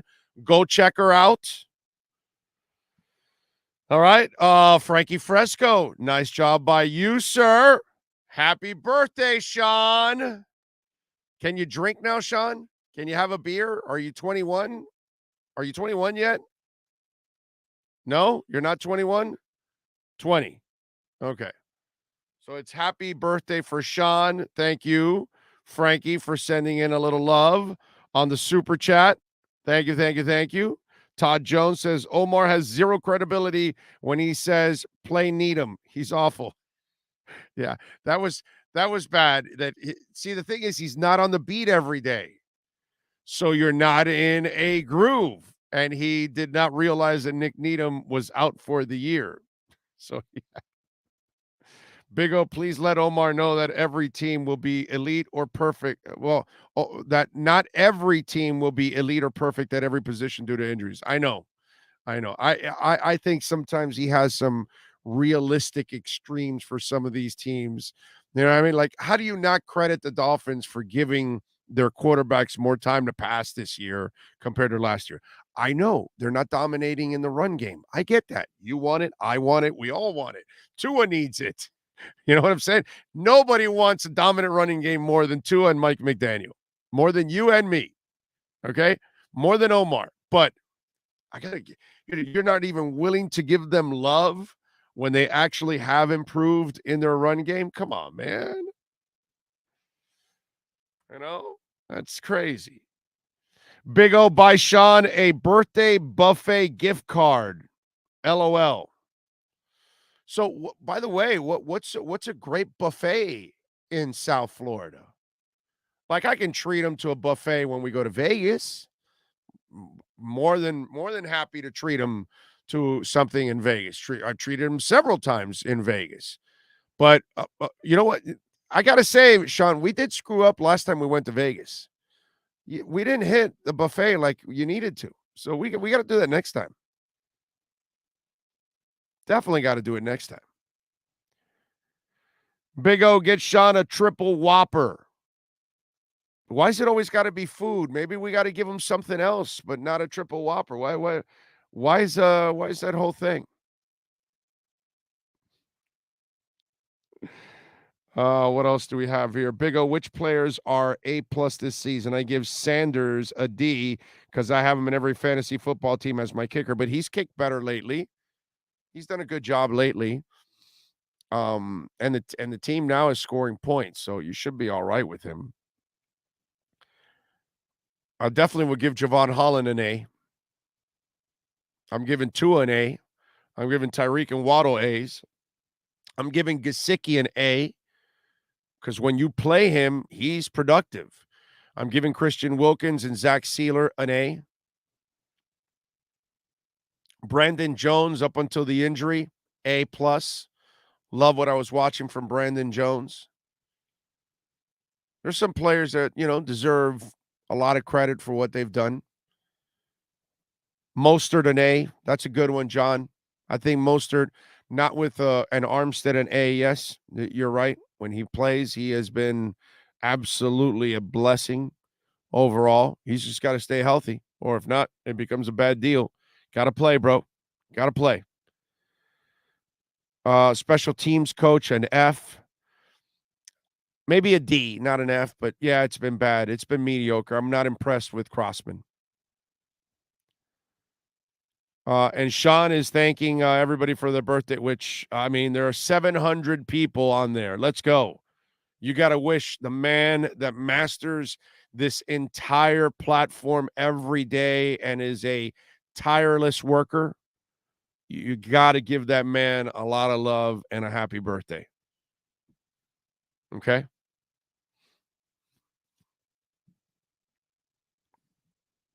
So let's do that for Sean, for the Sean Stanley.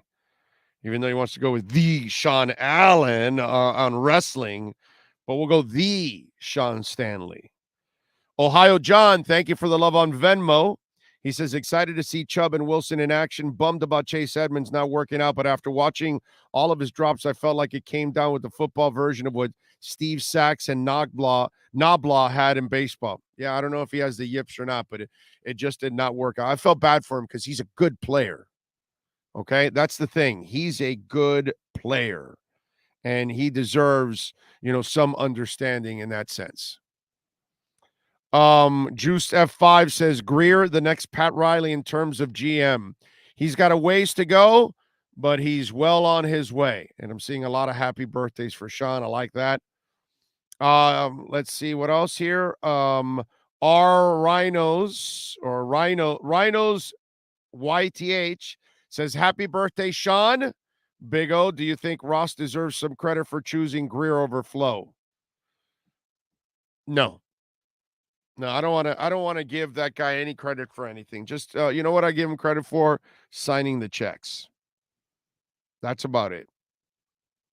I just need him to sit in a corner, not mess with us ever again, and let the football people do the football things. Okay? That's all I want. Let the football people do the football stuff. You don't need to interview coaches. We don't need you to interview Adam Gase and Joe Philbin and telling us how terrific you think they are. We don't need you trying to recruit Tom Brady. We don't need you going to get Jim Harbaugh in the middle of the night. Nothing, bro. You're an exploding cigar. That's what you are, Stephen Ross.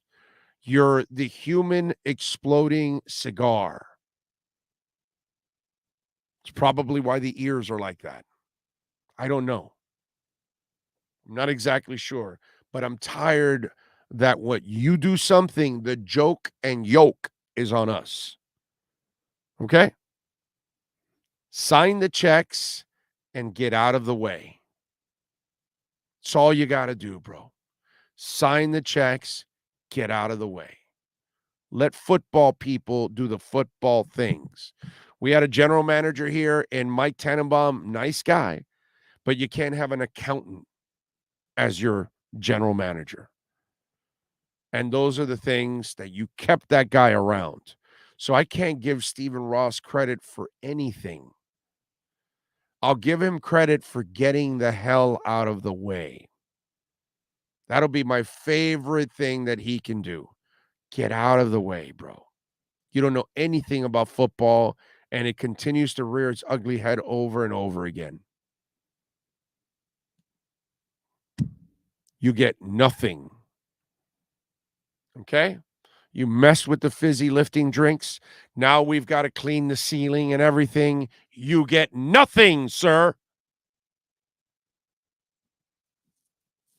Big O, my son is going to the ER hospital. Please pray for my son, Daniel. Daddy Dean, we will definitely do that, my friend. I hope everything goes well with him. I'm sorry to hear about that. Tua will have a better career than Marino. Don't at me. Well, all he has to do is win a title, and for sure. It'll end up being a better career. Big O, they're getting a yacht with Ricky on it for the Chargers weekend in Cali. Okay. I'll be out on the yacht hanging out with them then, I guess. Big O hooks Sean up with Paige golf for his birthday. So now you want me to do something for Sean that will get him divorced. You know, that's not really a good present. Can we just pump the brakes and let the team play before we say we're Super Bowl contenders? I'm going to sit and bite my nails praying we are, but I need to see my Dolphins go deep in the playoffs. Well, true Fin fan, what can I tell you, bro? You know, I'm a brash person. That's why I hung in there with Tua, like I said earlier, for 2 years. I told everybody that Tua's a star, that Tua's a Pro Bowler. You put Tua in Tennessee, and he goes deep into the playoffs. You put Tua in Minnesota, he goes deep into the playoffs. You put Tua on the Rams last year, they win the Super Bowl. And people laughed at me last year. Now, it doesn't sound like it makes a lot of – it's not so crazy, right? So, you know, sometimes I never told you that they were a deep playoff contender, a Super Bowl contender last year, 5 years ago, 10 years ago, 15 years ago, 20 years ago. I've never said that. Hell, I rarely even told you they were a playoff participant. Only a couple times I've been able to do that. And while everybody, or not everybody, but while I heard tons say Chris Greer's part of the problem, 4 years ago I said fire Tannenbaum and Gase and make Chris Greer the boss in the middle of that shitstorm. And most people thought I was crazy. Most of you right now on the board would have never agreed with me 4 years ago to put Chris Greer in place. Let's be honest. And I stuck to my guns because it's what I believe in. So, true Fin fan, I'm sorry, my brother, but I believe in this team. If healthy, of course, because that's the one caveat I got to add. If healthy, this is a deep playoff contending team and can go to a Super Bowl and win a Super Bowl. How do you like them apples? How come I can feel like that at times with the Miami Heat over the years? Because it's Pat Riley, right? Okay. Well, I like Greer, McKenzie, and Allen. I think the Dolphins, and by the way, I also said this, true Fin fan, over the last couple of years, the Dolphins will prove to have one of the best front offices in the NFL. In the middle of people whining about 2020 with Tua, Noah, and Jackson, I said the Dolphins would have one of the best front offices in the NFL. I guess it's looking like that now. So some of us can have confidence in the midst of disaster, defeat, doubt. So if you want to have that doubt, you can have the doubt. I don't have any doubt in this team. The only thing I pray for is health and luck. Give this Dolphin team some luck. Give them health. And they can make an impact in the playoffs. Not just make the playoffs, but make an impact in the playoffs. That's my story, and I'm sticking to it. Like I always do. Like I always do. When everybody was bragging about Herbert, what did I say? Overrated. Go look at it. He doesn't really win the games. He's putting up a bunch of stats. Now they're all coming around with Herbert. So it's easy, true Fin fan, that when they're in the playoffs or going deep, say, oh, we can be a Super Bowl contender. Well, yeah, after the fact. It's a lot harder to stick to your guns in the middle of everything. And by the way, last year, true Fin fan, did I not tell you that Brian Flores was going to get fired in the middle of a winning streak? Did I not say that? Many times.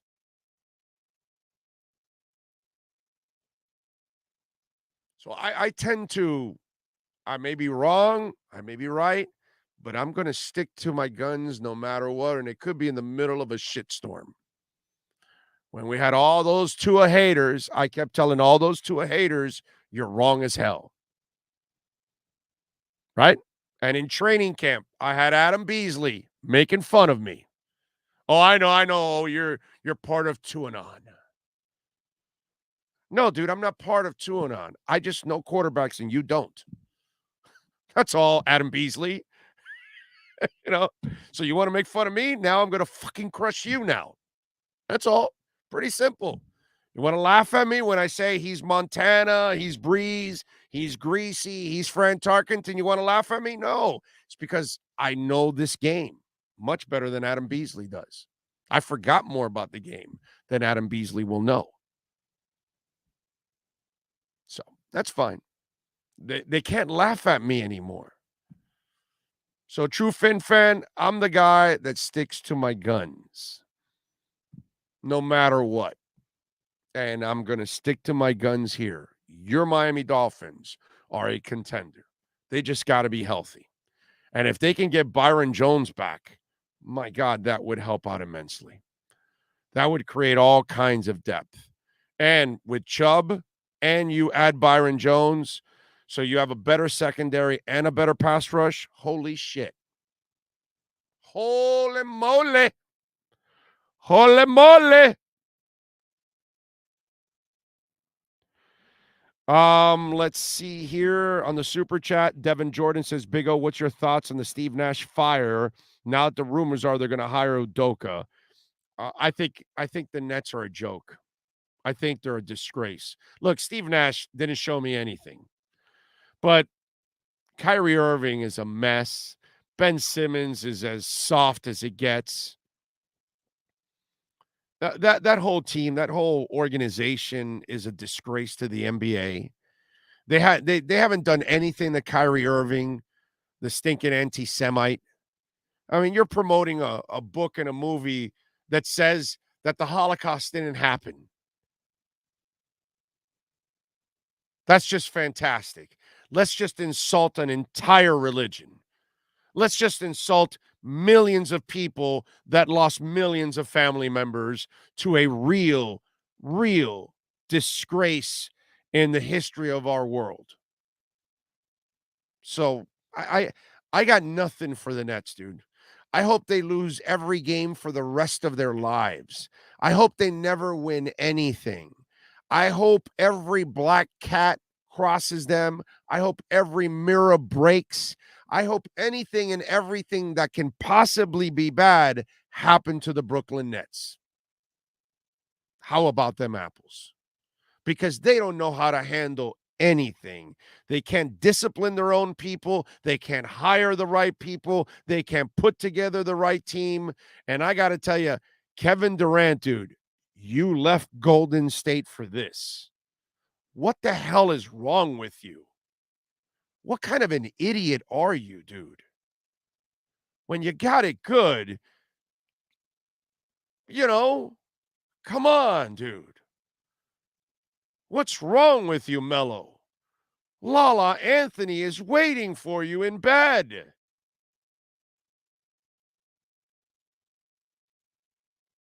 When you got it good, dude.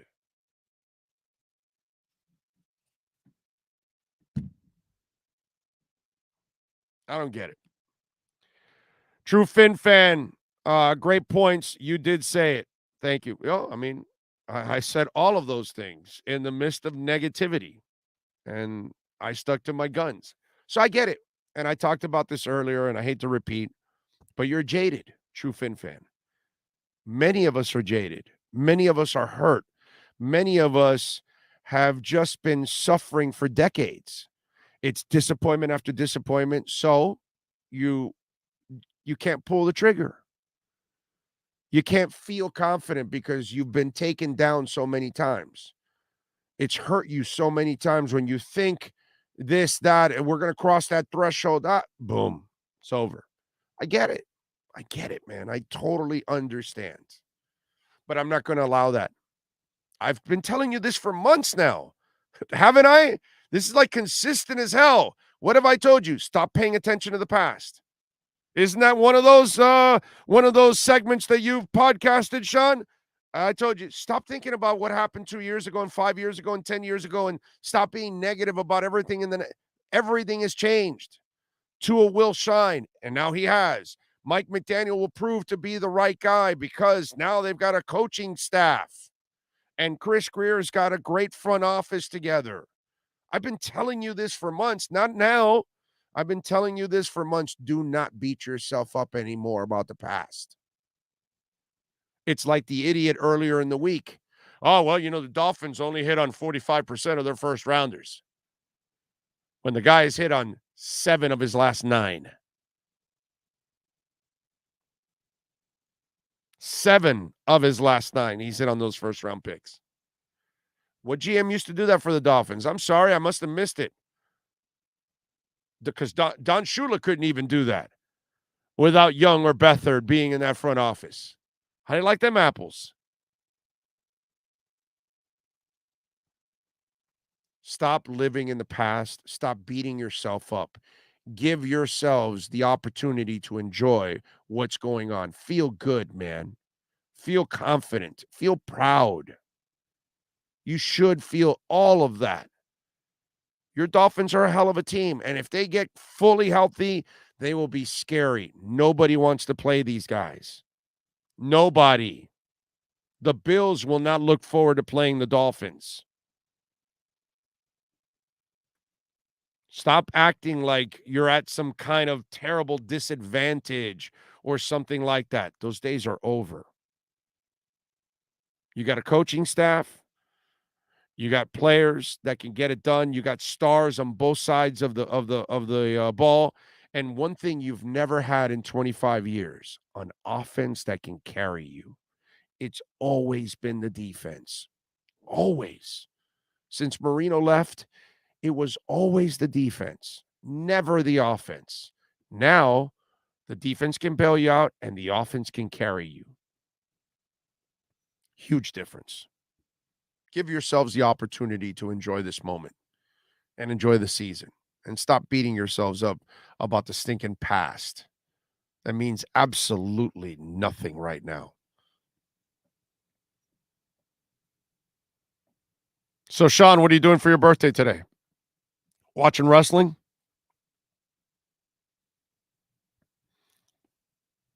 Huh? Picking up the kids and then heading out for dinner. All right. They're taking you to dinner? Yep. Don't you love that? Because it's when they take the dad, they take you to dinner, but you end up paying, don't you? Nope. Okay. All right, good. All right, good. I've seen those before where they take the dad and then he ends up paying. All right, so where are you going? Steak? What's the place? Where are you going? No, what are you gonna do? Definitely. Brazilian steakhouse. Steak? Okay. There you go. All you can eat. There you go. There you go. All right. Happy birthday, my brother. Well deserved.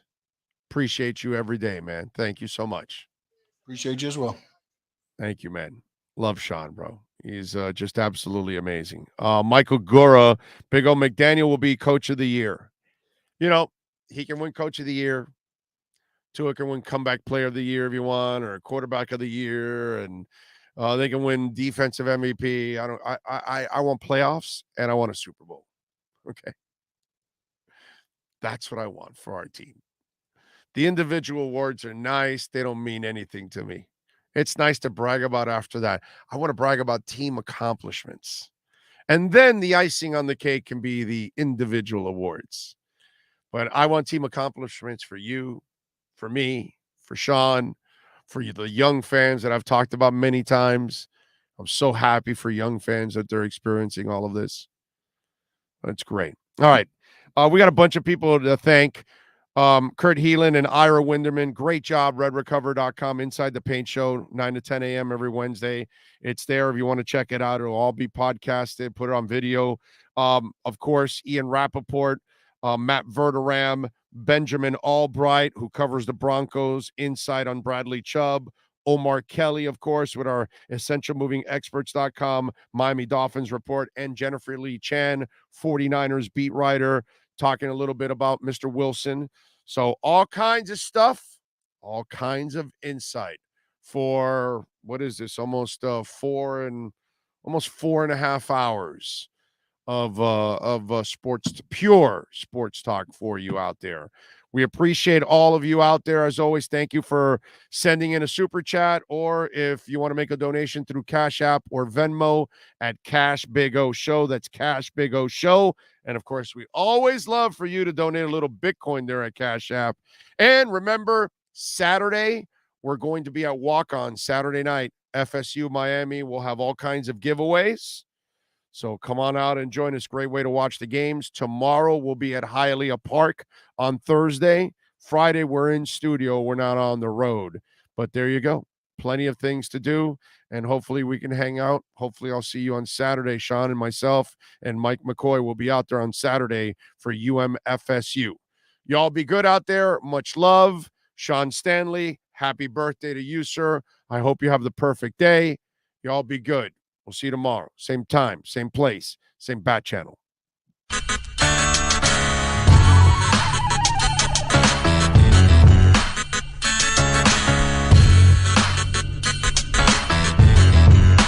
This is the Big O Show.